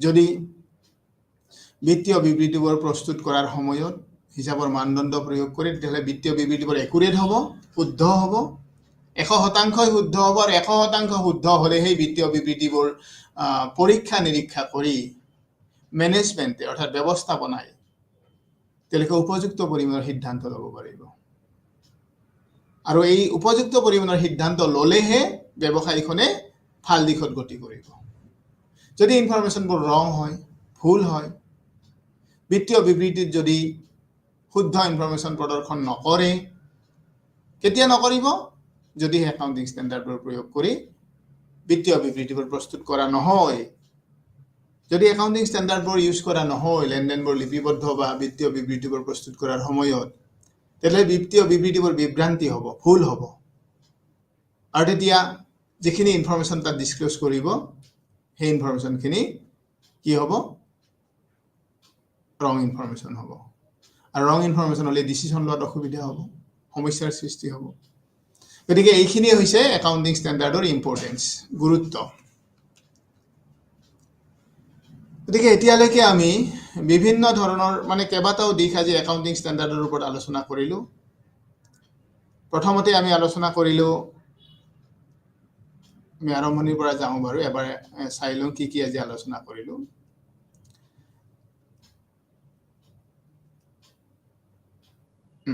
আজি প্ৰথমতে আমি ফাৰ্ষ্ট আলোচনা কৰিলোঁ কি যে একাউণ্টিং ষ্টেণ্ডাৰ্ড কি হোৱাট ইজ একাউণ্টিং ষ্টেণ্ডাৰ্ড অৰ্থাৎ হিচাপৰ মানদণ্ড কি এই হিচাপৰ মানদণ্ডৰ কেনেকৈ আহিলে কি আহিলে ক'ৰ পৰা আহিলে কেতিয়া কেতিয়া এইটো প্ৰয়োগ কৰা হয় এইবোৰ প্ৰয়োগ কৰিলে কি হ'ব ব্যৱসায় প্ৰতিষ্ঠানৰ লাভালাভ কি বা ইউজাৰবোৰৰ লাভালাভ কি এই একাউণ্টিং ষ্টেণ্ডাৰ্ডবোৰ কোনে উলিয়াইছে প্ৰথমতে আমি আৰম্ভণিৰ পেজটোত আমি এইটো জানিব পাৰিলোঁ তাৰপিছত আমি শিকিলোঁ concept of accounting standard accounting ষ্টেণ্ডাৰ্ডৰ ধাৰণাটো কি মানে কি কিহৰ উৎস এইটো যে গেপৰ উৎস আমি এইখিনি কথা আলোচনা কৰিলোঁ একাউণ্টিং প্ৰিন্সিপলবোৰ যে গেপবোৰ জেনেৰেলি একচেপ্টেড একাউণ্টিং প্ৰিন্সিপলবোৰ যে একাউণ্টিং ষ্টেণ্ডাৰ্ডৰ ওপৰত বেছ কৰিয়ে তৈয়াৰ কৰা হৈছে সেই কথাটো আমি জানিব পাৰিলোঁ একাউণ্টিং ষ্টেণ্ডাৰ্ডবোৰৰ পৰাই জেনেৰেলি একাউণ্টিং প্ৰিন্সিপলবোৰৰ হিচাপৰ নীতিবোৰৰ সৃষ্টি হৈছে আৰু সেই হিচাপৰ নীতিবোৰে ব্যৱসায় প্ৰতিষ্ঠানৰ ট্ৰেনজেকশ্যনবোৰৰ মিজাৰ্ড কৰাৰ ক্ষেত্ৰত লিপিবদ্ধ কৰাৰ ক্ষেত্ৰত আৰু প্ৰেজেণ্টেশ্যন উপস্থাপন কৰাৰ ক্ষেত্ৰত ক'ত উপস্থাপন কৰিব সেইটো গাইডলাইনছ কৰে সেইটোকে কনচেপ্টখিনি বুলি কোৱা হৈছে নেক্সট আছে nature of accounting standard accounting ষ্টেণ্ডাৰ্ডে কি বস্তু সামৰি লয় কেনেকুৱা ধৰণৰ কামখিনি কৰে এই ষ্টেণ্ডাৰ্ডবোৰনো কেনেকুৱা ক্ষেত্ৰত ব্যৱহাৰ কৰে ইয়াৰ কাম কি ক'ত ব্যৱহাৰ হ'ব কোনে বনায় কি কৰে এনেকুৱা কথাখিনি আমি জানিব পাৰিলোঁ নেচাৰ তাৰপিছত ডেফিনেশ্যন অফ একাউণ্টিং ষ্টেণ্ডাৰ্ড এই ডেফিনেশ্যন অফ একাউণ্টিং ষ্টেণ্ডাৰ্ড বুলি কোৱাতে এটা একাউণ্টিঙৰ এক্সপাৰ্ট এজন নমস্য ব্যক্তি যিজন ব্যক্তিয়ে বহুতো হিচাপৰ ডেফিনেশ্যন সংজ্ঞা আগবঢ়াইছে তাৰ ভিতৰত একাউণ্টিং ষ্টেণ্ডাৰ্ডৰ সংজ্ঞাও আগবঢ়াইছে কোহলাৰ বুলি তেখেতৰ এটা সংজ্ঞা আমি ইয়াত আলোচনা কৰিছোঁ আৰু তেখেতৰ সংজ্ঞাটো হৈছে যে কোহলাৰৰ ভাষাত অৰ্থাৎ কোহলাৰে কৈছে এক একাউণ্টিং মানদণ্ডক ৰীতি নীতি আইন বা পেছাদাৰী সংস্থাৰ দ্বাৰা একাউণ্টেণ্টৰ ওপৰত আৰোপ কৰা আচৰণ বিধি বুলি বৰ্ণনা কৰিব পাৰি সেয়েহে একাউণ্টিং মানদণ্ড হৈছে এক মানক নিৰ্দেশনামূলক নীতি এই বিষয়ে আমি আলোচনা কৰিছোঁ বিশদভাৱে নেক্সট ইয়াৰ পিছত আমি আলোচনা কৰিলোঁ বেনিফিট অফ একাউণ্টিং ষ্টেণ্ডাৰ্ড অৰ্থাৎ একাউণ্টিং ষ্টেণ্ডাৰ্ড প্ৰয়োগ কৰিলে বা একাউণ্টিং ষ্টেণ্ডাৰ্ডবোৰ ব্যৱহাৰ কৰি হিচাপৰ বহীবোৰ প্ৰস্তুত কৰিলে কি লাভ হ'ব পাৰে কি সুবিধা হ'ব পাৰে সেইখিনিৰ বিষয়ে আমি আলোচনা কৰিছোঁ ইয়াত কি লাভ হ'ব পাৰে একাউণ্টিঙত একতা প্ৰাপ্ত কৰে অৰ্থাৎ ইউনিফৰ্মিটি পাব বিত্তীয় বিবৃতিৰ নিৰ্ভৰযোগ্যতাটো উন্নত কৰে প্ৰবঞ্চনা আৰু একাউণ্টিং মেনিপুলেশ্যন প্ৰতিৰোধ কৰিব পাৰে অডিটৰসকলক সহায় কৰে কম্পেয়াৰেবিলিটি বাঢ়ে, তুলনাযোগ্যতাটো বাঢ়ি যায় আৰু পৰিচালনামূলক দায়বদ্ধতাটো নিৰ্ধাৰণ কৰিব। এইখিনিয়ে কৈ আজি আমি আজিৰ অধ্যায়টো আলোচনা সামৰণি মাৰিলোঁ। নমস্কাৰ।